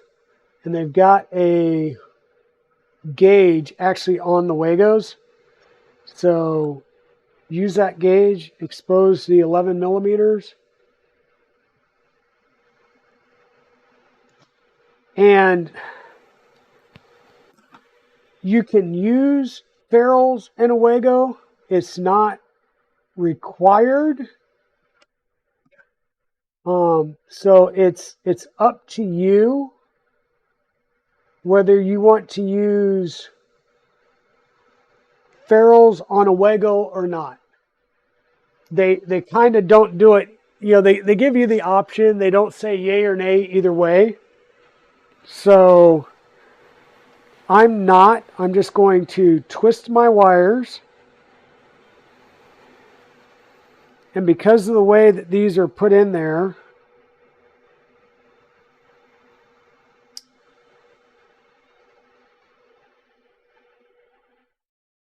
I'm going to basically have these side by side. So the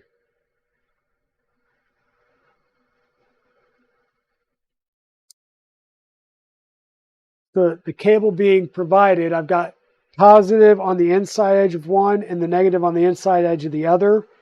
And then my bed cable, my original bed cable, once again, I'll strip off I'll cut through the tinning and then strip off some, and I'll match red and black. into the other side of this, and that will give us our length. Okay. And then for our thermistor wire, they gave us extension cables, and of course they made them all the same length, but you've got an extension cable that's basically a 2-wire female to a 2-wire male, and they're just way too long to use in each application. So we may cut and re-terminate the one end down the road just to clean up the wiring.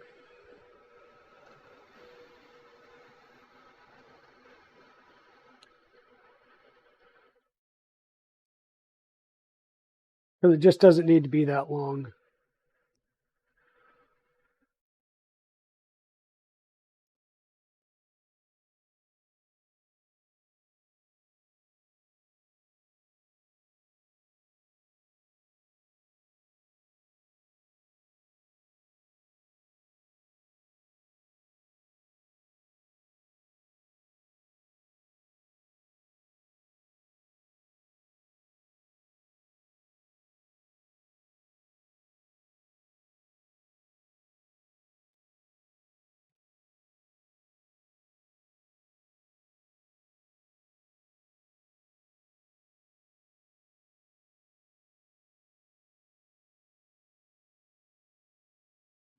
A little bit more.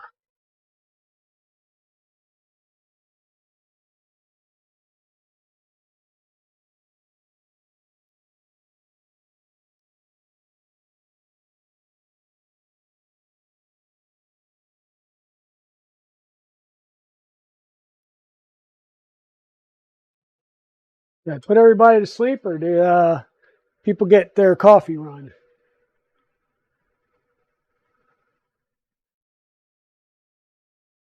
It's also like lube time with lube. No, we've already done the lubing. We did lubing on last stream. Pez, you know that. We lubed all of our rails last time.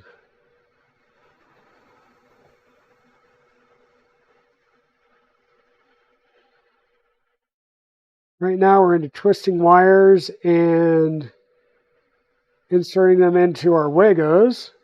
And we're doing some wiring.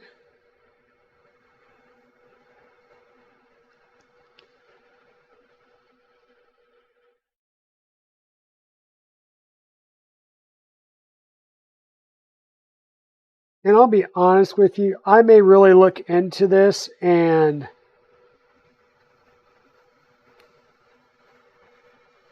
possibly redo the wiring, because the Wagos will work here, but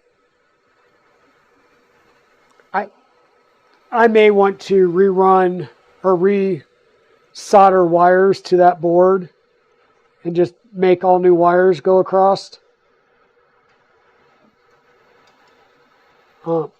Make all new wires go across. Solder new wires to the PCB that are long enough to do the run here. So this is the thermistor for the bed. So the bed thermistor is the second from the front.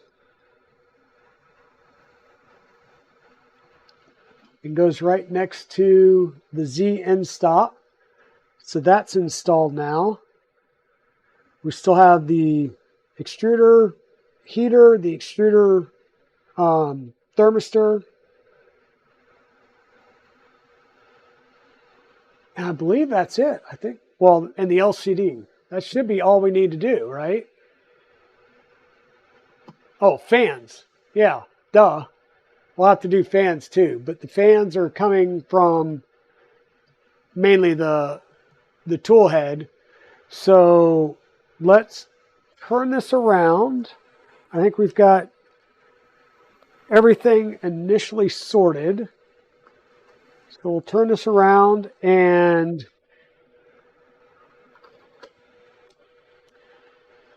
put away our, well, not put it away completely, but put our crimper away, get it out of the way. This will be for an extruder motor if we need it.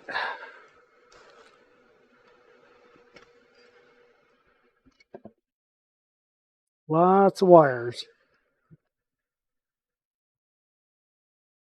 Okay. Put that right there. Now I did get I'll say a nicer print out of this one, so I'm going to swap that in.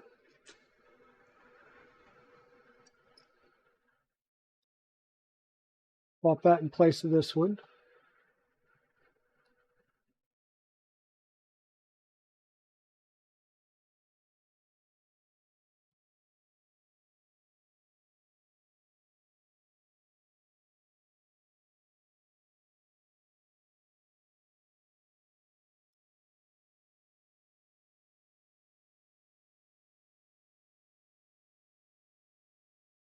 The Actors Equity Association Labor Union should induct Luke.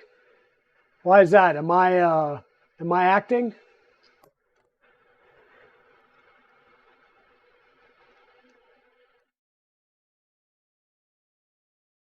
Oh, well, I'm glad you're feeling better, Kit Skyfire. I am glad you are feeling better. So this is a slightly modified mount because as I was talking with Scott, it seems like the mount that he originally designed for this no longer lines up with the holes. Nothing wrong with Scott. I think there's been changes to the metal parts that cause some things to not line up anymore.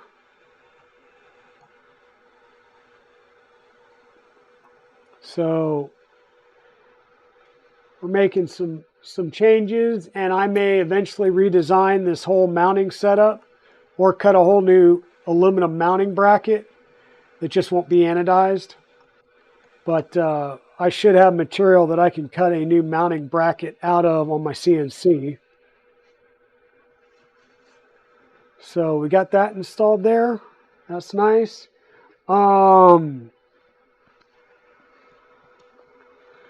We have our Biqu H2 V2S Lite extruder. So we're doing an upgrade. We're going to the Lite version.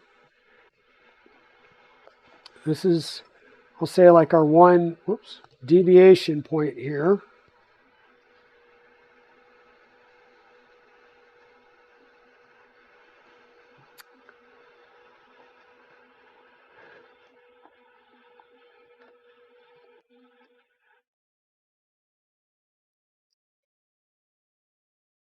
What all do we have in here? Oh. We got a rubber ducky. We've got, looks like a motor cable, various hardware standoff, wrenches, and so forth. The fan. Oh, look at that. Heater cable, thermistor cable.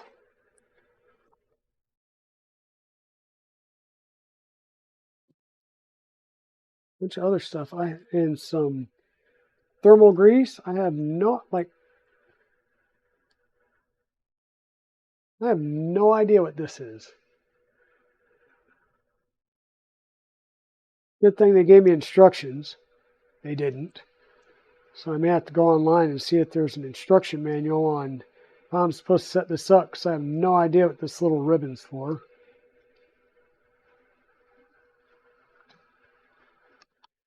If anyone knows, let me know.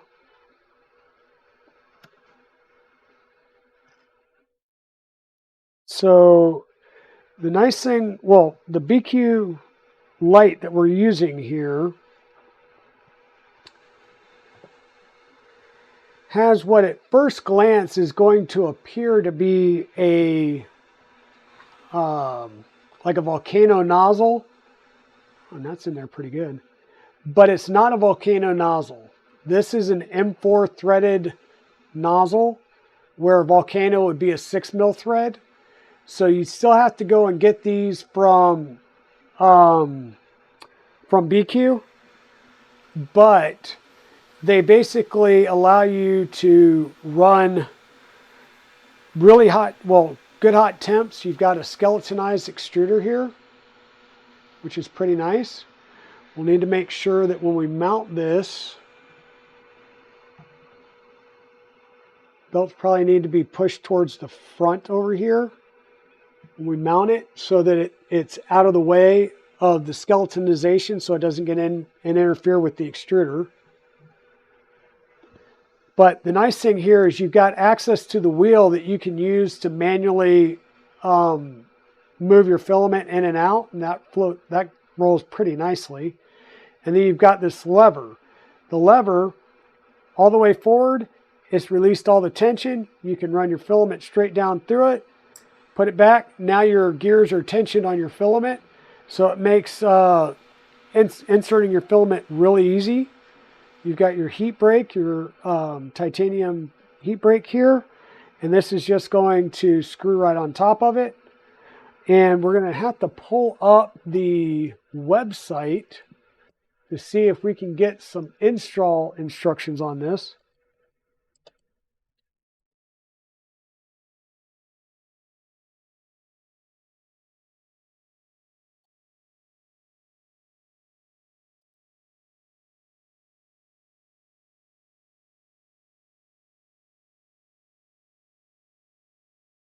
So when I install this, I install it in an appropriate manner.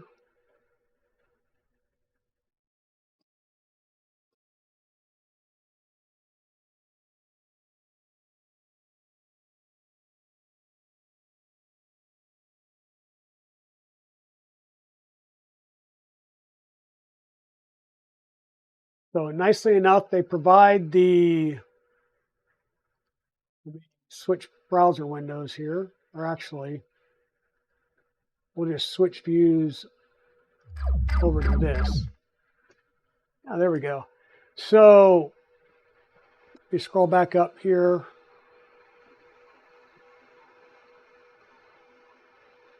So the Biqu H2 V2S Lite extruder complete kit, about $75 from the vendor. You can get it, I'll say quicker, if you go through Amazon at a little bit more expense. It goes to 45 millimeters per second cubed. Yeah, 45 millimeters cubed per second. There we go. It's 36 grams lighter than the standard H2 V2S. It's got rapid cooling. Like I said, higher flow rate.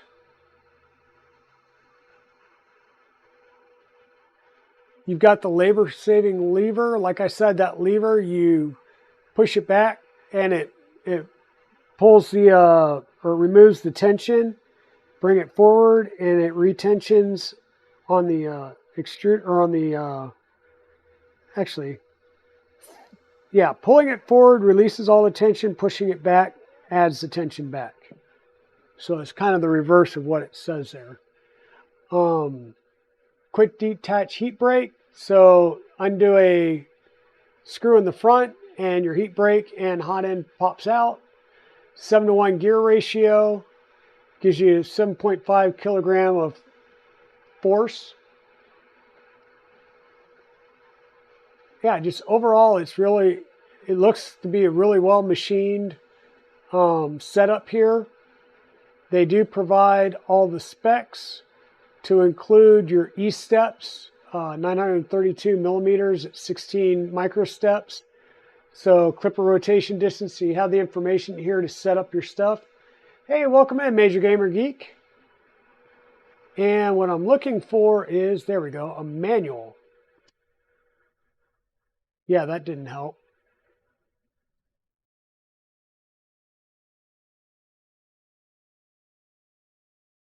Like, that. Did I have a manual? Did I pull the manual out already? Because I didn't. Yep, don't see a manual. Did I pull that out already somewhere? Ender 3, Ender 3, Ender 3. No, no, nope, nope.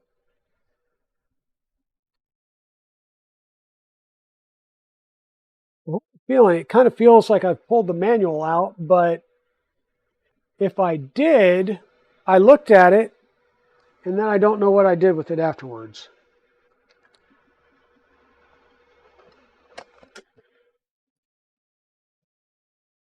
So Manuel ran away.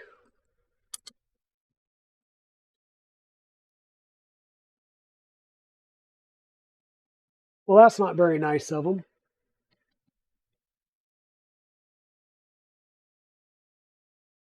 Okay. Next.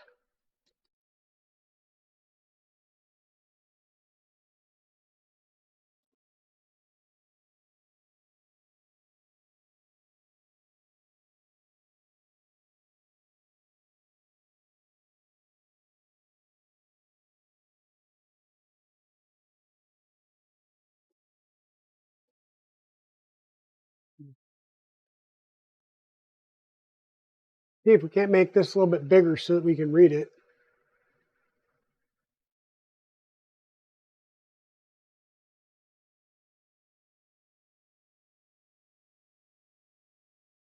It's kind of a part that we may need.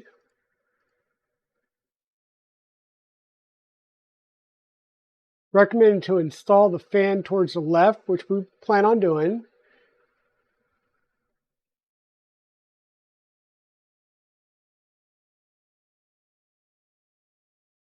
Insert the heater cartridge into the heater block. Install the heat break. Place the thermistor head into the designated spot on the side of the heater block.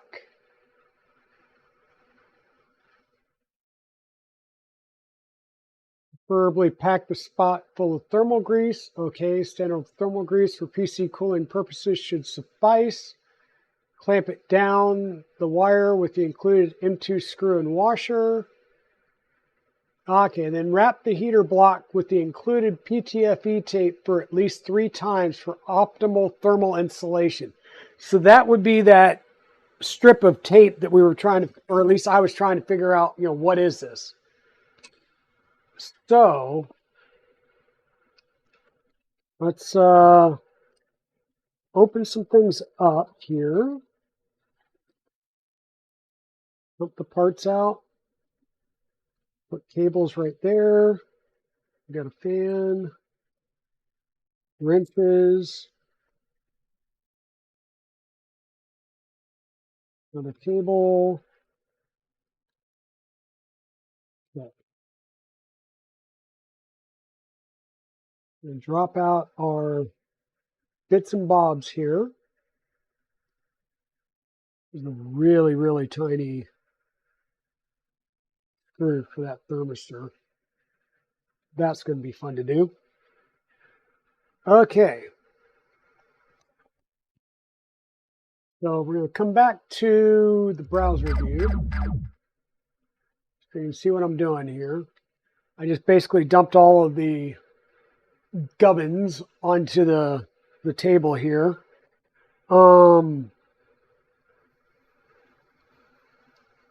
It may be easier to,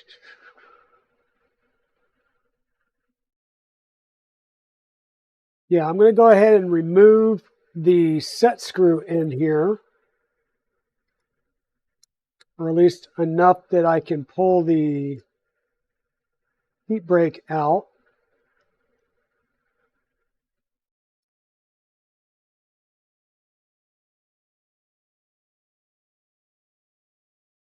Okay.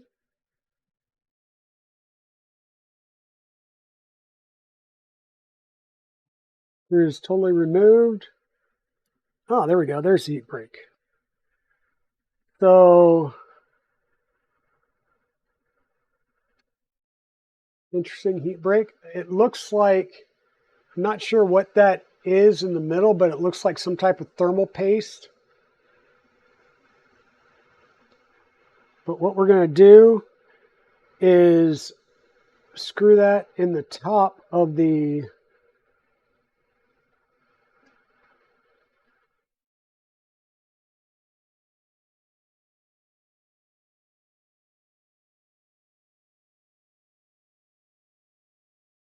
right into the top here.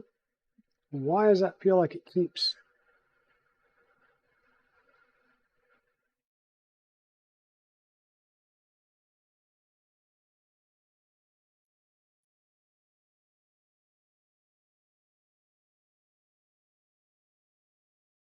Okay, it's just tight threading.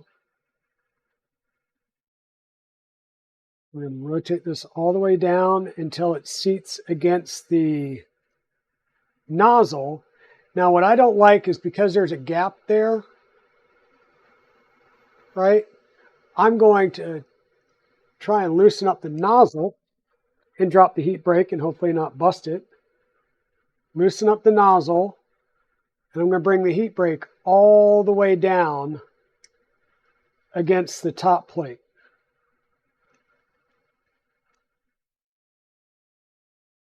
Make sure that's tight.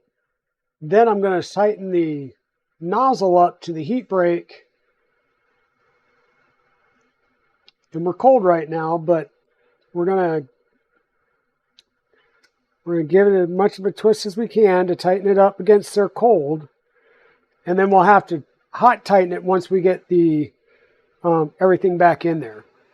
Now the heater comes down from the top, which is why I wanted to get this fully in there.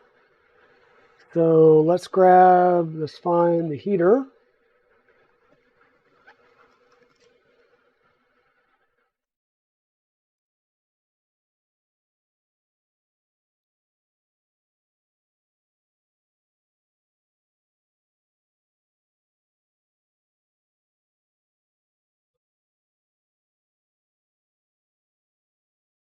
Get this all detangled and discombobulated.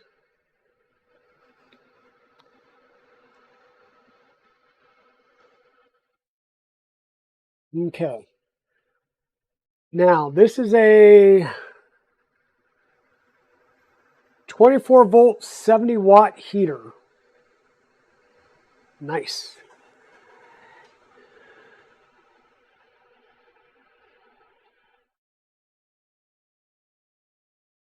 Wow, and apparently that's got to go in before your heat brake. So let's undo the heat brake. Pull that back out.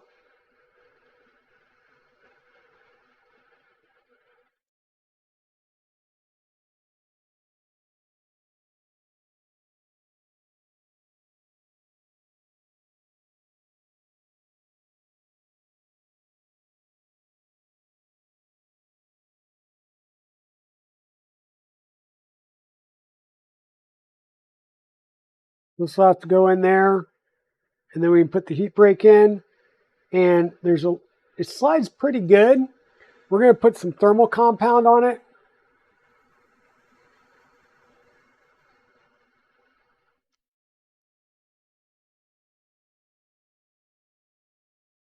We're just going to take some of our thermal grease.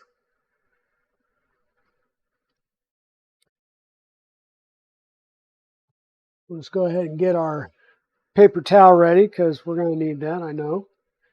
I'm going to get it all over myself. Really? Really? That's how we're going to play it today.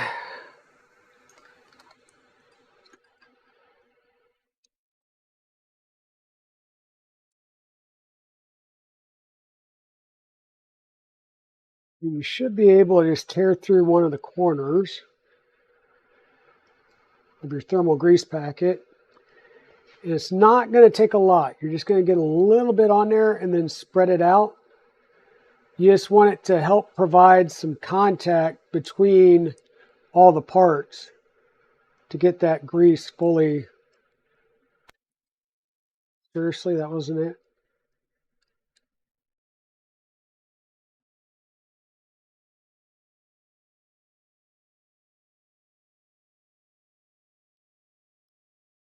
All right.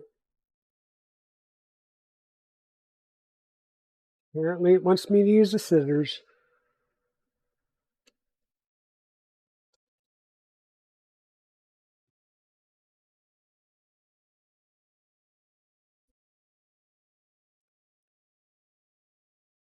We're just going to get a little bit of our thermal grease on here.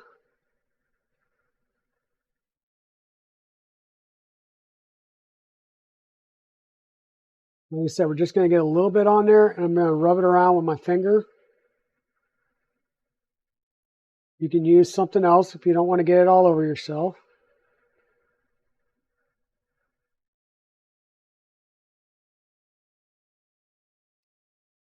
Make sure you get it covered all the way around, because like I said, this is what's going to give you a good thermal bond between your heater and your core here.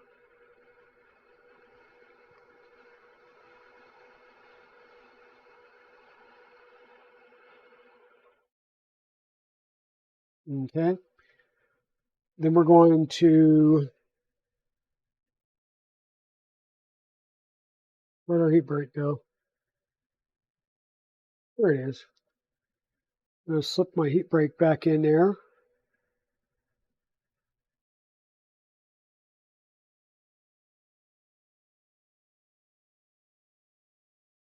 And over time, as that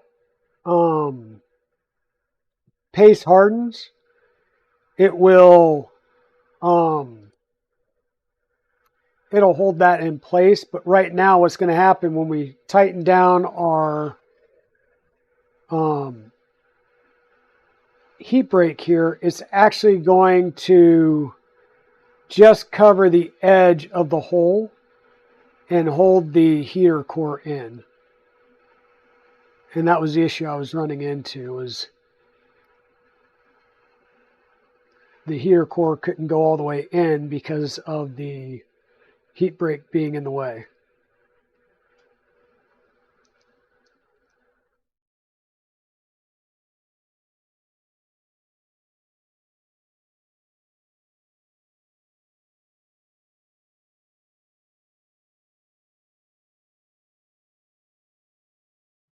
So doing that, gently taking this and wiping that off, because apparently I had some stuff on my fingers.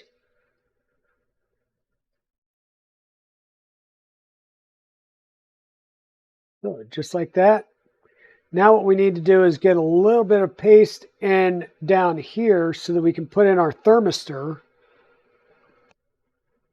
without this dropping all over the place. And find my thermistor.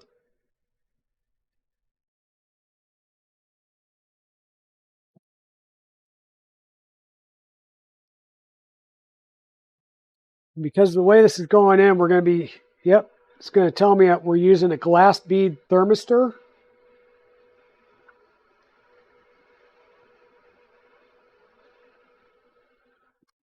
And so what's going to happen is you're going to need to spread these two wires just a little bit. This bead is going to go into the pocket down at the bottom, and then the top is a threaded hole for that 2mm 2mm screw. So let me make sure I've got this the right it's not the 2mm screw. This would be the 2mm screw, which would mean I probably need the 1.5. That is correct. So I'm going to have this ready. It told me to put a little bit of thermal paste in that bottom pocket. So once again, we're going to squirt out a little bit of thermal paste. Try and get it down in that pocket without getting it everywhere. But we're going to. So we got it a little bit everywhere. We can wipe off some of it. Once again, we want it down in that pocket, so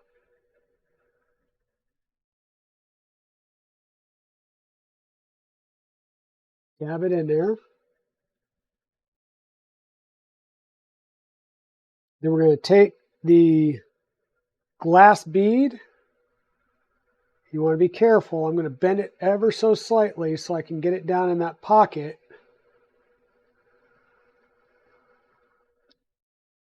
There's stuff all over the place again. Get in the pocket. Now stay there. Grab my screw. Make sure I'm between the two wires. And we're going to screw that down. And we don't want to really crank on it, because if you crank on it, you will break these wires. So just make it snug. All we're trying to do is hold it there. And then we can take our towel and try and wipe off some of that excess.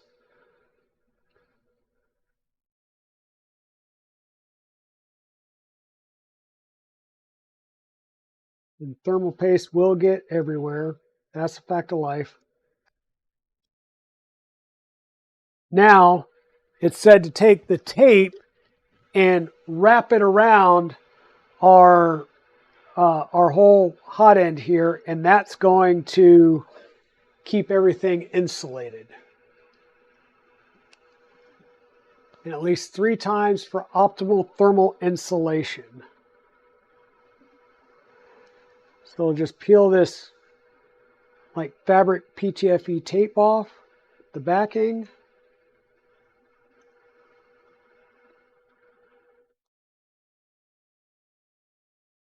Get it started there. And then we're going to start wrapping this all the way around.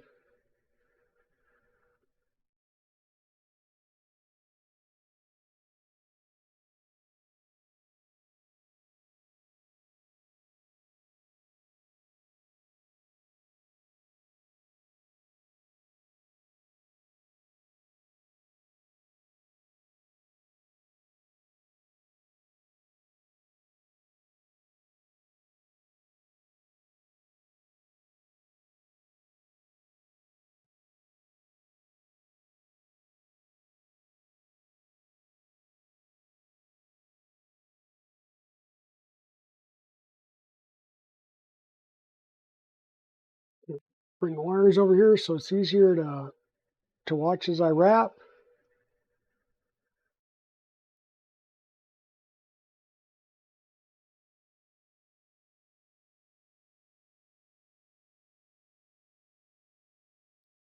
I'm just going to try and use all of this tape without getting right up. You know, I want to get close to the edge, but I don't want to necessarily go over the edge and then have tape kind of just hanging in the air. But this will support the thermistor wires as well and hold them tight and in place.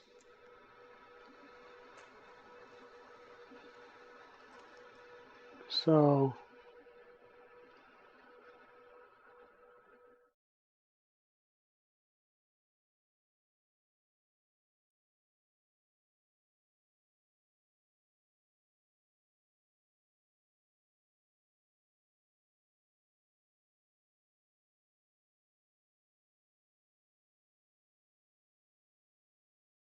it said at least 3 times. I'm just going to go ahead and continue to wrap it and use all of the tape up because, well, why not? We have the tape, might as well use it.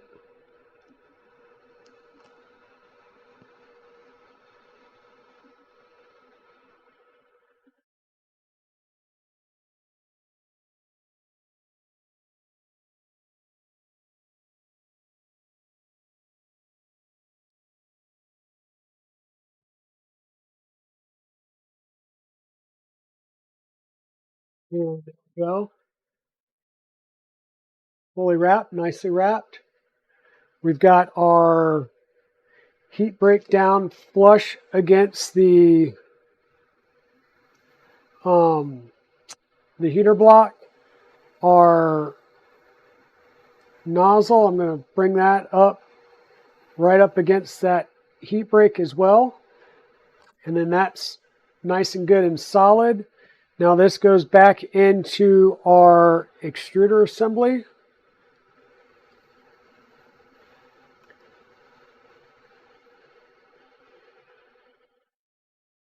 Slide that all the way back up there so that it's nice and flush with the base. Then we'll take our set screw and put it back in there.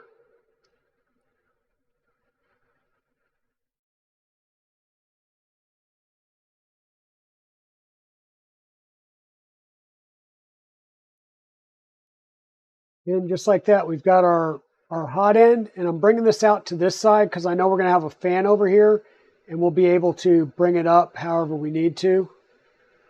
Trying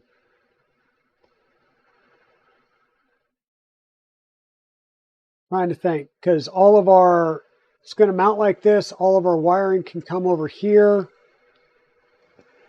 So maybe I'll undo that and I'll rotate this so that the wires are coming around the back side.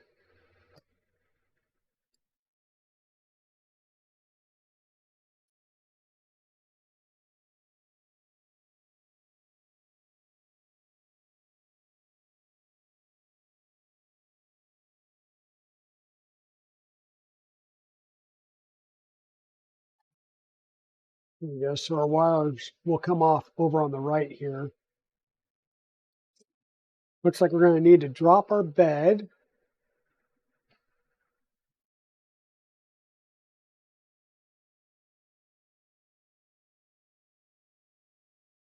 Drop their heater block. Blah, blah, blah, blah. Install the nozzle. The nozzle should be hot tightened again after the heater block has been heated to printing temperature. Yes, yes.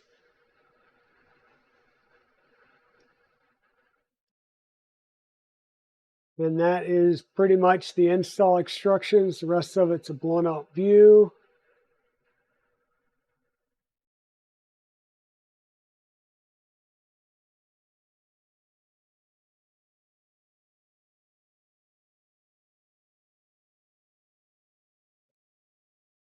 You know, so once again, towards you releases the pressure, flipping it back puts the pressure back on it. This screw, whoops. So bringing it forward releases all tension so you can put your filament in or take it out. Just flipping it back applies the tension. If you need to change the tension, that's what this screw right here is for. This will change the tension. The other thing we need to do is put our compression fitting in the top here. We'll just screw that on there. Grab our wrench, which hopefully is the right size. It's not. That's nice.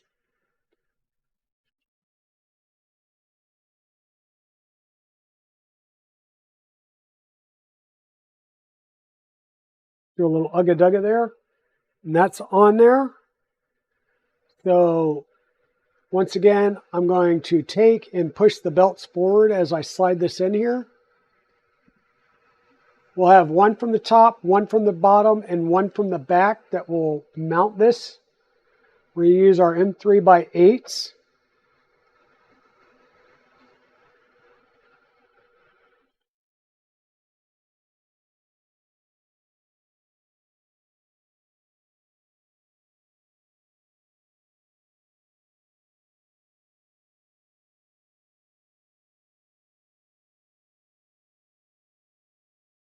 Here's the top one. We'll put one in from the back.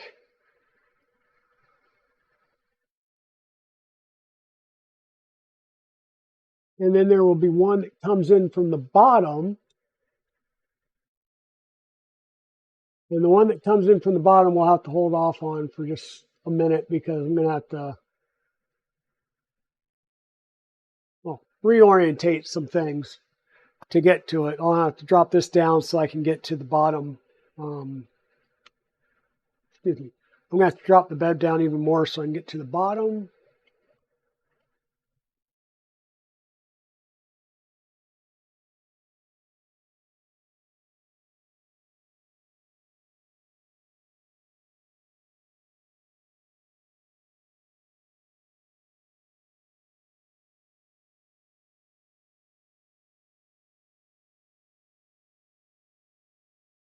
Yeah, thanks for the alert, zombie.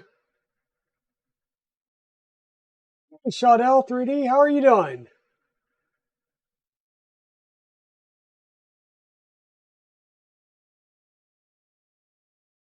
Vinci? All this 3D print stuff is just make-believe. Well, we're going to take another one of our screws. We're going to come in from the bottom.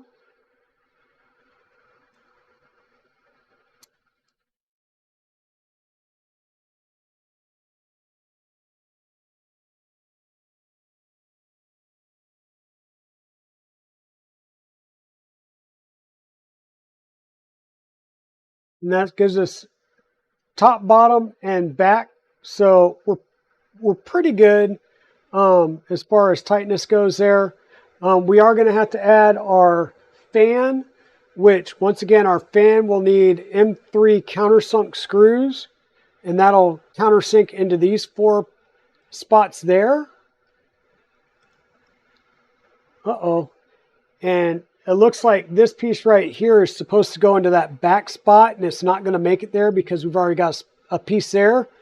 So I may have to cut this off, and I'll just literally cut it off so that we can get it mounted.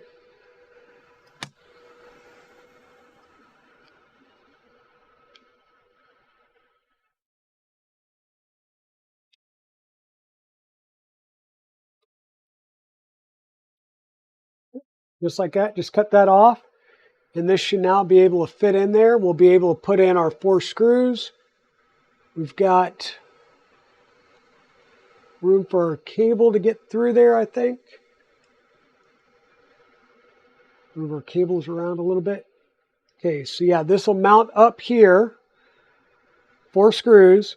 Then we'll mount our fan to this, and we'll have a spot on the side that we can mount a BL touch to. We probably won't do it right now, but we can do it down the road.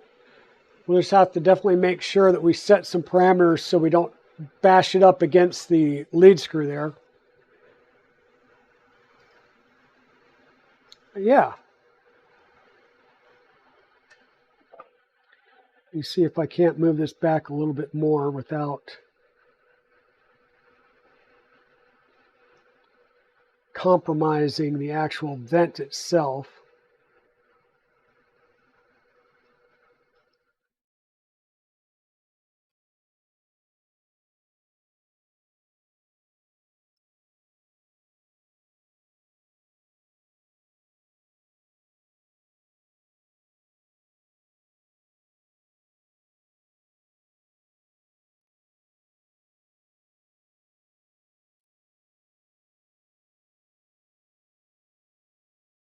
I guess it's going to fit there pretty darn nicely.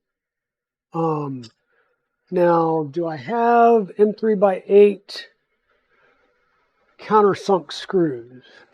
That will be a question.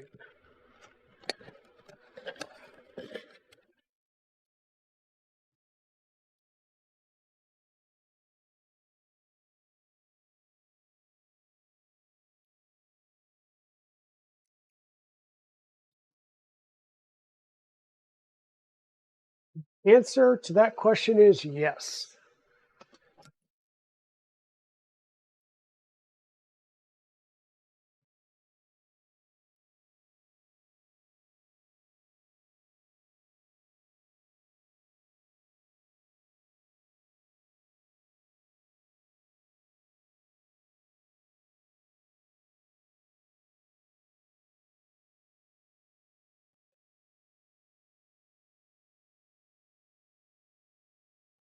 We probably use tens on these.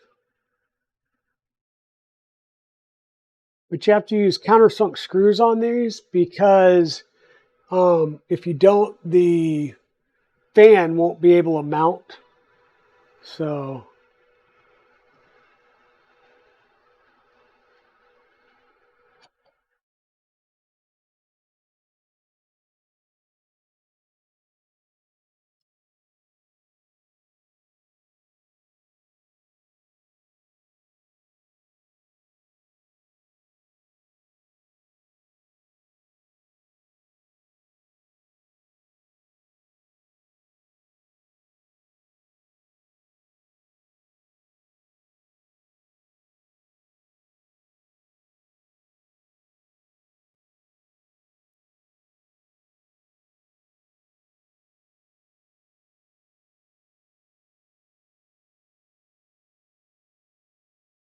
We got all that done. Now,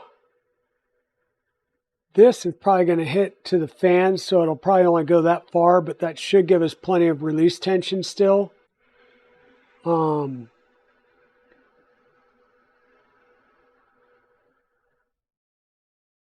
It still feels a little loose.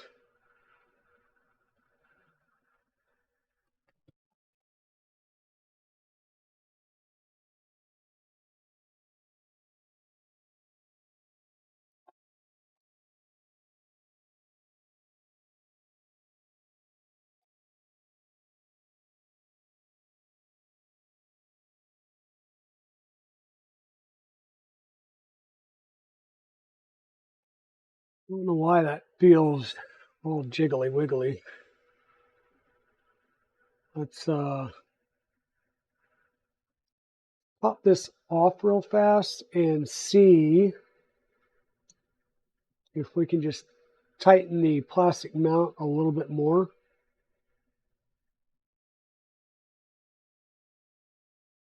Just feels like there's a lot of movement to the extruder here.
All those are as tight as they're going to get. And this still feels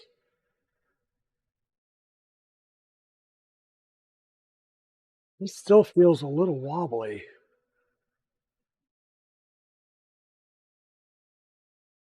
I guess that could be play in the actual carriages as well. So,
oh wow, that's awesome.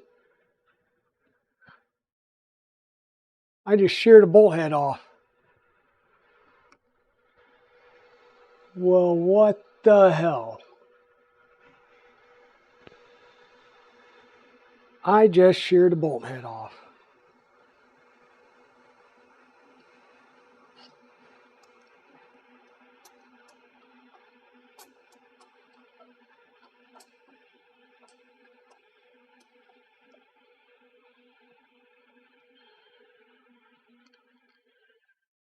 That's interesting. I'll have to figure out a fix for that, which probably involve a I know they make bits for Um,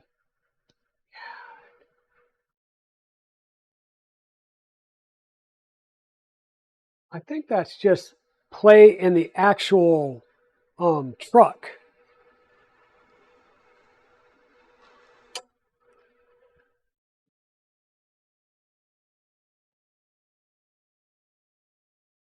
Anyhow, okay. So we've got that done. We're back over here. We've got a thermistor wire, a heater wire. We'll have a motor wire. They provided one in the kit, and then there's one here with the extruder itself. We'll check and see which one's longer, and we'll use the longest one that we've got, and that's going to be the one that came in the kit.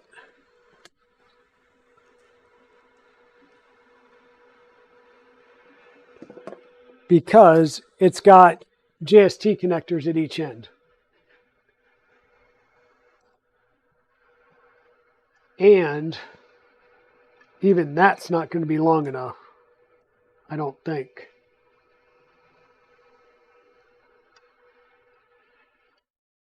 Don't think that's going to be quite long enough. Come on, get in there. Yeah, because see, that's...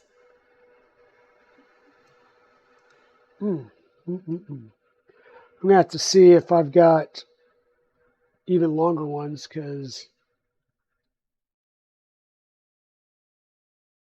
that is super tight. You know, see this? I mean, there's no strain relief in there, and if I put any strain relief, it's...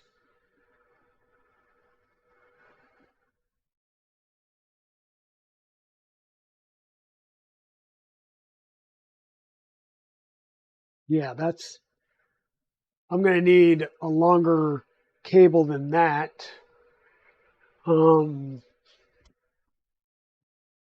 Do I have any other cable?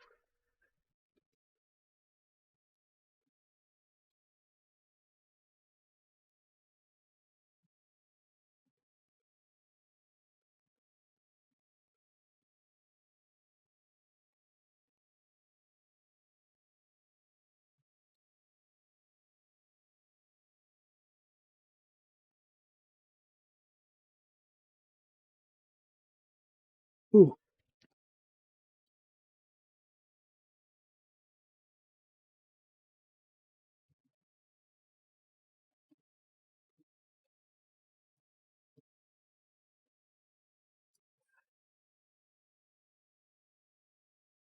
This might be why we don't throw things away.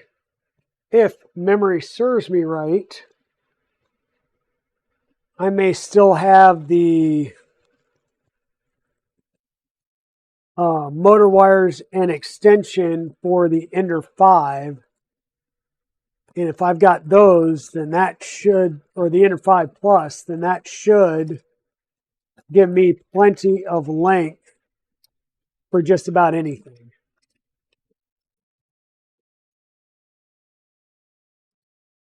Race motor wires, be able to touch. No. I'm going to have to dig for those, but I'm pretty sure I've got what I need somewhere in this box from the old Ender 5 stuff. So I'm going to have to dig for that. Folks, it's 3 o'clock. I wanted to try and get this moving today, but I'm going to have to now do some troubleshooting after shearing a bolt off, and also to find some cables that I will need in order to get this, the extruder plugged in and correct. So bear with me. We'll go one more stream on this. We should be printing on the next stream with no issues. So with that, I'm going to go ahead and call the stream. Let's go ahead and find somebody that we can raid into. Let's see who we got on the suggestion list. Ash Monster, Maker Deck, Free Heathen's up. Let's go harass Free Heathen. Oh, thank you, Major Gamer Geek. Yeah, we're making progress. We're here. We're getting real close. We need to tidy up some wires. We'll need to, yeah, definitely tidy up some wires to get them out of the way. And maybe possibly route them differently too, just to keep them out of the way of any moving parts. Get them labeled, make sure that they're out of the way. Yep, we'll have to do some fun wire management here in the near future to get these up and out of the way. I want to try and run these down the extrusions as much as possible to keep them out of the way. So yeah, I'll work on some rewiring and rejiggering over the weekend. And then, yeah, we will see everybody back here soon. Okay, we'll see everybody on, whoa. I was going to say I'll see everybody on Tuesday. I won't see people Tuesday or Thursday of next week. So Tuesday and Thursday of next week, I am in a off-site for work, which means I will not be able to stream because I will literally be downtown and we've got team dinners planned for Tuesday, Wednesday, and possibly Thursday. So we will play it by ear. We may come back to this on Friday and then Saturday as well. We'll stream Saturday and we'll get something else going on Saturday. Okay? So with that, I am going to get a raid started over to Free Heathen. And we will see each other on most likely Friday, definitely on Saturday. How dare I what? All right. Thanks, Timor, for hanging out with us and hanging in there with me. I know we're still trying to work through it all, and we will get this up and running. Promise you. Take care, everybody, and I will see you guys next time. And just keep an eye on Twitter. I will post.